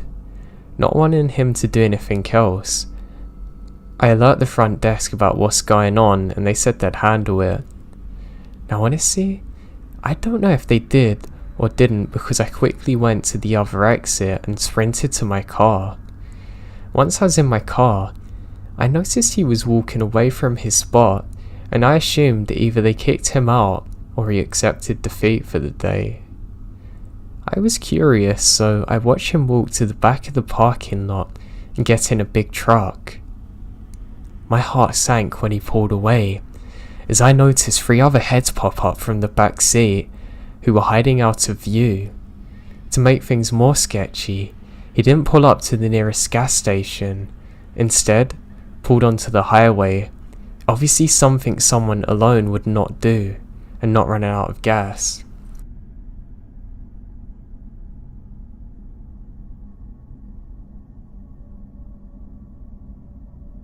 I need to mention first, I'm an insomniac. Oi, he's part of the gang. 2 weeks ago, I felt I would not be able to go to sleep, so I decided to go for a walk at around 12:30 PM. Considering that I'm 6'2", 250-pound male in decent shape, I never felt scared to walk at night, thinking more the opposite, that people might be concerned about me. But around 10 minutes into my walk, I got a chill in my spine. Something wasn't right. I glanced around me and noticed someone on the other side of the street wearing a hoodie walking. I try and shake it off, telling myself it's just another insomniac maybe. But the chill would not go away, and something's off with the other guy. I start walking faster, deciding I'm gonna cut my walk short and head home instead. Now he even starts walking faster. At this point, I was sweating like crazy. He's keeping up the pace. 5 minutes have now passed and I'm sweating more. I turn my head and he's there still, but I get a better look at him. That's when I notice something else on the side of the road. It's another person wearing a hoodie about 3 meters behind me. My brain goes to panic mode and I start running as fast as I could. Soon, I heard their footsteps catching up to me. This is by the point I'm close to home, so I knew the layout easily, but they're very close. I jump over a bike rack and went down into a dirt trail that went into a small forest near my house. At that point, I knew they were still following me, but were not right on my trail since there was a delay before they hit the dirt path. My lungs are on fire, and I don't care. I diverged from the main path and went into the forest, running through the trees in a smaller path that led to one of my neighbour's backyards. I ran up to the other side of my street, to my house, turned the corner, and go through the bushes around my house, entering my back door, with my whole body on fire. By that point, I peeked through my window and saw them running past my house. I was safe, but I saw something that made my body go from burning to freezing in a split second. Both of them had knives in their hands. Now I don't know if it was because of the running or because of the fear. Probably both, but I end up throwing up. So, to whoever those guys were, I hope I never see you again.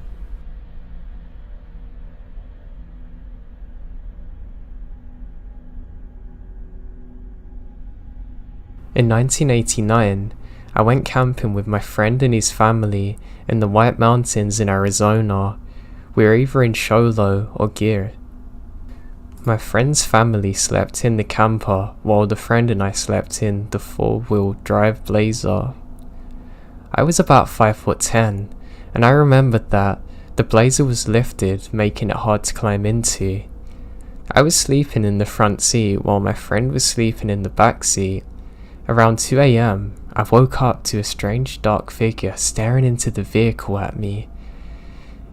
It was so large that it covered the entire front passenger window. The hairs on my neck and arms were standing up, and I'm frozen in fear, so much so I can't even alert my friend. I just laid there motionless. I've watched, and he's watching me for minutes, until finally walking away. I remember telling my friend's dad that morning, and he brushed it off as just another camper. But what bothered me is that it must have been a massively tall person to be able to peer in like that, or they literally climbed up to look in. I'm much older now, but this has always haunted me. I just wish it was taken more seriously at the time.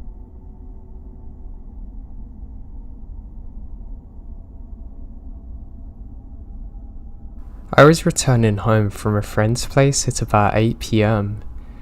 I had left my phone with my mum and had absolutely no money with me.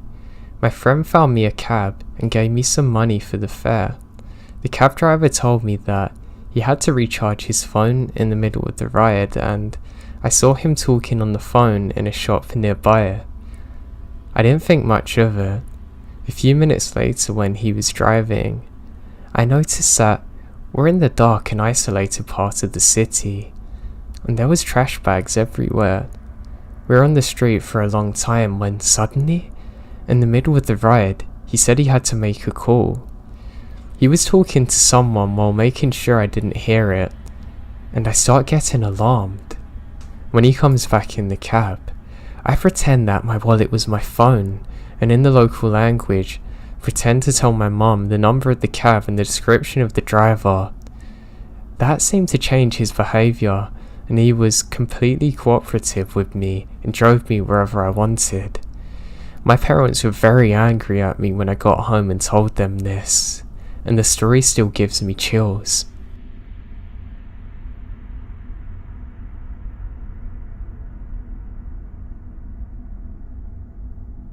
Some 20 odd years ago, I was reconnected with a family member.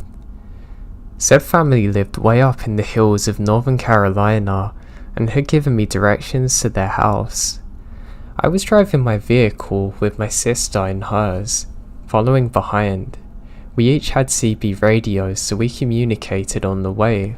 Now while we're driving, I thought I was on the correct road, and the dirt road immediately climbed at a very steep incline. We slowly make our way up, and around this road it comes out to a dead end. At the dead end was an old rundown house with a huge front porch. On the porch was lots of objects, including an ironing board leaning against the window, crates of soda, and some bags, etc. An older gentleman was sitting in a rocking chair and had a long rifle sitting across his lap. To his left, I assume is his wife, who had one of them old-time washer tubs under her feet. Then there were several barefoot kids running around. They had stopped when we pulled up to the house. It just feels really odd. Every one of them stops and starts staring at us. I slowly rolled down the window and said very politely, "Excuse me, sir, I think we took the wrong turn." He slowly rocked in his chair and grabs a rifle, cocking it, saying, "Yep." I pick up the CB and scream to my sister to back out of it, and we speed all the way back to the highway. It's easily one of the most surreal things I've ever experienced in my life.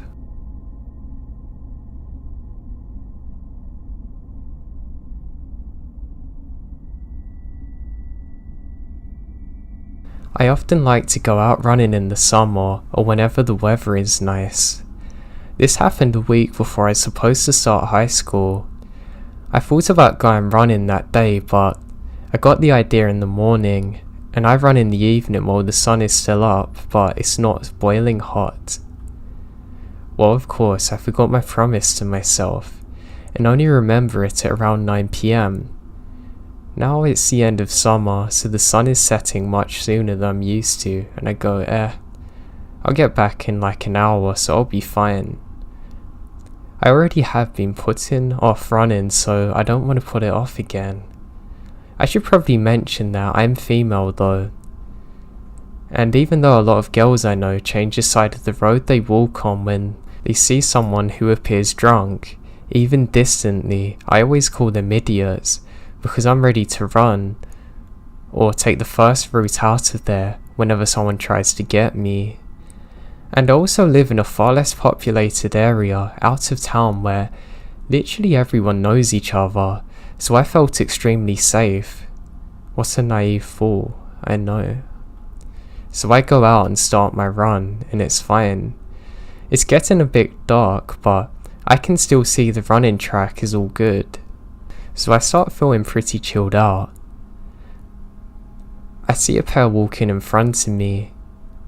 When I get closer, They turn out just to be teen guys, and I run past them with no problem.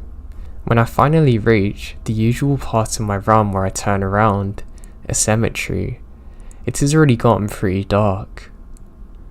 I drink some water from my bottle and just stand under a tree next to a gate in the territory of the cemetery, but don't sit down where I usually do because the bench is next to a fence and the darkness has finally made me uneasy, realizing that I'm alone. It's pretty funny that that's what scared me the most at the time. When I was catching my breath, I stay for a few more minutes just listening to the wind. I see a bike drive past the cemetery, taking the route I will take while running back. I leave my resting place and it's gone really dark. Dark enough that I could barely see 2 meters in front of me. I start slowly running back. After 15 meters, I hear voices. Couple more and I can clearly hear someone talking now. My thoughts immediately jump to a conclusion that there's at least 2 people in front of me if I'm hearing a conversation. Now I slow down, even more until I finally get close enough to hear what's actually being said. Keep in mind it's completely dark, and this road doesn't even have street lights, so I can't see anything. I get close enough to finally make out words, and my heart sinks at what I can hear. I can't recall exact words, but it's along the lines of, I see this girl, I could just pull her into the bushes. There were tall bushes lining either side of the track. As I've said, my heart stops, but I immediately go into fight or flight. I can hear my heart beating in my ears. I'm full of adrenaline. The bad kind. I know I just can't stop or he'll know I heard what he said. So I continue to walk, but thank God the track is separated from the road by a small grass field. So I go to the side of the road, making some distance between us now. I keep looking at him. Keep in mind I still don't even know how many people are there, but I see a square of light, presumably from a phone. I then hear him jump on his bicycle and drive off.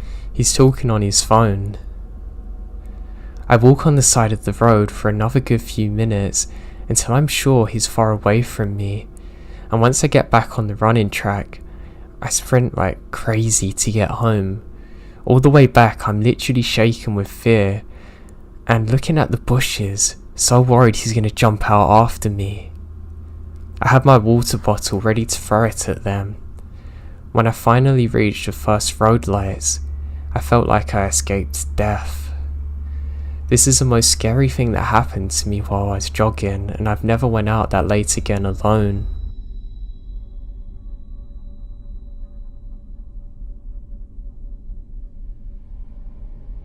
This occurred when I was 18 and backpacking my way through the world. I always looked a few years younger than my actual age and often had problems getting into places. I often find myself hissing, "No, I'm really an adult," to the people who refuse to believe my ID card.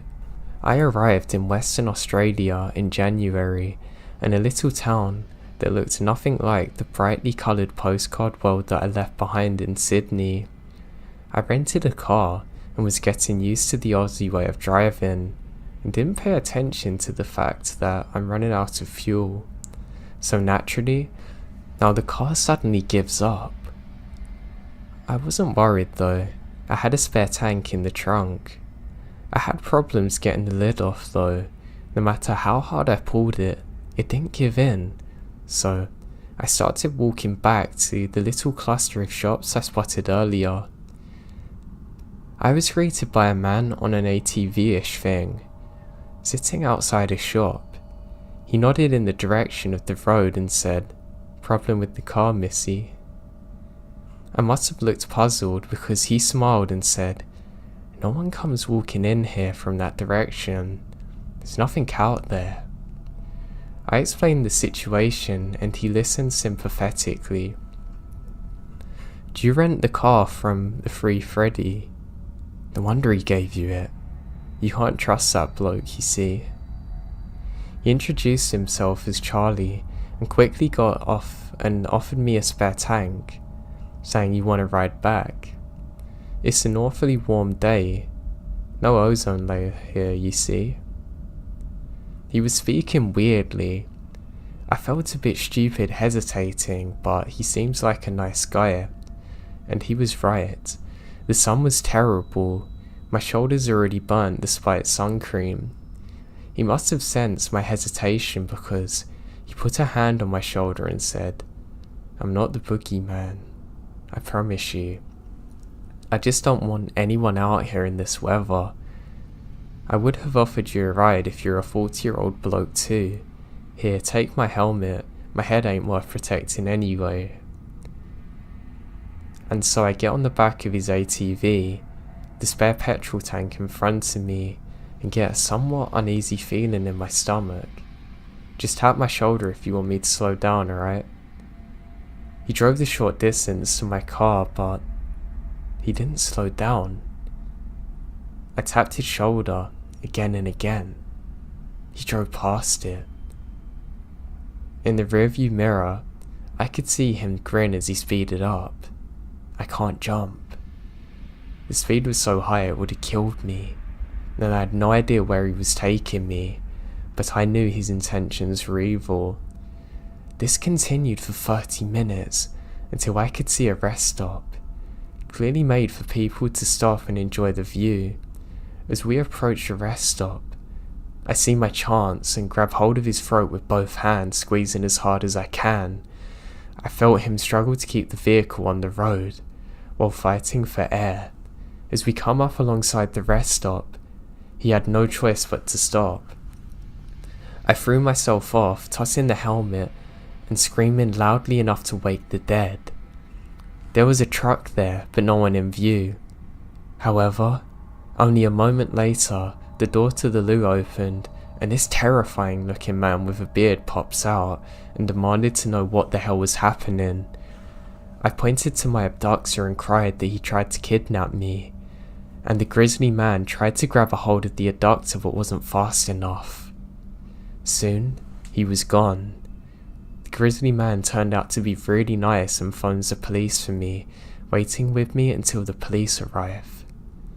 Since that day, I don't judge by appearance. Charlie was a nice looking person and seemed to have good intentions.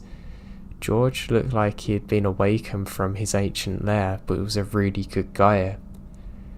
I later made my way back home, and this is by far the creepiest thing that ever happened to me.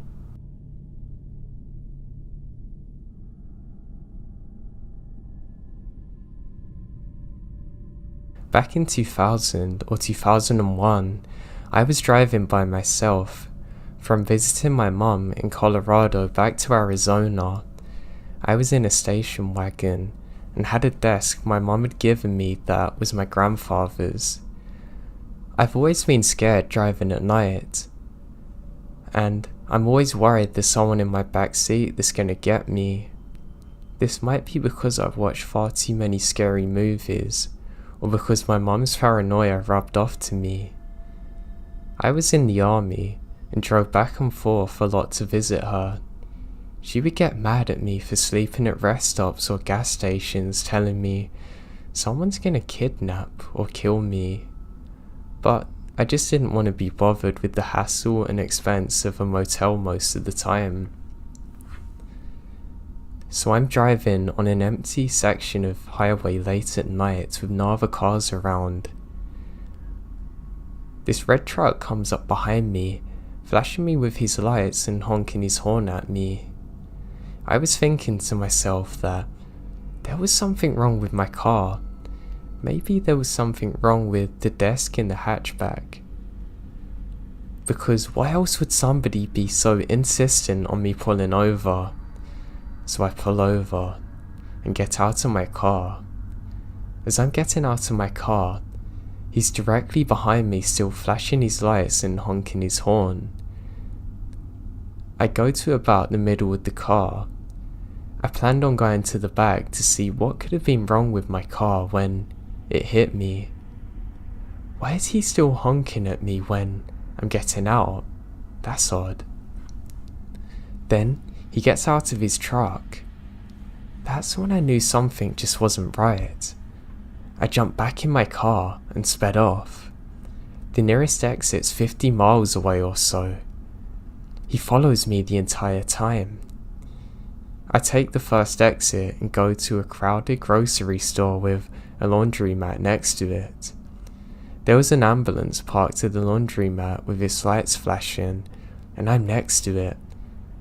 I figured there was an ambulance, so there must be police officers there.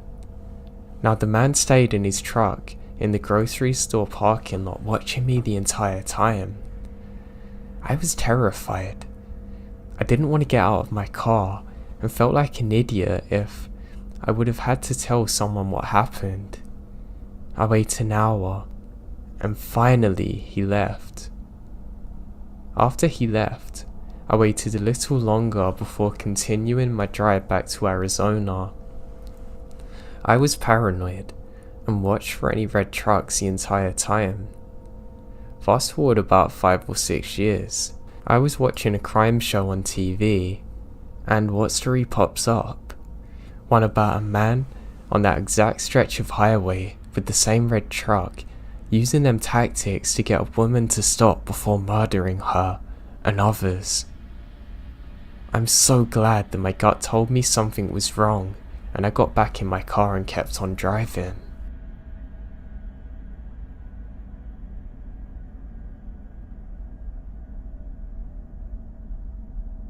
This happened to my wife while we were dating. When we were dating, I lived in southern New Hampshire and she lived in Philadelphia. Most of the time, I would come down and visit her. Since she works at college, she had a few weeks off in December. She decided to come up and stay with me. She's packed a week's worth of clothes and her cat in the car and drove up after work. Driving on an interstate at night means coffee, which means bathroom breaks. She pulls into a rest stop in Connecticut. By rest stop, I mean bathroom, vending machine, and a rack of tourist brochures. As she's walking towards the building, a man, wearing jeans, an army jacket and knife cap walks out between two cars starting on her. The man immediately reaches out, grabs her head with both hands. He's standing in front of her, arms out straight. She's not able to pull his hands off her head. He's staring into her eyes with a detached expression. As she described it, I think it's the same expression I use when I'm trying to debug or figure out why something isn't working. He's moving her head back and forth, keeping her off balance, keeping her at arm's length. She stares back. He seems to evaluate her for a minute or two, then lets go and quickly walks into a wooded section. She runs into the rest stop, finds an attendant. She uses the bathroom, then tells the attendant is willing to walk her out to her car to make sure she leaves safely. She walks out with the attendant and notices that a white van that was previously there is gone. She gets in the car, thanks the attendant, and drives off. About 10 minutes later, she's processed what happened and calls me. Then, the bit about the van worried her, but terrifies me. We talk for a little bit. She's familiar with the law enforcement and offenders and have a brief that this wasn't just a foul mugging. She talks to the police, but they didn't seem to be too interested. What worried her the most was that her cat would have suffered in the cold if something happened to her. After that, every time I drove between NH and PA, I've stopped at the rest stop for a few minutes to try and look for white vans. I don't know what I could have done, maybe got a reg plate at least, but I've never seen them. It's terrifying thinking there's people out there like this. I'm just glad nothing ever happened then.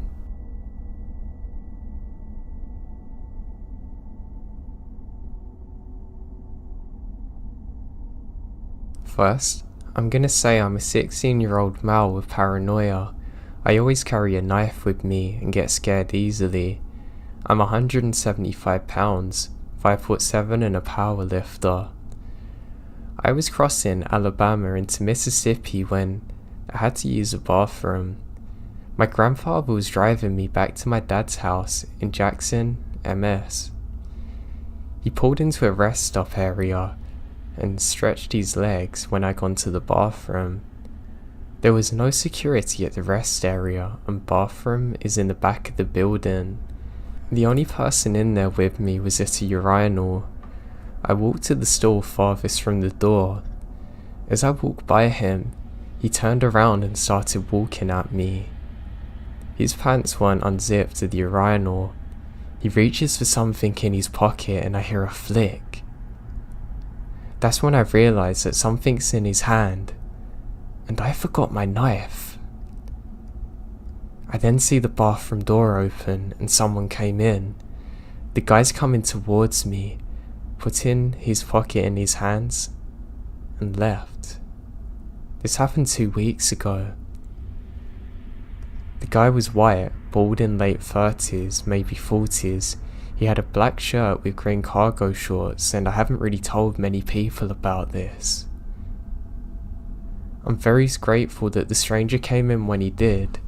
God knows what would have happened to me if he didn't.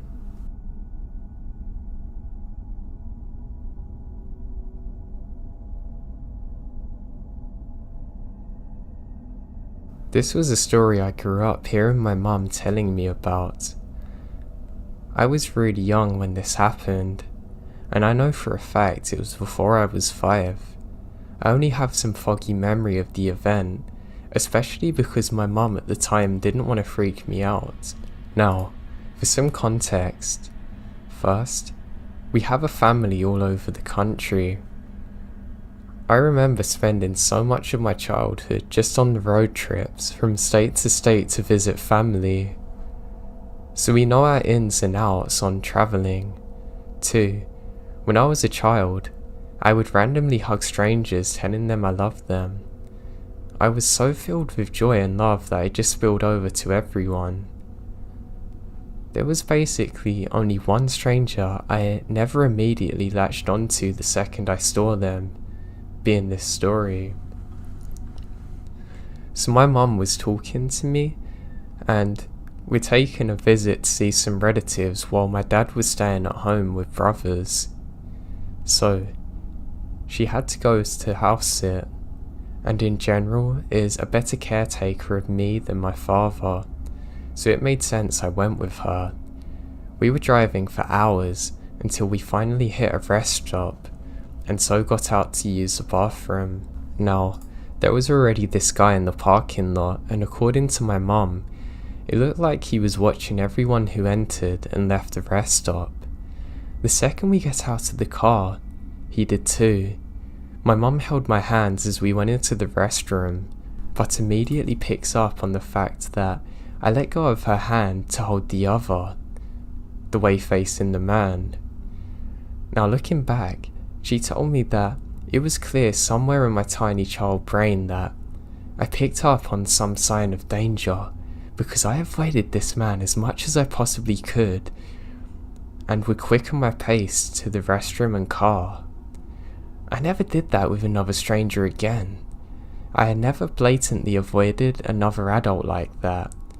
Anyway, as we do our business and head back to the car, the man had gone and left us, only then to follow us back in his own car.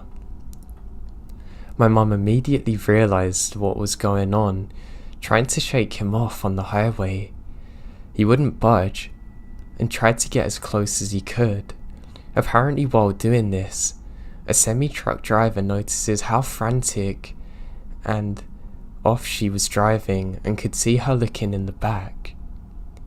He realised what's going on and drove up to her side, making eye contact with her, and they're on the same page from then on out. Turns out, the driver called up on the radio to other truckers saying what was going on, and a bunch of drivers from different routes nearby came to the same highway that we're travelling on. A few minutes later, they began blocking out the other guy's car and essentially trapped him away from my mum and I as she turned onto the next exit to find another rest stop, as the original truck driver follows us in. He got out and talked to my mum and told her he picked up what was happening, asking if we're okay, and drove with us to a Burger King and got something to eat. We talked and he got back onto the road until eventually we go separate ways. So to the guy who was probably going to kidnap me and my mum, thank God you never got a chance to, and thank God for the truck drivers who probably saved our lives.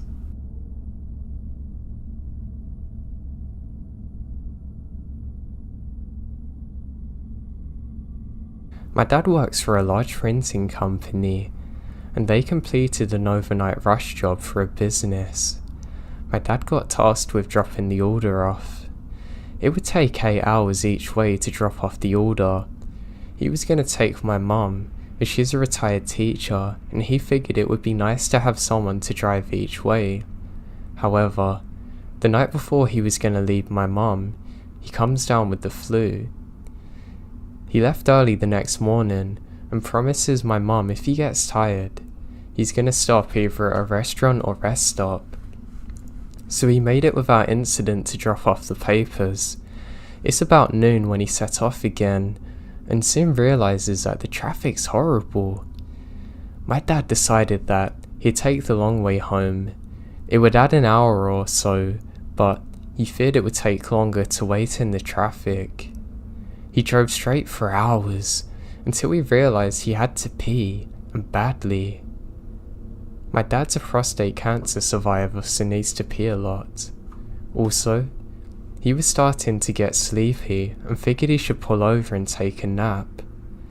It was winter, so about 4:30. Now it's winter and about 4:30, and the sun started to set, and he notices a stop ahead, quite glad to be able to rest. He pulls up. Now, he does a little stretch, calls my mum to tell her that he's stopping to stretch his legs and maybe catch a nap, then heads to the bathrooms.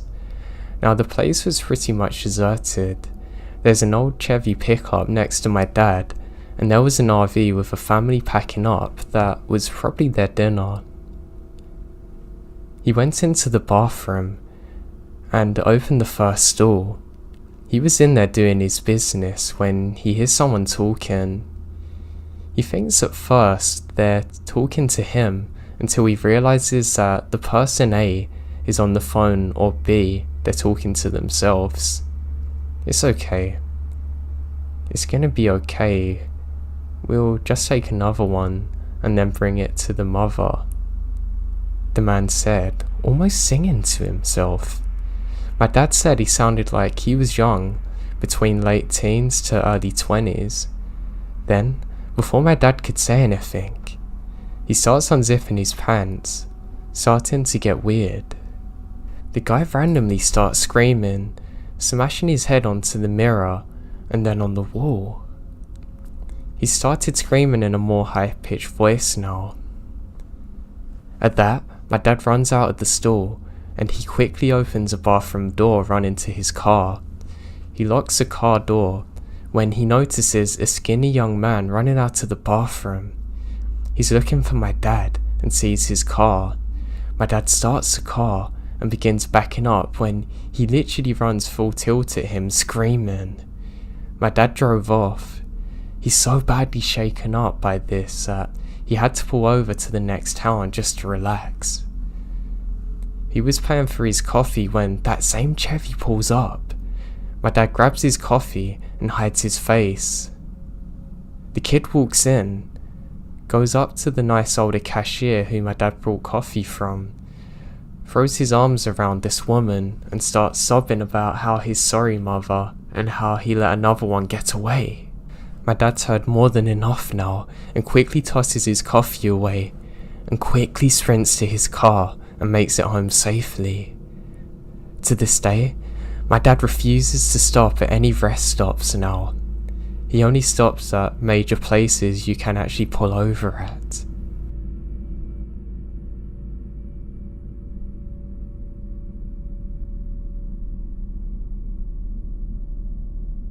For some context, I'm a 31-year-old female. I frequently visit the nearby provincial parks here that are generally well used in Canada. It's rare I end up on a hike not seeing at least one or two people. I grew up camping and hiking and feel very comfortable in nature.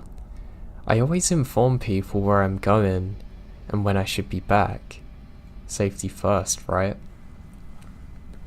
So one day last year, I was going stir crazy, so I took myself out to a popular educational centre. A branch of trails stem from this one spot. Now they're not long trails, but are all interconnected, so it's easy to create your own distance. It was midweek, so I wasn't expecting to encounter many people, maybe a school group at most. I grabbed my backpack, lock the car and head out. It was a beautifully sunny day, mid-autumn, so it was a little chilly out. I was listening to the sounds of nature surrounding me. Some squirrels, birds, even a deer crosses the trail at one point. I was sticking with the main trail, which had educational signs identifying different types of plants as you went along. I made my way up to the first little hill and made my way down the path where it takes a sharp turn. Up ahead, I caught sight of a man wearing a dark blue jacket. Strange, I hadn't seen any signs of this person or heard of them whatsoever. Normally, I'm comforted seeing someone else, but this time my gut was not happy. I made a note of what the person was wearing and went along. Blue Jacket had taken the path I wanted to take to create a longer hike. It would have been a lot more secluded and less travelled this way, just a nicer path generally. So for once, I tried to be smart, listen to my gut, to just follow the main route back to my car. I had about 2 kilometers to get back though. Clouds decided they wanted to skirt across the sky, making the woods a little dull and ominous. I kept looking over my shoulder, feeling very unsettled. The trees casted finger-like shadows that did not help calm my imagination at all. One of my favourite spots on the main trail had a few massive boulders and rock formations smack in the middle that you have to go around. Really neat for photos and climbing on a normal day, but today they fill me with dread. I can't pinpoint why at first, until I found some scuffs around the base of the rocks going the wrong way round. The trail's very obvious which way to go, left, and these markings were wrong. It's like someone went the wrong way around the rocks, dragging their feet behind them. An animal? Maybe. I can't figure this out. I wanted to turn around and go back the way I came from, but that would have added 4 kilometers back to the car. I stuck close to the far side of the real path, keeping an eye close on the rock formation. As I made it to the other side of the rocks, I caught sight of some blue fabric, the same blue jacket I saw earlier. The person now suddenly ducks down, as if they're trying to avoid being seen. For Blue Jacket Man to reach the rocks before me, he either cut his own path through the woods or sprinted 5 kilometers. I don't like the prospect of either option. Maybe he was taking a leak. Yeah, I'll go with that. I pick up my pace and dug my phone out. I texted my usual hiking friend telling them the details in case I went missing. I glance behind me, and again I see him staring at me. I ran the rest of the way back to my car, hopping in, immediately locking the doors, and curiously, there's not a single other vehicle in the parking area.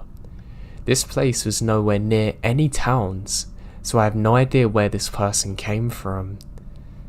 I took a couple of minutes to sort myself out in the car, and as I pull out to leave, I look at the trailhead, and that damn blue jacket was on the signpost that I had passed to get in my car, and no one's visible. I was so spooked out by this encounter that I refused to ever hike alone.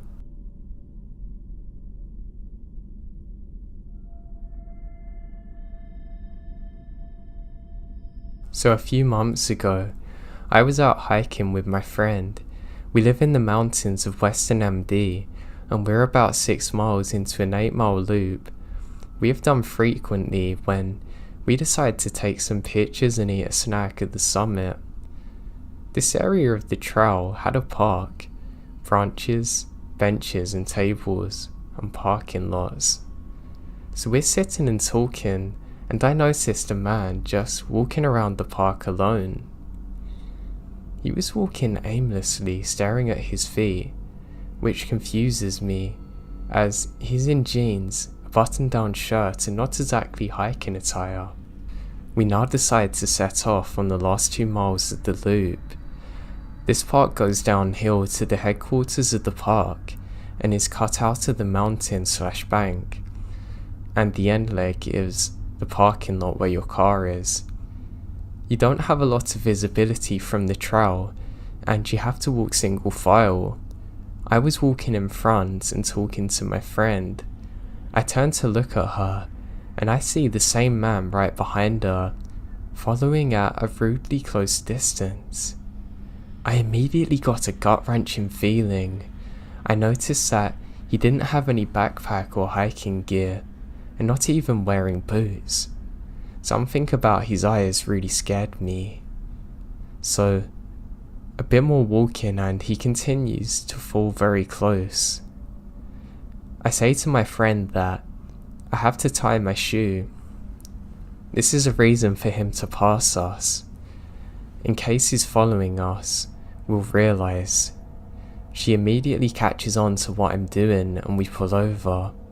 He looks very startled, and she politely says hello, and he just stares. This is when I notice that he is carrying a stick. As I'm fiddling with my shoe, she stands between us and he passes us. We wait to give him some short distance ahead, but immediately he slows down. We now wait for a bit longer, and he gets to the furthest part of the trail that has sight lines to us, and he turns around, looking up at us. We decided that something feels wrong about this guy, and we don't want to press him or pass him again. So we turn around and walk back up the trail towards a park with the tables and parking. A few minutes later of walking up the trail, I look back and see he's on the trail too. He's following us. I tell my friend to walk faster. We book it up the trail and get to the parking lot area we were at before. We start to strategize and wait, deciding that we will wait to see if he comes back up the trail to the lot. There are more people around here, so we feel safer waiting it out. About 20 minutes go by, nothing. We are talking about how that could mean that he kept going on the trail and is long gone, or is waiting on the trail where it's more desolated. While we're thinking this, we see a couple come up from the trail we're on, presumably taking the loop in the opposite direction we're on. We approach them and ask if they saw the guy there. They tell us they saw a young man sitting on a rock about halfway down. They describe the man as following us. We explain our interaction with him to the wife and go back and forth in conversation. The husband says we need to call a ranger. He wasn't just sitting there, he was carving a stick with a knife. He's clearly armed. Needless to say, we call a ranger. The nice couple walked that fast leg with us to make sure that we can get to our car safely, and gave us their number in case we need anything. The rangers then rushed to the trail, but there's no sign of him. I wish I knew where he went and what happened to him, but I'm glad that I followed my instincts. I hate to think of what he would have done with a knife to us, out in the isolated part.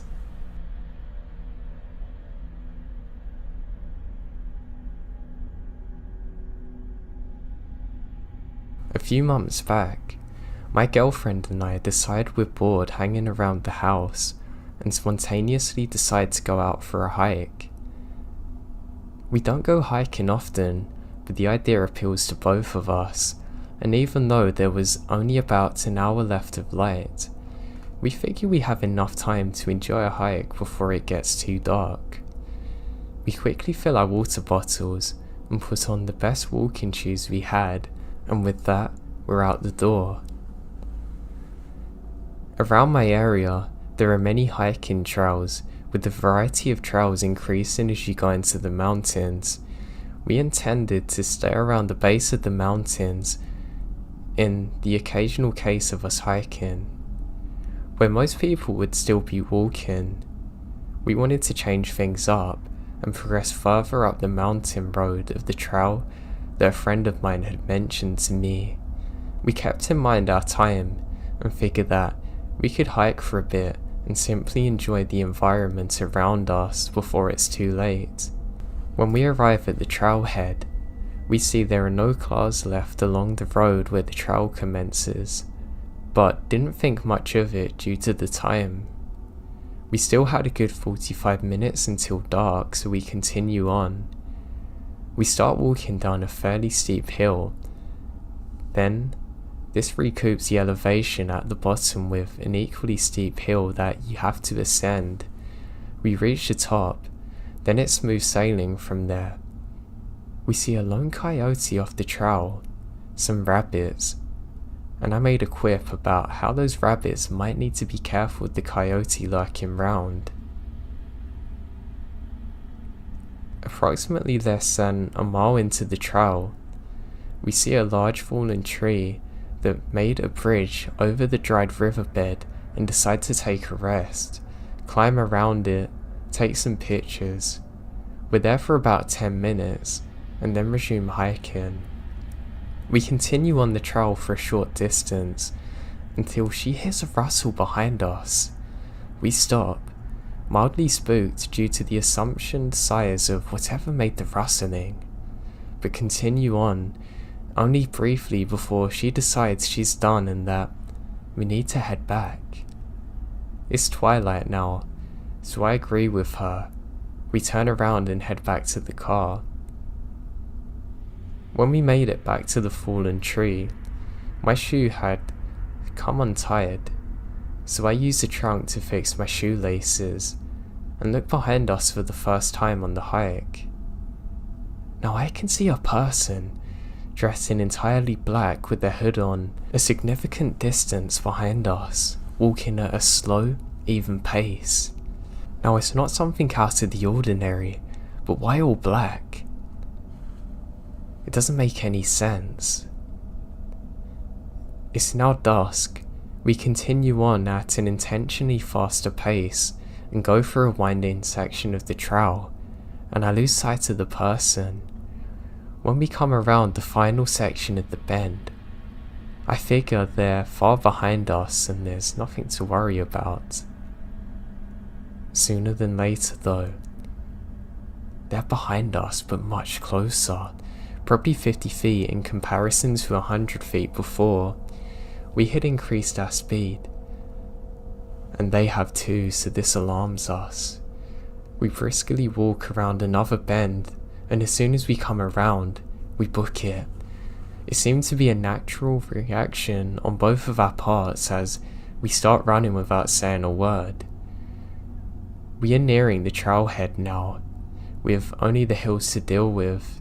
We catch our breaths for a moment, and I turn around again. I see the person seemingly come to a halt and look back at me, as if they were trying to uphold the illusion of simply walking. At this point, I shout go, and we both sprint to the hill. What little light is left is making it very hard to get through here without tripping. We're both stumbling down it now, almost falling multiple times. I'm quite worried that I'm going to twist an ankle, but we make it to the bottom, but must continue up the initial hill, and then we'll have made it out. We preserve up the incline and make it back to the car. I have a sigh of relief, my heart pounding and adrenaline racing as I start my car. I go into reverse and, what do I see? The same person emerges, breathing heavily. We finally get a glimpse of him. He has a pale complexion and dead eyes, and has a furious look on his face and was holding something in his hands. I don't take a second to see it, I just speed out of there, leaving him in the dust.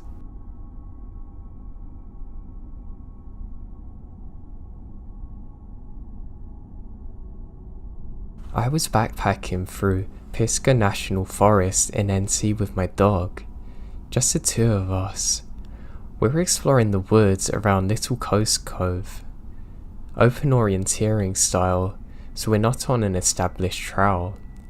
We'd been hiking throughout the day, following a circle, and towards the evening, I realised my dog isn't acting normal. She's very much caught up in the scent of something, and she won't let up.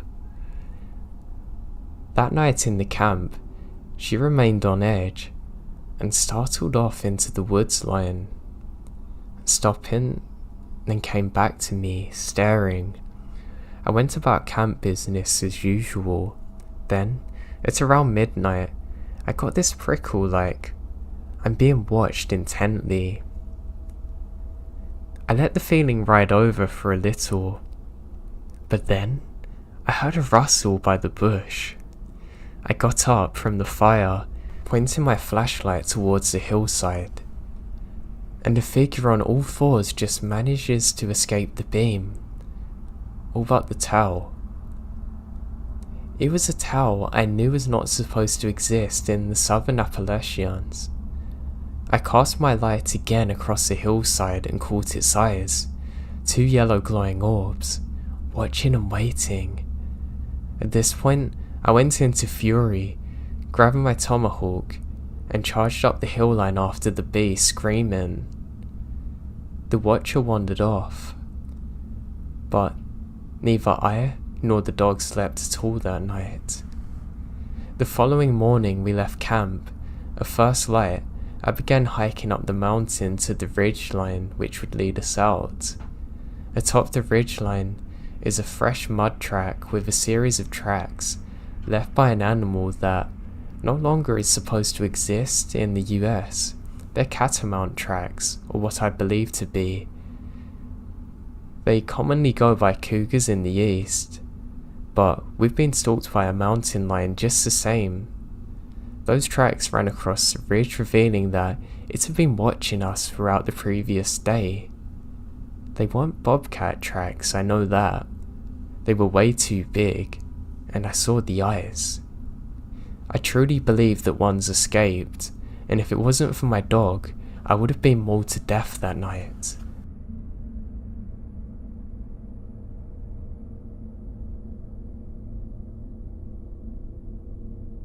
The neighbourhood where I grew up was more or less suburbs, except the back end of it that borders a massive field where nothing has been planted in decades. Part of that border is buffered by woods, and it's in those woods where my friends and I would play. One day, we were particularly deep in the little section of forest. We were attempting to pick through what looks like overgrown dozer tracks. The woods are thick across NT, but the central/eastern proportion is thick with kudos in particular, and it has given us hell. We had probably made a mile of progress in this track when we come across a depression full of water.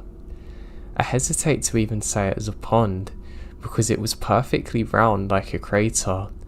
The water had obviously receded in the middle, and was exposing the roof of an old car. At about this time, One friend found a license plate under a pine duff. It was tagged with buckshot.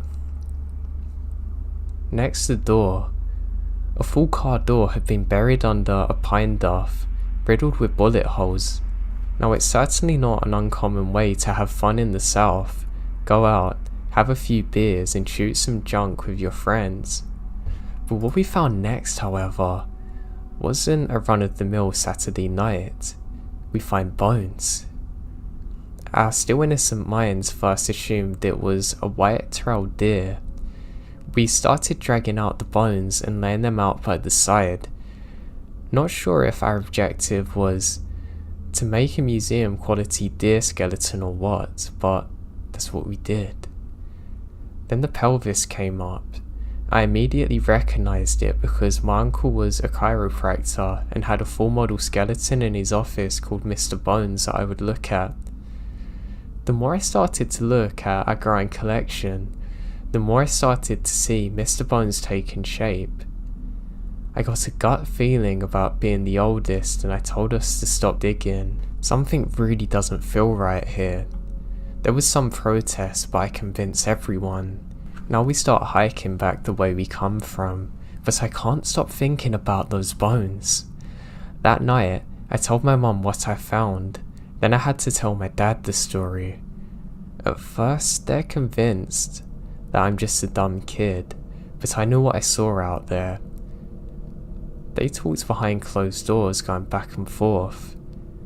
The next day, I told the story to 2 sheriff deputies and took them out to the area where I found this in the woods.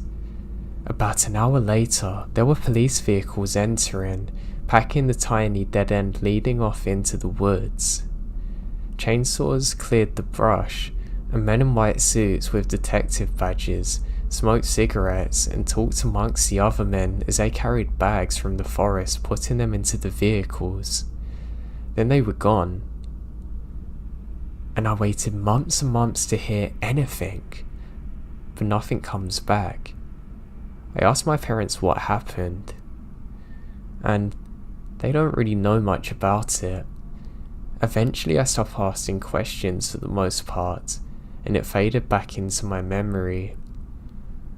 Until one day I was home from college sitting by the fire with an old neighbourhood friend who had been there that day. He saw everything I saw. We started talking about it for the next few hours. We started doing research online but can't find anything. It was so baffling. I asked my parents the next day and they still have no idea what I'm talking about. His parents said the same thing. To this day they're so adamant that nothing happened. It's crazy.